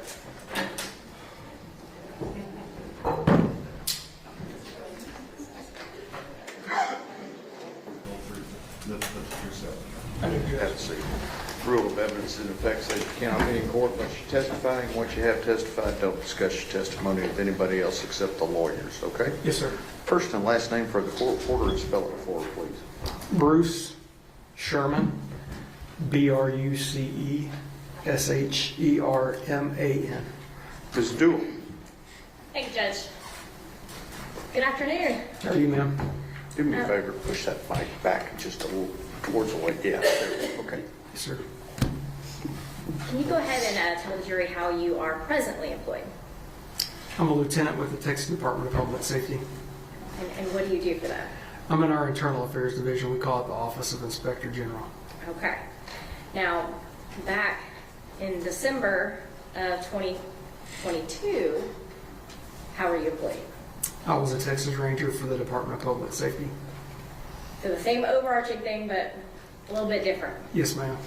All right. How'd you become a ranger? I started with the Department of Public Safety in 2007, and as a highway patrolman out of the academy, and I was a trooper around several places in Texas. I started out down in the Beaumont area, and then I've been in North Texas since 2008. I worked in Denton for a little while, and then I was in Rockwall before I went into the narcotics service in our criminal investigations division. And I conducted investigations into drug trafficking organizations for about 3 years before I went to the Rangers. And how long were you a Texas Ranger? From 2017 to 2023. So not long after this case, you made a move. Yes, ma'am. All right. How did you initially become involved with the investigation and the search for Athena Strand? Yeah, the initial call that I got to be involved was really for a support role. I got called by one of the Ranger lieutenants. It was actually not from my area, but covered the Wise County area. And he just requested for me to come out and offer some sort of support. And so I responded to kind of the command post, if you will. I don't remember the exact location, but I remember there were a lot of people doing a lot of different things. Is that normal for, I guess, a large scene to have multiple Rangers involved? Yes, ma'am. Do you recall about how many other Rangers were out there? You know, when I got there, just a handful. I would say, you know, somewhere between 4 and 6. But I know that there were others out in the field that were tracking down, you know, potential leads, following up on things. Some of them had gone home to take a little break because they'd been out there for countless hours. And so just the ones that I saw, there was a handful of us out there. Was this an all-hands-on-deck situation? Yes, ma'am. And you mentioned a lot of people. Was that a lot of other law enforcement agencies besides the Texas Rangers? Yes, ma'am. Do you recall who all you saw when you arrived? Yeah, I know the Federal Bureau of Investigation was out there. A lot of what appeared to be civilian personnel, people who were out there just waiting for an assignment. They wanted to help, and they were there to just offer any kind of help that they could give. But a lot of civilian support, but also a lot of law enforcement support as well. Athena Strand went missing on November 30th of 22. What day did you actually get involved? December 2nd, 2022. And when you were asked to come out, where did you specifically go first? I went straight from my duty station out in the Garland-Rockwall County area, straight to that command post again. I don't remember the address or even what city it was in, really. I can see it in my head. I just don't know exactly where it was at. And when you arrived, were you given a task by a ranger or anybody else at that command post? Yeah, initially I wasn't. I was there just kind of waiting for a lead to follow up on or some support role. But after a short period of time, there were some developments that were made, and I could tell just by kind of body language and some information that I was getting, things were rapidly evolving as far as the leads that were coming in. And at that point, one of the ways that I assisted was by using social media and working with our intelligence and counterterrorism division to try to locate potential online leads. And and efforts to preserve any information that could potentially be evidence. And at this point, was that lead that they had a suspect who was a FedEx driver? Yes, ma'am. And so what were you asked to do to preserve any evidence within social media? Yeah, one of the things that we did, certainly it involved online leads, social media leads, but it was involved parties that were associated with the person of interest, which I think at that time, that's what we would probably call them, was the best lead, and based on the evidence that had come in with that lead, we were just trying to find out common associates with him, you know, any of their online accounts, if there were any abnormalities, things like that. And then, of course, our analysts with the Intelligence and Counterterrorism Division were helping me with that. They actually have a lot of better resources than I do. So we were collaboratively working to locate and preserve some of those things. And you said with him, so at this point, you were looking for persons of interest associated with Tanner Horner. Yes, ma'am. And you were taking anybody that you found associated with Objection, Tanner. Your Honor, leading. I'll lead your witness. What were you actually doing with the persons of interest of Tanner Horner that you were speaking about? Yeah, we were finding any digital fingerprint, if you will, of them that existed publicly online. And so, you know, some of the most common ways that is maybe a Facebook account or an Instagram account, Google accounts, things like that that are publicly available. And then obviously, if we found something of interest or more interest, then we would use our Intelligence and Counterterrorism Division to look into those things further. And did you start your search with Tanner Horner or with someone else? With Tanner Horner. And what did you do to preserve any accounts? Yeah, so the way that works with most of our social media and digital evidence, if you will, those don't require a formal legal process, if you will, through the court system. We're simply asking those digital online platforms, if you will, Meta, Facebook, Instagram, Google, places like that. All we're asking them to do is say we've identified an account of a person that we believe is the owner or user of that account, and based on our criminal investigation, there could be evidence there, and we're just asking you to hold that or preserve it so that it can't be deleted or tampered with. And so as we would identify those counts for Mr. Horner, we would just ask those platforms to preserve it so it couldn't be deleted or tampered with. I want to dumb this down, but is this essentially a form that you fill out somewhere? Digitally, yes, ma'am. So what we do is there's what's called a law enforcement portal. And so once these platforms have confirmed and vetted us as law enforcement investigators, we have a portal we can go into, and we can use that portal to tell them what kind of crimes we may be investigating, but the accounts that could be associated with it at our request to preserve it. This puts a hold on the account to where it preserves the information. Is that what you're trying to tell us? It's the same, rephrase your question. What is the actual, what is Facebook, Meta, Google, whomever you're sending these to, what are they actually doing to preserve anything? Yeah, so as far as we'll just use Mr. Horner, because that's the example we're using. He would never know, nothing changes for his account, doesn't freeze, it doesn't hold. It just means that if he goes in and tries to delete or tamper with some sort of potential evidence that's there, it can't disappear. It's there. And so if we followed up within a 90-day period with a legal process, which would require probable cause, then we would still be able to have that evidence that can't be tampered with. So with the preservation request, does that allow you to receive any information? No, ma'am. And what would you need to receive any information? A search warrant or an order from a judge, a district court. And you were not the person to get any search warrants in this case? Objection, Your Honor, leading. No, ma'am. At some point, you were asked to do something different, a different task, if you will. Can you tell the jury what you were asked to do next? Yes, ma'am. So at some point, as that information was coming in, the leads had evolved. I was asked to go to his residence, or the residence of his family. So we went out there, and I conducted surveillance, along with several other law enforcement, between DPS and I believe there were some other agencies as well. But we were in unmarked vehicles, wasn't a marked presence, and we just basically were there to ensure or keep an eye on the residents for anyone that came or went, if you will, while we were waiting for a response from our SWAT team, if you will. They call it a special response team.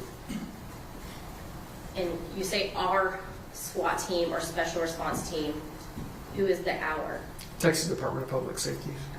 Now, is this a Texas Ranger SRT team or a DPS SRT team? Both.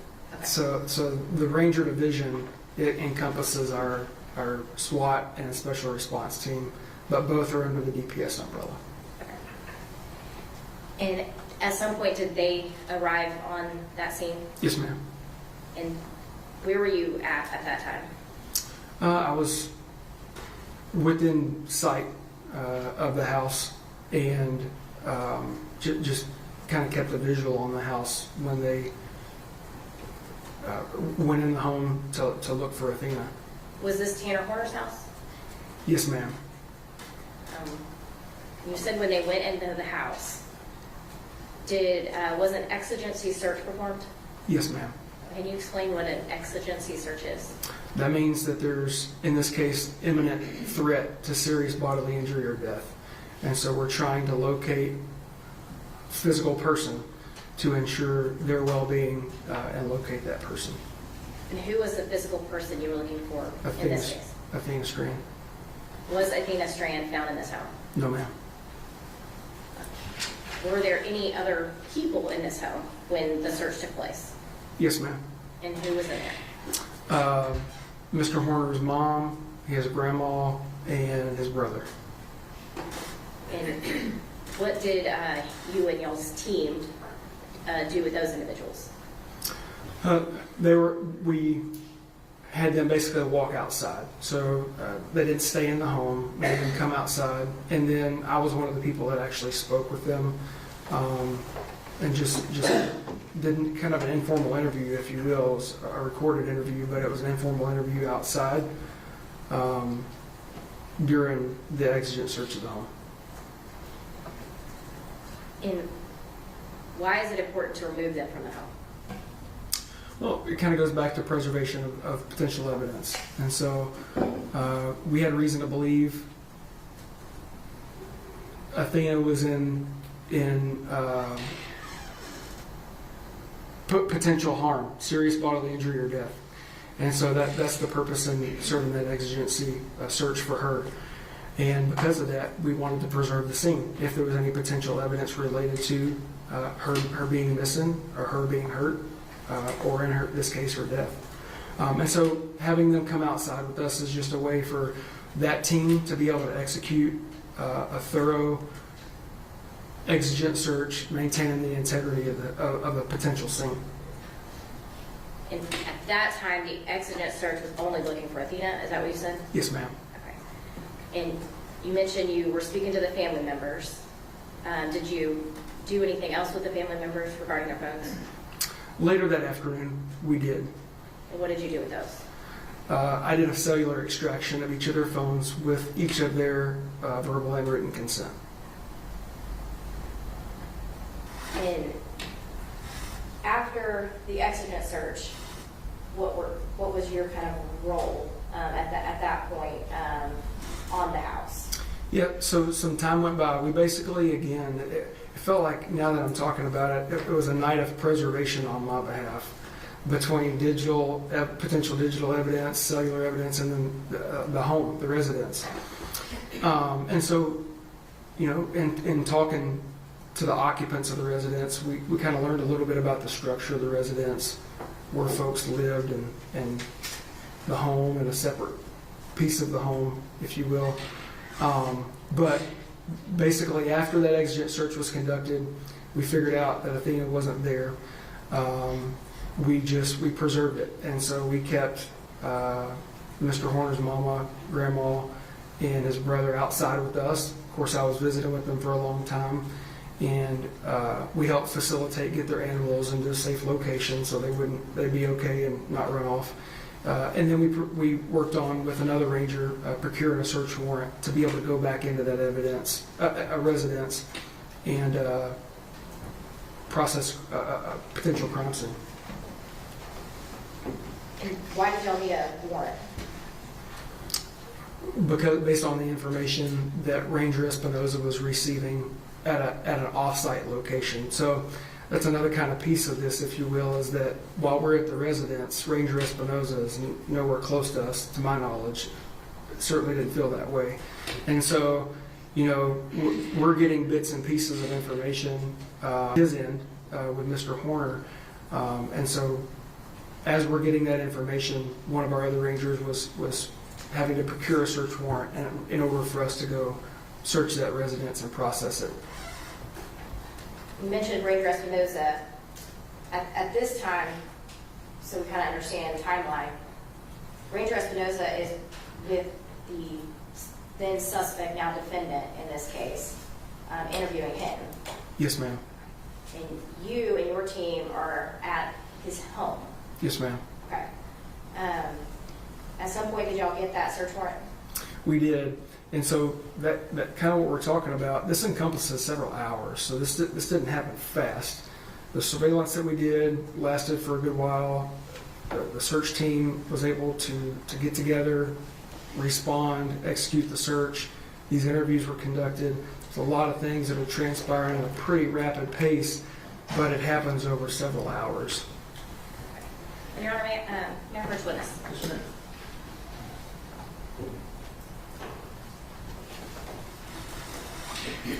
I'm going to show you what's been marked as State's Exhibit 52. Do you recognize this? Yes, ma'am. And was this photo taken by you? I think this picture was sent to me, but that. Do you recognize what's in that photo? Oh yeah, yes, ma'am. And is that how that looked on the day and night that you were there? Yes, ma'am. And so is it a very accurate depiction of what's in this photo? Yes, ma'am. As you saw it? Yes, ma'am. And Your Honor, at this time, the state offers into evidence State's Exhibit.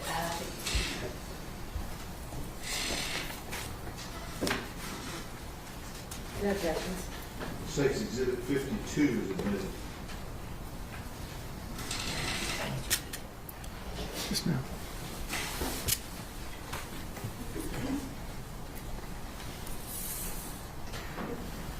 Can you tell the jury what we're looking at here? That's the front of Mr. Horner's mom, grandmother, and brother's residence. There's a separate structure to the rear where Mr. Horner and his child's mother were living. And so when you, as we're doing surveillance, I think was the word you used, on the home, were you guys just kind of sitting outside the house looking at it? Yep. So as you're looking at this, if you can imagine to the left, there's just a driveway on an empty lot, if you will, just down a block or so, and that's where I was backed into watching the residents, you know, to the left, if you will. But then there were other units, unmarked units, I remember being down the road to the right as well. And so we were trying to stay in communication with each other throughout our surveillance while we were waiting for the SRT to get there. And once your SRT team got there and the other ranger came back with the warrant, what happened next? Yeah, so the Federal Bureau of Investigation had a unit or a team come out and begin processing the scene. We're canvassed. Again, they're in communication directly with Ranger Espinoza or the folks that are with him, relaying information, which I'm not privy to. He would best answer what those things were, but I know that they were back and forth in communication, and so they knew the things that they should be potentially looking for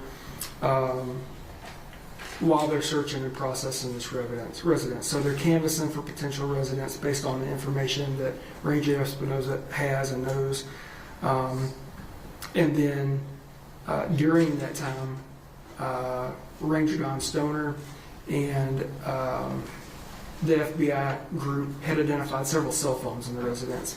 Come to find out, that was for Mr. Horner's mom, grandmother, and his brother. They all provided verbal and written consent for those. And so while FBI was processing the crime scene, at that point I did digital forensic extractions for their phones. So, so it's at that point that you and the other team, I guess, take the family's phones out of the home? Yes, ma'am. So they did not have them on them when they originally left the home? That's correct. Okay. So while they're doing their CSI stuff inside the house, you were doing the extractions. Is that kind of the timeline? Yes, ma'am. Okay. At this point, did you have any other role in this search or investigation? No, ma'am. Thank you. No further questions. I'll pass. Ma'am. Cross-examination.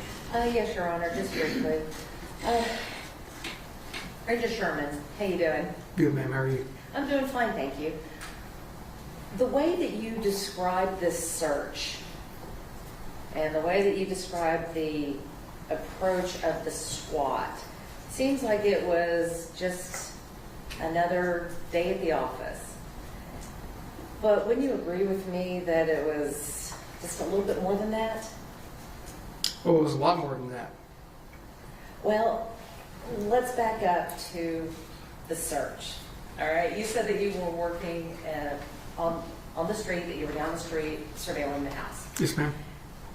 And that you were waiting for the, what did you call them? The SRT, Special Response Team. And describe for the jury the SRT arrival at the house. What did they arrive in? As you would expect, almost it's a tactical unit, right? And so they're going in there prepared to encounter any threat, if you will. So this tactical team arrives in basically an armored vehicle. Yes, ma'am. And they're rolling up the street in this armored vehicle. Yes, ma'am. How many are there? A team. It's So, not, like you said, it's not a normal day at the office. So you have more than one armored vehicle riding up this residential street Yes, ma'am. with how many people in each vehicle? Ooh, I don't know. Were the officers just in the vehicle, or were they also hanging out on the outside of the vehicle? I don't recall that. Okay. But you have these officers rolling up, and they are in, and they're wearing body armor, are they not? Yes, ma'am. And they're wearing helmets. Yes, ma'am. And they have automatic weapons. Yes, ma'am. All right, so you have this tactical team rolling up this residential street to this small house, and then the officers swarm the house, is that right? Yes, ma'am. They didn't knock and announce and say, please let us in. They just broke on in. Yes, ma'am. And when they broke in, they're screaming, there's yelling. Would you agree with that? Those would be assumptions. I didn't hear those things from my location based on the way exigency searches would go with an SRT. That would be fair to say. And you said that they found his mother and grandmother and brother in the home. Is that right? Yes, ma'am. And these officers, when they came in the home, pointed these automatic weapons at the members of his family. Is that correct? Let me hear the question. Now, what's your objection? Yeah, I mean, it would be speculation. He's already said he was not there with the team, so he doesn't know if they pointed guns at anyone. Sustained. So do you know if they pointed guns at them? No, ma'am. And you said that they were escorted out. Are you the one that did the escort outside? No, ma'am. Or were you aware that the grandmother was in a wheelchair? Yes, ma'am. And so you have officers breaking into the house wearing tactical gear and pointing guns at an elderly woman in a wheelchair. I don't know if they pointed. Objection, Judge. He was getting ready to answer. Yes, sir. I don't know. I don't know what transpired inside the home. Okay. With regards to exigent circumstances and the warrants, or let's try that again. With regards to the exception to the warrant that we call the exigent circumstances. Yes, ma'am. That's really not a free-for-all for officers to search, is it? Agree. And that there are limitations on an exigent search. Yes, ma'am. So you would agree with me that when performing an exigent search, you are not there looking for evidence of crime. Agree. The only purpose of that is to determine whether or not the person that you're searching for is in the home. Correct. So if an officer finds something that they believe might be evidence of a crime, they would have to go and get another search warrant. They would have to get a search warrant. Yeah. If you're talking about like in plain view, if they saw something in plain view during an Correct. exigent. Yes, ma'am. All right, so in the case of a missing person, like I said, the exigency involved is to find that missing person. Yes, ma'am. And hopefully find them alive. Sure. And if a person is presumed to be deceased, then that particular exigency would disappear, would it not? I don't know if that presumption was there. That's information that I don't have. But let's just go back to my question, Okay. that if a person is presumed to be deceased, then that exigency no longer exists, does it? I think that would be dependent on circumstances. That would be a case-by-case basis, I believe. Yes, ma'am.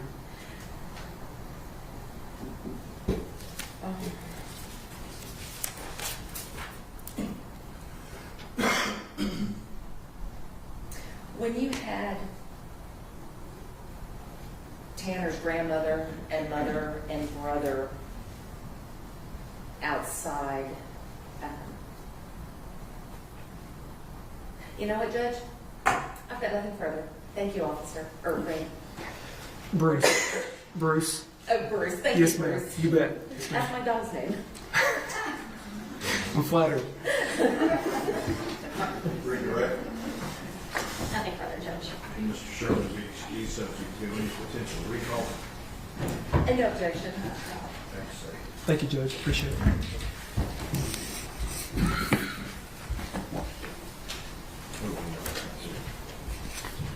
Thank you. Who do you have next? FBI's Kurt DeRoss. I'm sorry? FBI Kurt DeRoss. Kurt DeRoss. Your Honor, may we approach? Yes.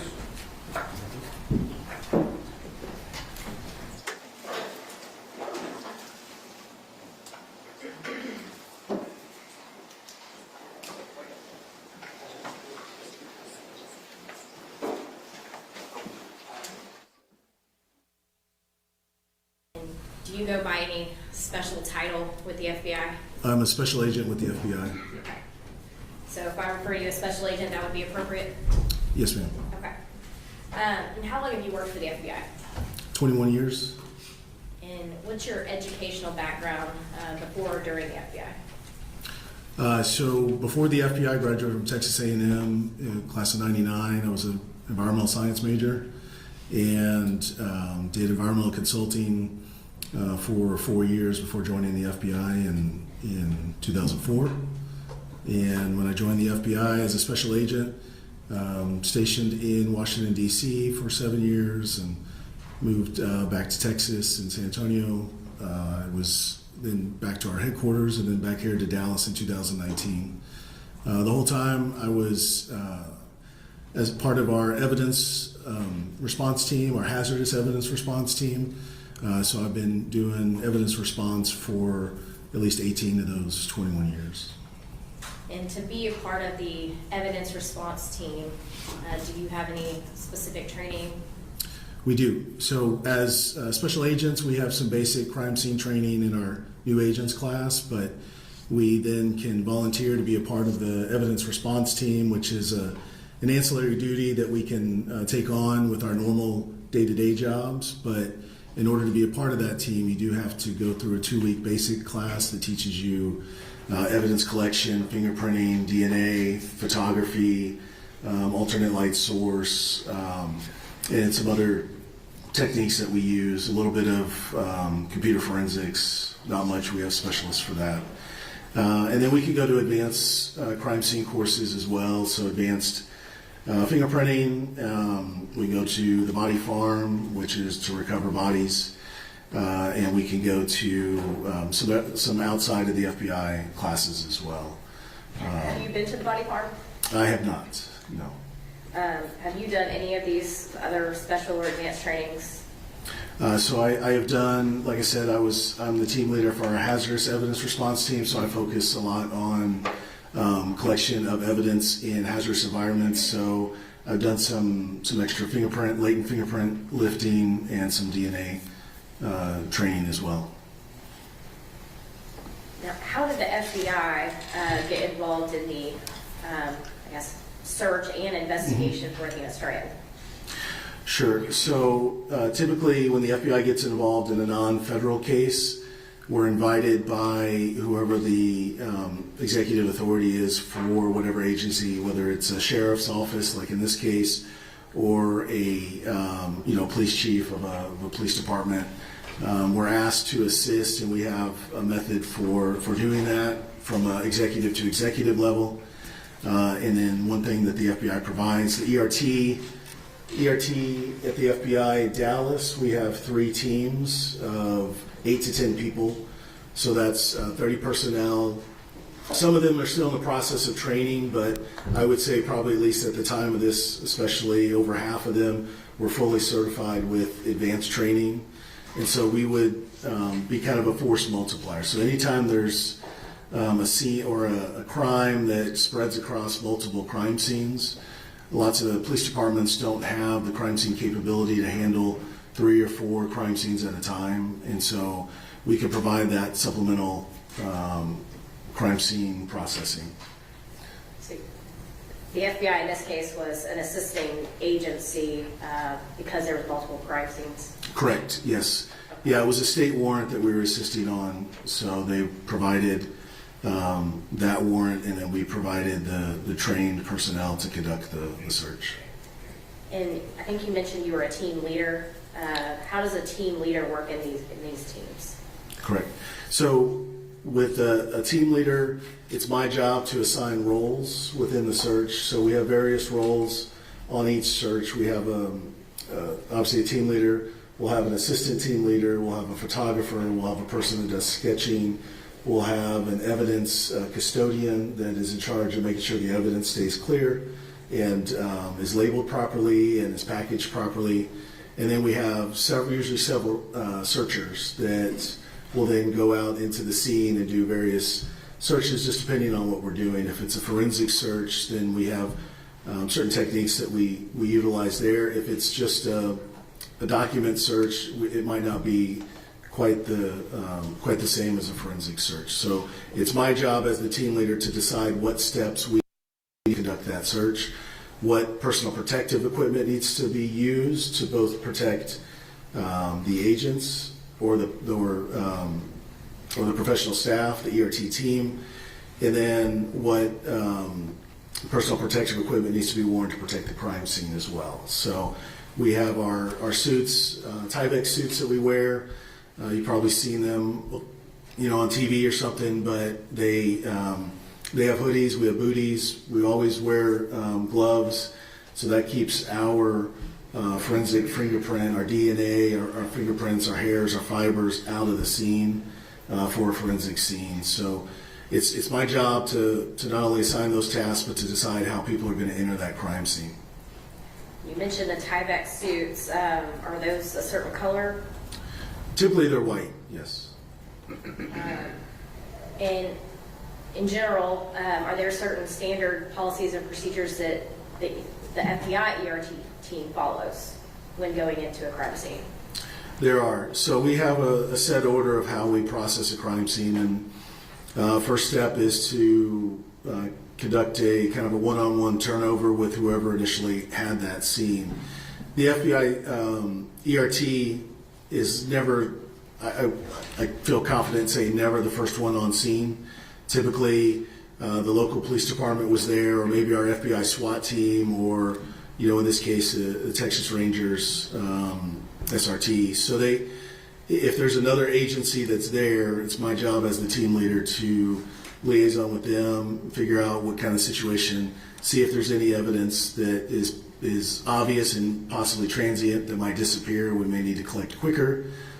Sometimes electronic evidence such as phones or computers can be perishable, so we need to react to those quicker. So all that would be discussed in the turnover. And then once I have that turnover from whatever agency was holding the scene until we got there, I would then go ahead and walk the scene with that person.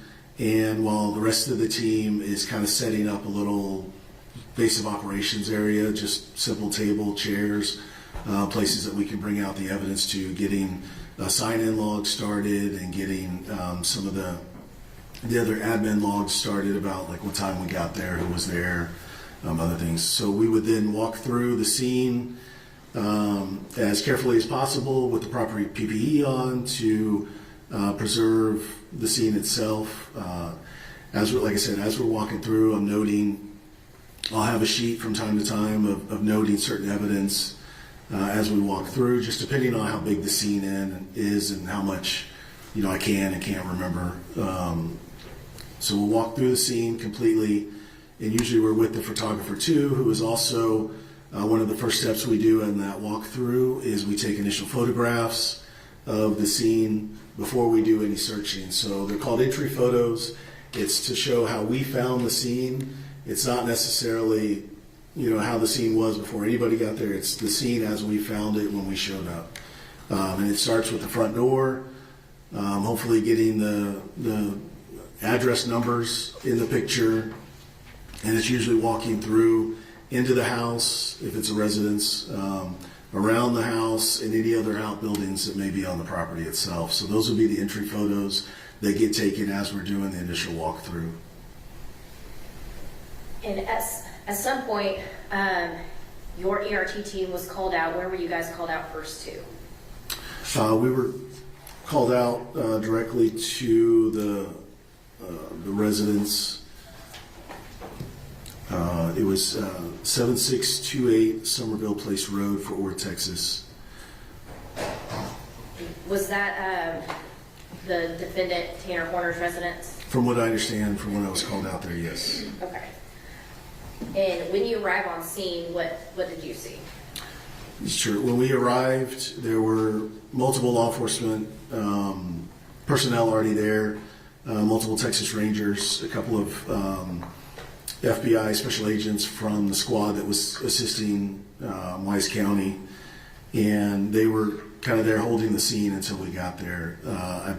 At that point, the Rangers had already secured the scene from any kind of a threat, like a person threat at the house, so they cleared it, and they were just kind of waiting for us to show up. And so I got there, and the rest of the team got there a few minutes later.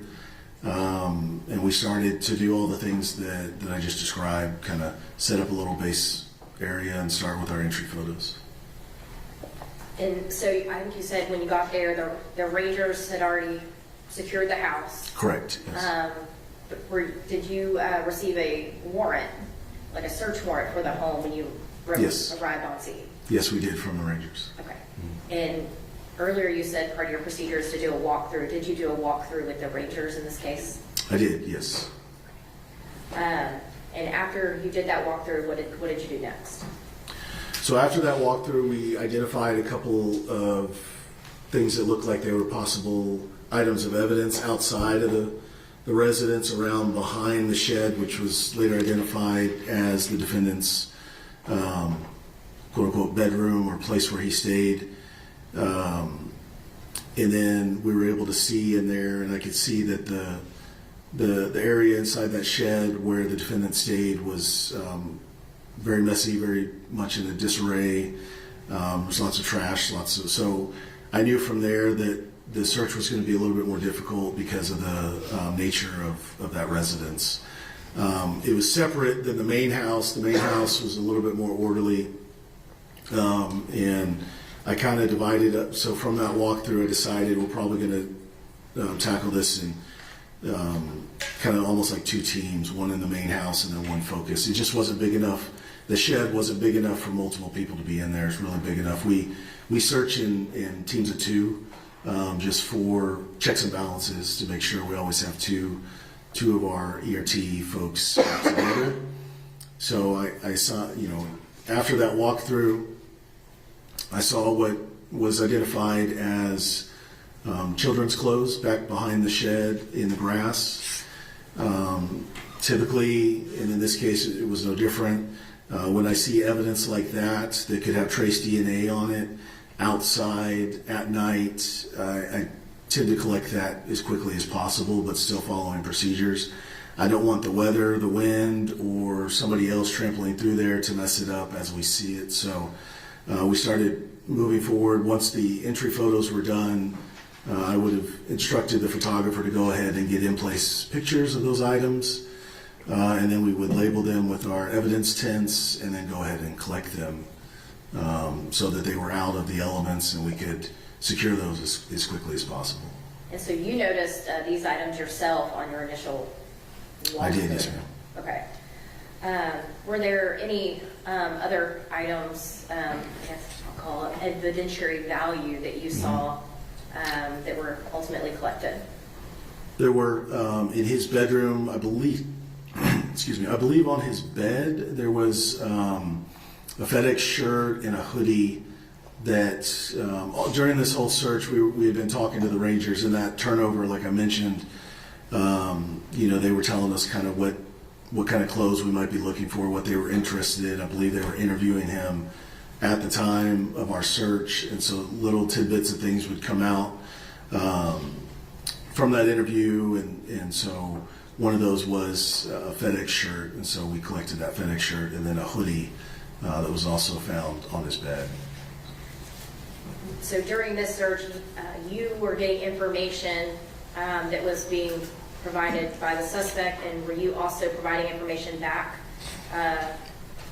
to others for the interview with the suspect? Yes, yeah. So as we located items that appeared to be, as we started photographing them, they fit the description of the victim's clothing that she was wearing that day. We told the Rangers, and they were able to phone that back to the interview team. So that's so Ranger Espinoza would have updated information while he was interviewing the suspect? Correct, yes. And Your Honor, may I approach? Yes.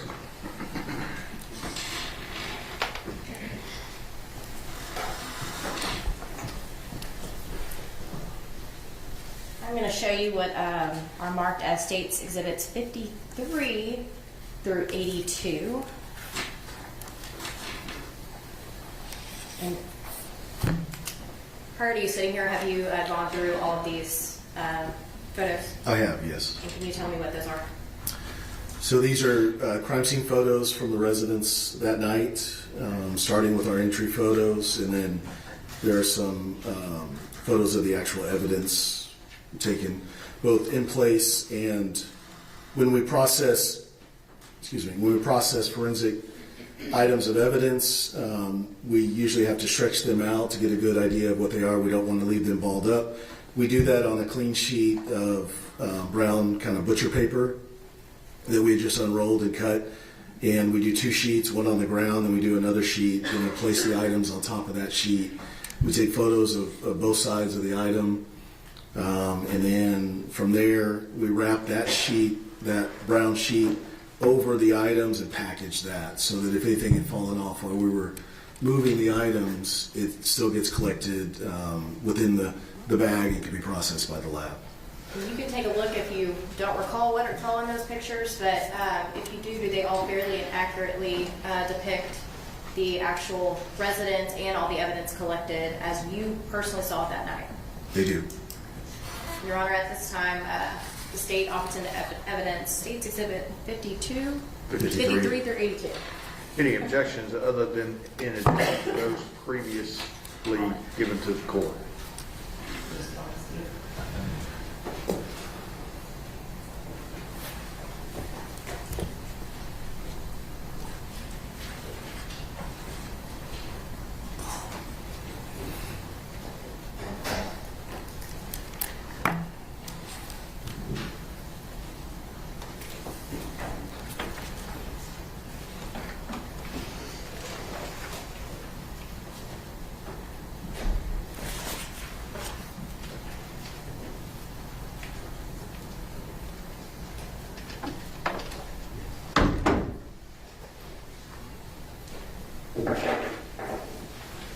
No additional objection, John.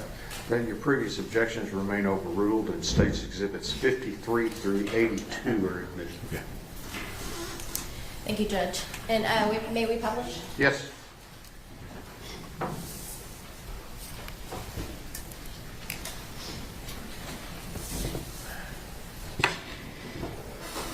right. We're talking about how one of the first things you do is do a walkthrough, and then you do, I guess, what we call initial photos. We call them entry photos. Entry photos? Mhm. Okay. Is that what these photos that we're going to be looking at are? Correct. Yeah, this would have been probably the first photo that was taken, because our first photo tries to incorporate a house number as well as the front door of the house, which this photo does. And so in this photo, does it have, I guess, the address in the photo? It does here on the mailbox post. Yep, 7628.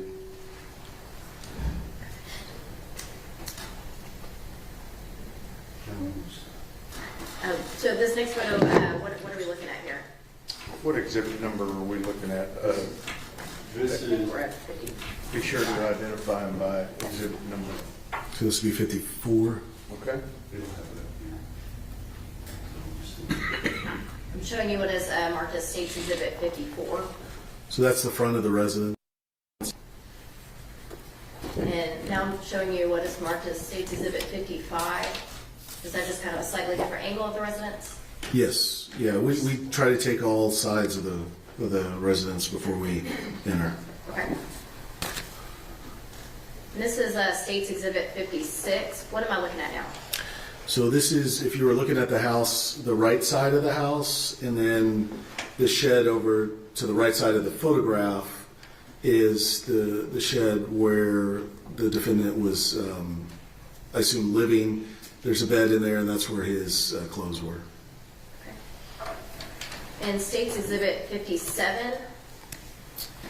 What do we see in this? So now on the left side of that photograph is the same shed where the defendant was living, and then the building on the right was just kind of like a storage building, and then if you walk in between those buildings and around the back of that shed on the left is where we noted the child's clothing.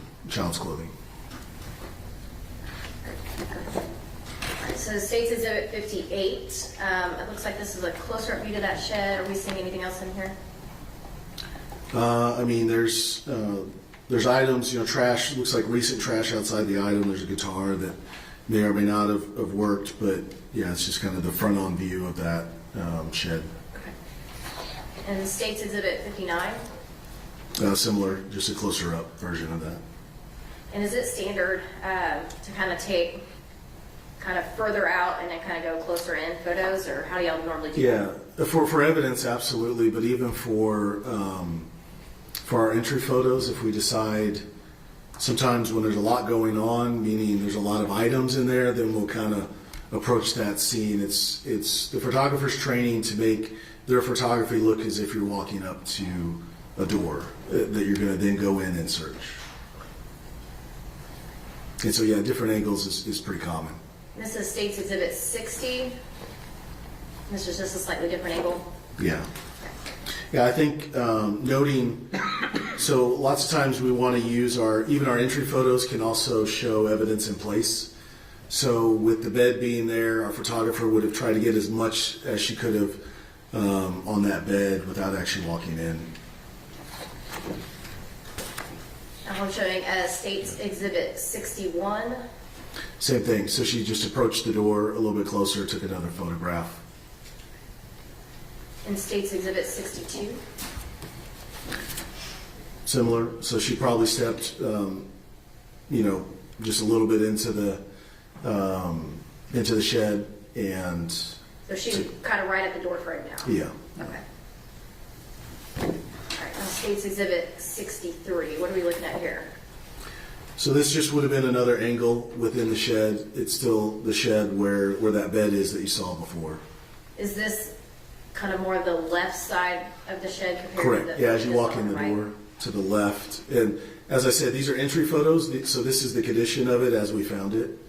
And just by looking at it, you know, it was already in that kind of disarray when we found it. So this disarray was not done by your search? No, this is before we've done any searching. Okay. And State's Exhibit 64? Same, just getting our training for entry photos typically teaches us to take a photo from each corner of the room.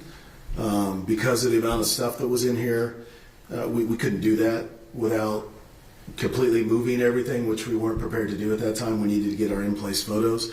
So I remember having this conversation with the photographer that let's just get, from the center of the room, let's just get pictures panning around. Okay. And State's Exhibit 65? So similar, now she's looking back at that front door. So she's doing that kind of 360 look as she pans around. In State's Exhibit 66?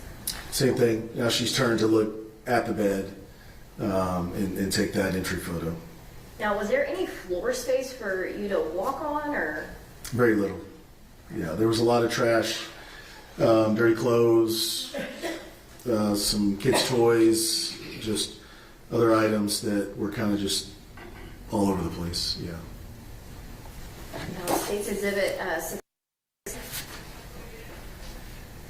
So just noting the items on the shelf here, I think she would have just, like we said, we don't know what's evidence at that point when we're doing our entry photos.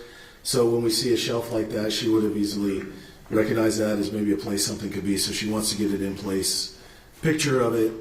And, you know, in this case, there's some children's toys, there's, you know, Tide Pods and just other stuff on the shelf. I believe there's a game console up there, so she might have been trying to get that in there as well.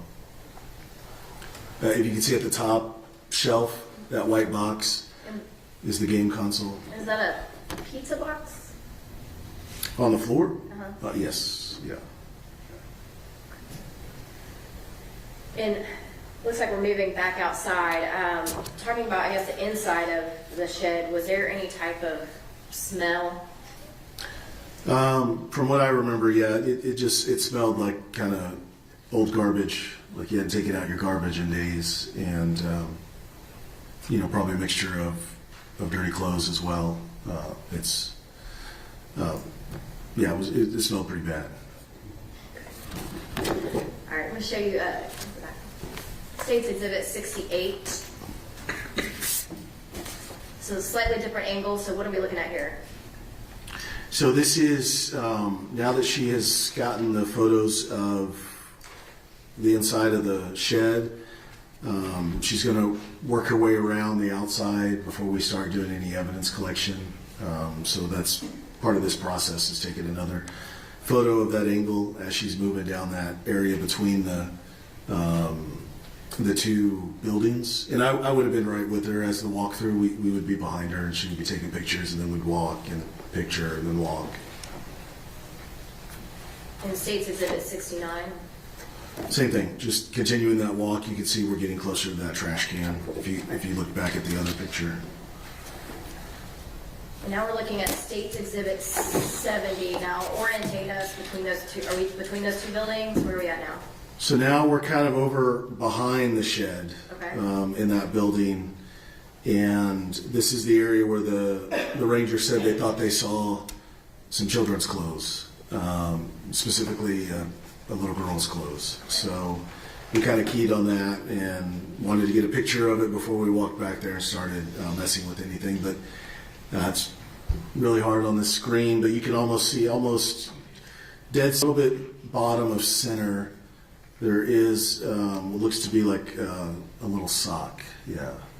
So that's the first thing that we noted, that from what we knew of the victim seemed to match. And is there also, it looks like maybe a cigarette package there to the left? Yeah, it could be. There was a lot of garbage just buried in there too. I think at one point they were just, it seemed like whoever whether it was the defendant or other people who lived on the property, were just kind of dumping trash there. All right, and this is State's Exhibit 71. And what am I looking at here? So kind of that, you can see down in the bottom of this picture, what's labeled number 1 from our evidence tent is that sock that I initially mentioned. And then as you got closer to that sock, you kind of looked around that other building. You could see, if you move up to number 2, that's looks to be child's underwear, from that distance. And then if you move on to where number 3 is, over there, just to the right of the number 3 are small in size, looks like little girls' blue jeans. And so kind of for orientation purposes, let me see if I can. So where we originally saw the sock, kind of the front part of that trash pile, now we're seeing those clothes are kind of just all in line, the 1, 2, 3. Yeah, kind of around that other outbuilding that's next to the shed.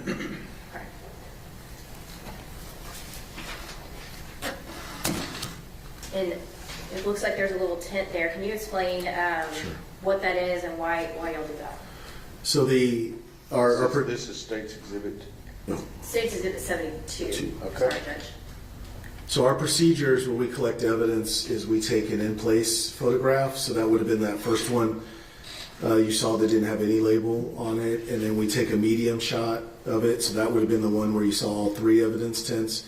And then we do a close-up in place as well. And so since this will be item number 1, the tent suggests that it's item number 1. And it's the close-up of the item in place where we found it.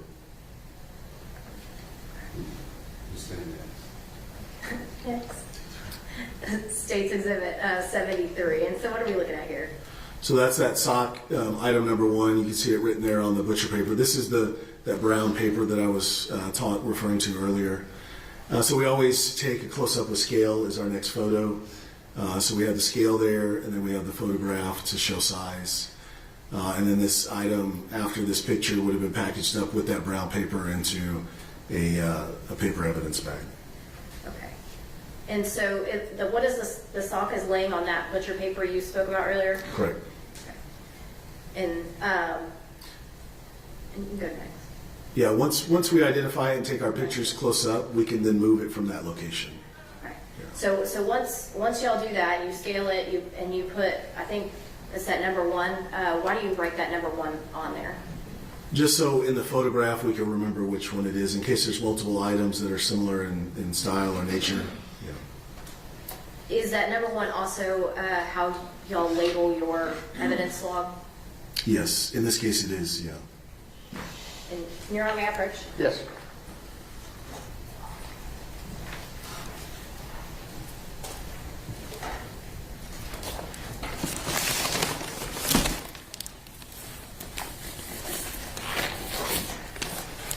I'm going to show you what's been marked as State's Exhibit 83.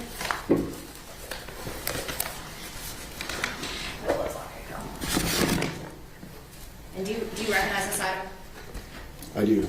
Yeah, this is our packaging and our labeling style. And this would have been one of our evidence items, number 1. And what was in evidence item number 1? It's listed here, child's light blue multicolored sock found behind shed on ground. And is that the same piece of evidence that we're looking at here on State's Exhibit 73? It appears to be, yes. And are there any other identifying marks on this bag?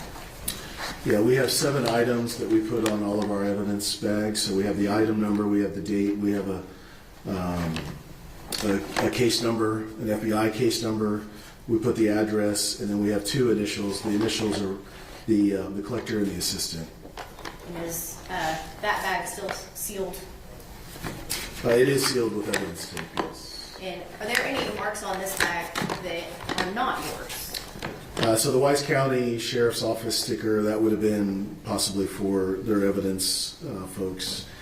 And then these two labels might be, lots of times the lab that it's taken to will put their own markings on it, so it could be from that. We don't, with the FBI ERT, we don't process any evidence. We're collectors, and it goes to the official either FBI lab or state crime lab for processing. So you collected this item, but then it will go off to a lab to be processed for Examined, yeah.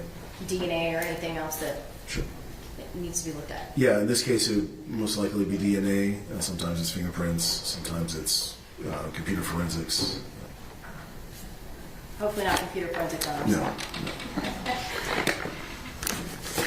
And Your Honor, at this time, the state offers into evidence State's Exhibit 83.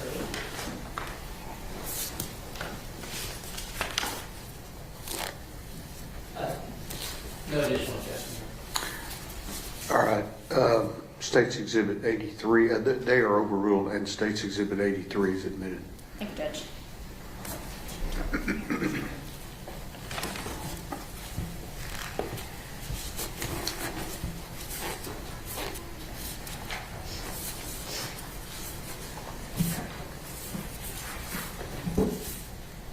Now I'm showing you what has been admitted as State's Exhibit 74 here on the screen.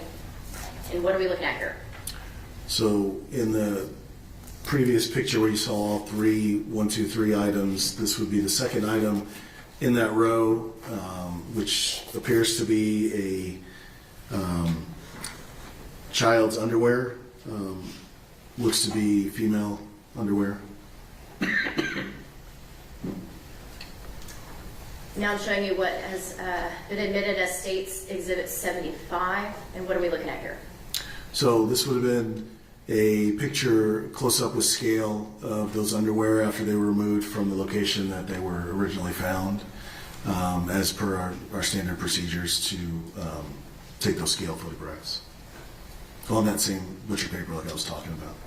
And is there a number listed on that butcher paper? There is number 2. And did that correspond with the yellow tint that y'all had next to the item? It does. And Your Honor, may I approach? Yes.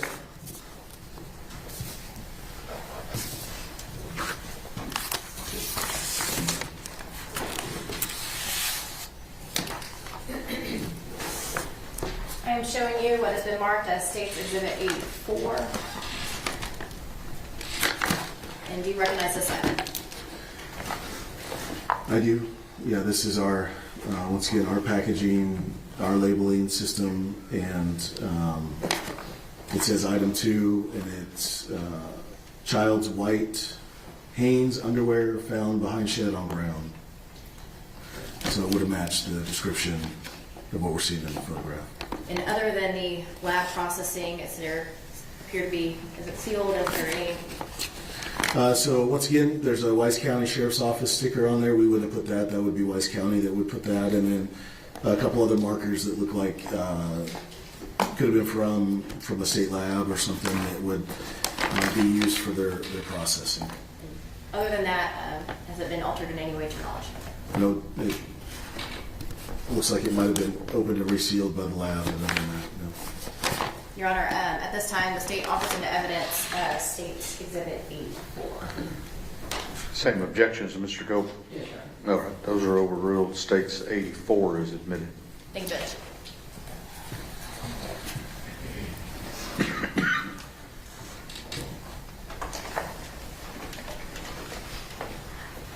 Now I'm showing you what has been marked as State's Exhibit 76. And what are we looking at here? So in those 3 items out behind the shed, this would have been the third one in that order.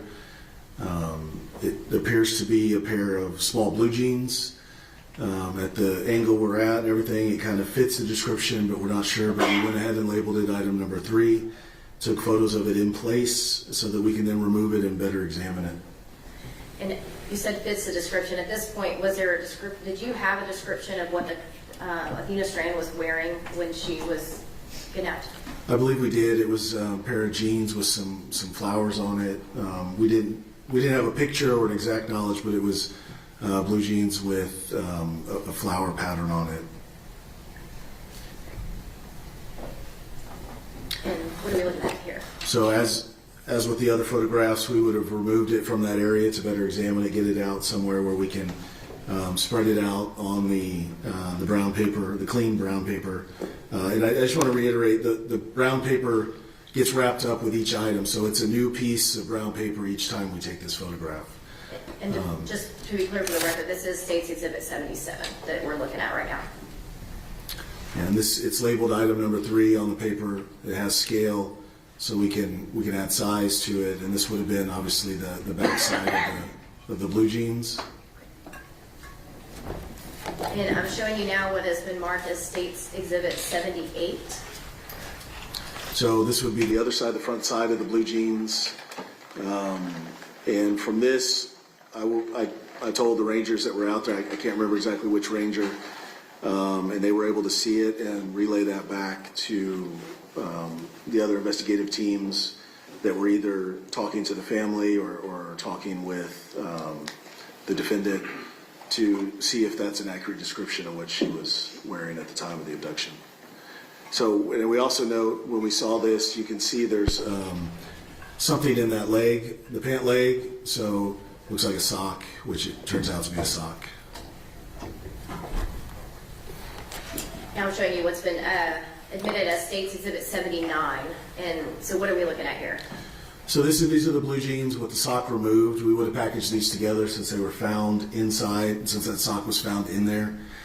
So we removed it, photographed it with scale, and then we'll wrap it up into that brown paper.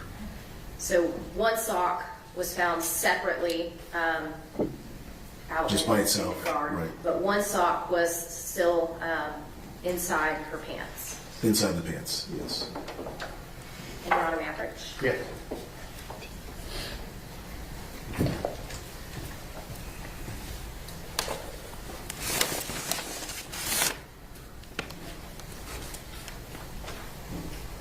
I'm showing you what has been marked as State's Exhibit 85.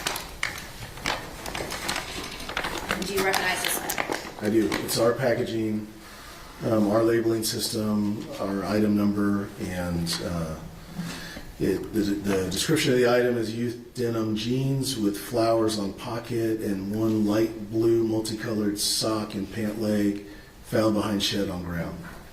And does that also show that it's item number 3? It does, yes. And kind of like the packages before, other than the markings and resealing from the lab, has it been altered in any way? Yeah. Nope, just the additional markings from the lab and the Weiss County Sheriff's Office sticker label. Your Honor, at this time, the state offers into evidence State's Exhibit, can't read, 85. Second objections, Mr. Gold. Yes, sir. Those are overruled, and State's Exhibit 85 is admitted. Thank you, Judge.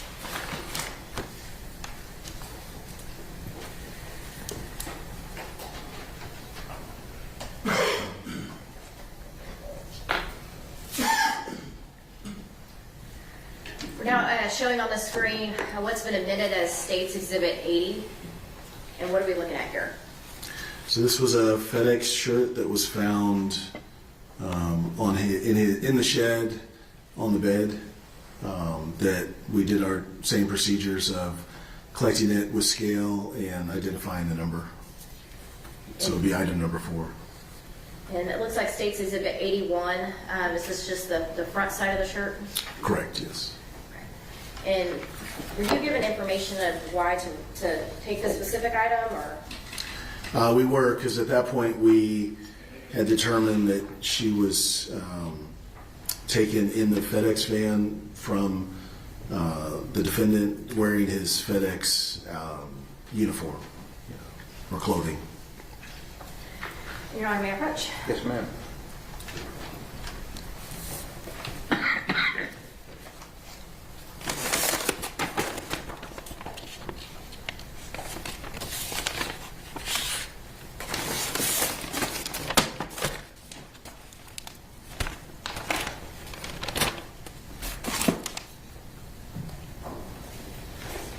I'm showing you what's been marked as State's Exhibit 86.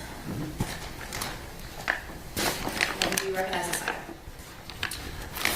Yeah, it's labeled item number 4. Same labeling system that we use, and recognize the initials. Extra large black and purple shirt with FedEx, found on bed in shed. Other than the labeling of the ceiling from the lab, has it been altered in any way? Nope, just the Wise County label and the Marshall lab. Your Honor, at this time, the state offers the evidence. State's Exhibit 86. Same objections, Mr. Gold? Yes. Notes are overruled and State's Exhibit 86 is admitted. Judge.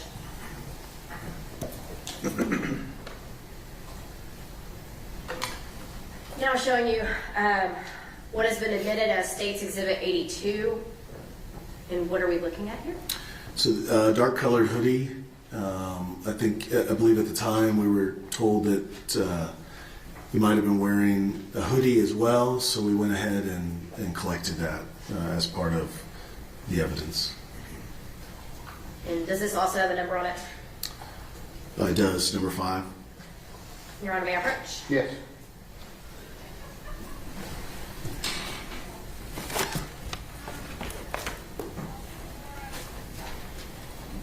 I'm now showing you what's been marked as State's Exhibit 87. Do you recognize this item? I do. It's our labeling process, and it's item number 5. Large tech gear, gray and navy hoodie, found on bed in shed, with those additional Wise County labeling and lab. I'm going to have Mr. Berry here. Can you zoom in on what's been admitted as State's Exhibit 82? And does that read large tech gear sweatshirt? Yes, So does that match the item that's listed in that rag? it does. And other than the any type of resealing or labels from the lab, has it been altered in any way? No. Your Honor, at this time, the state offers into evidence State's Exhibit 87.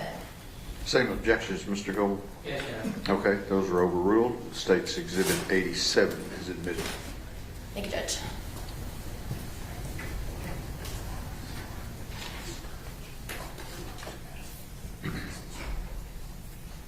And Your Honor, may we approach? Yes.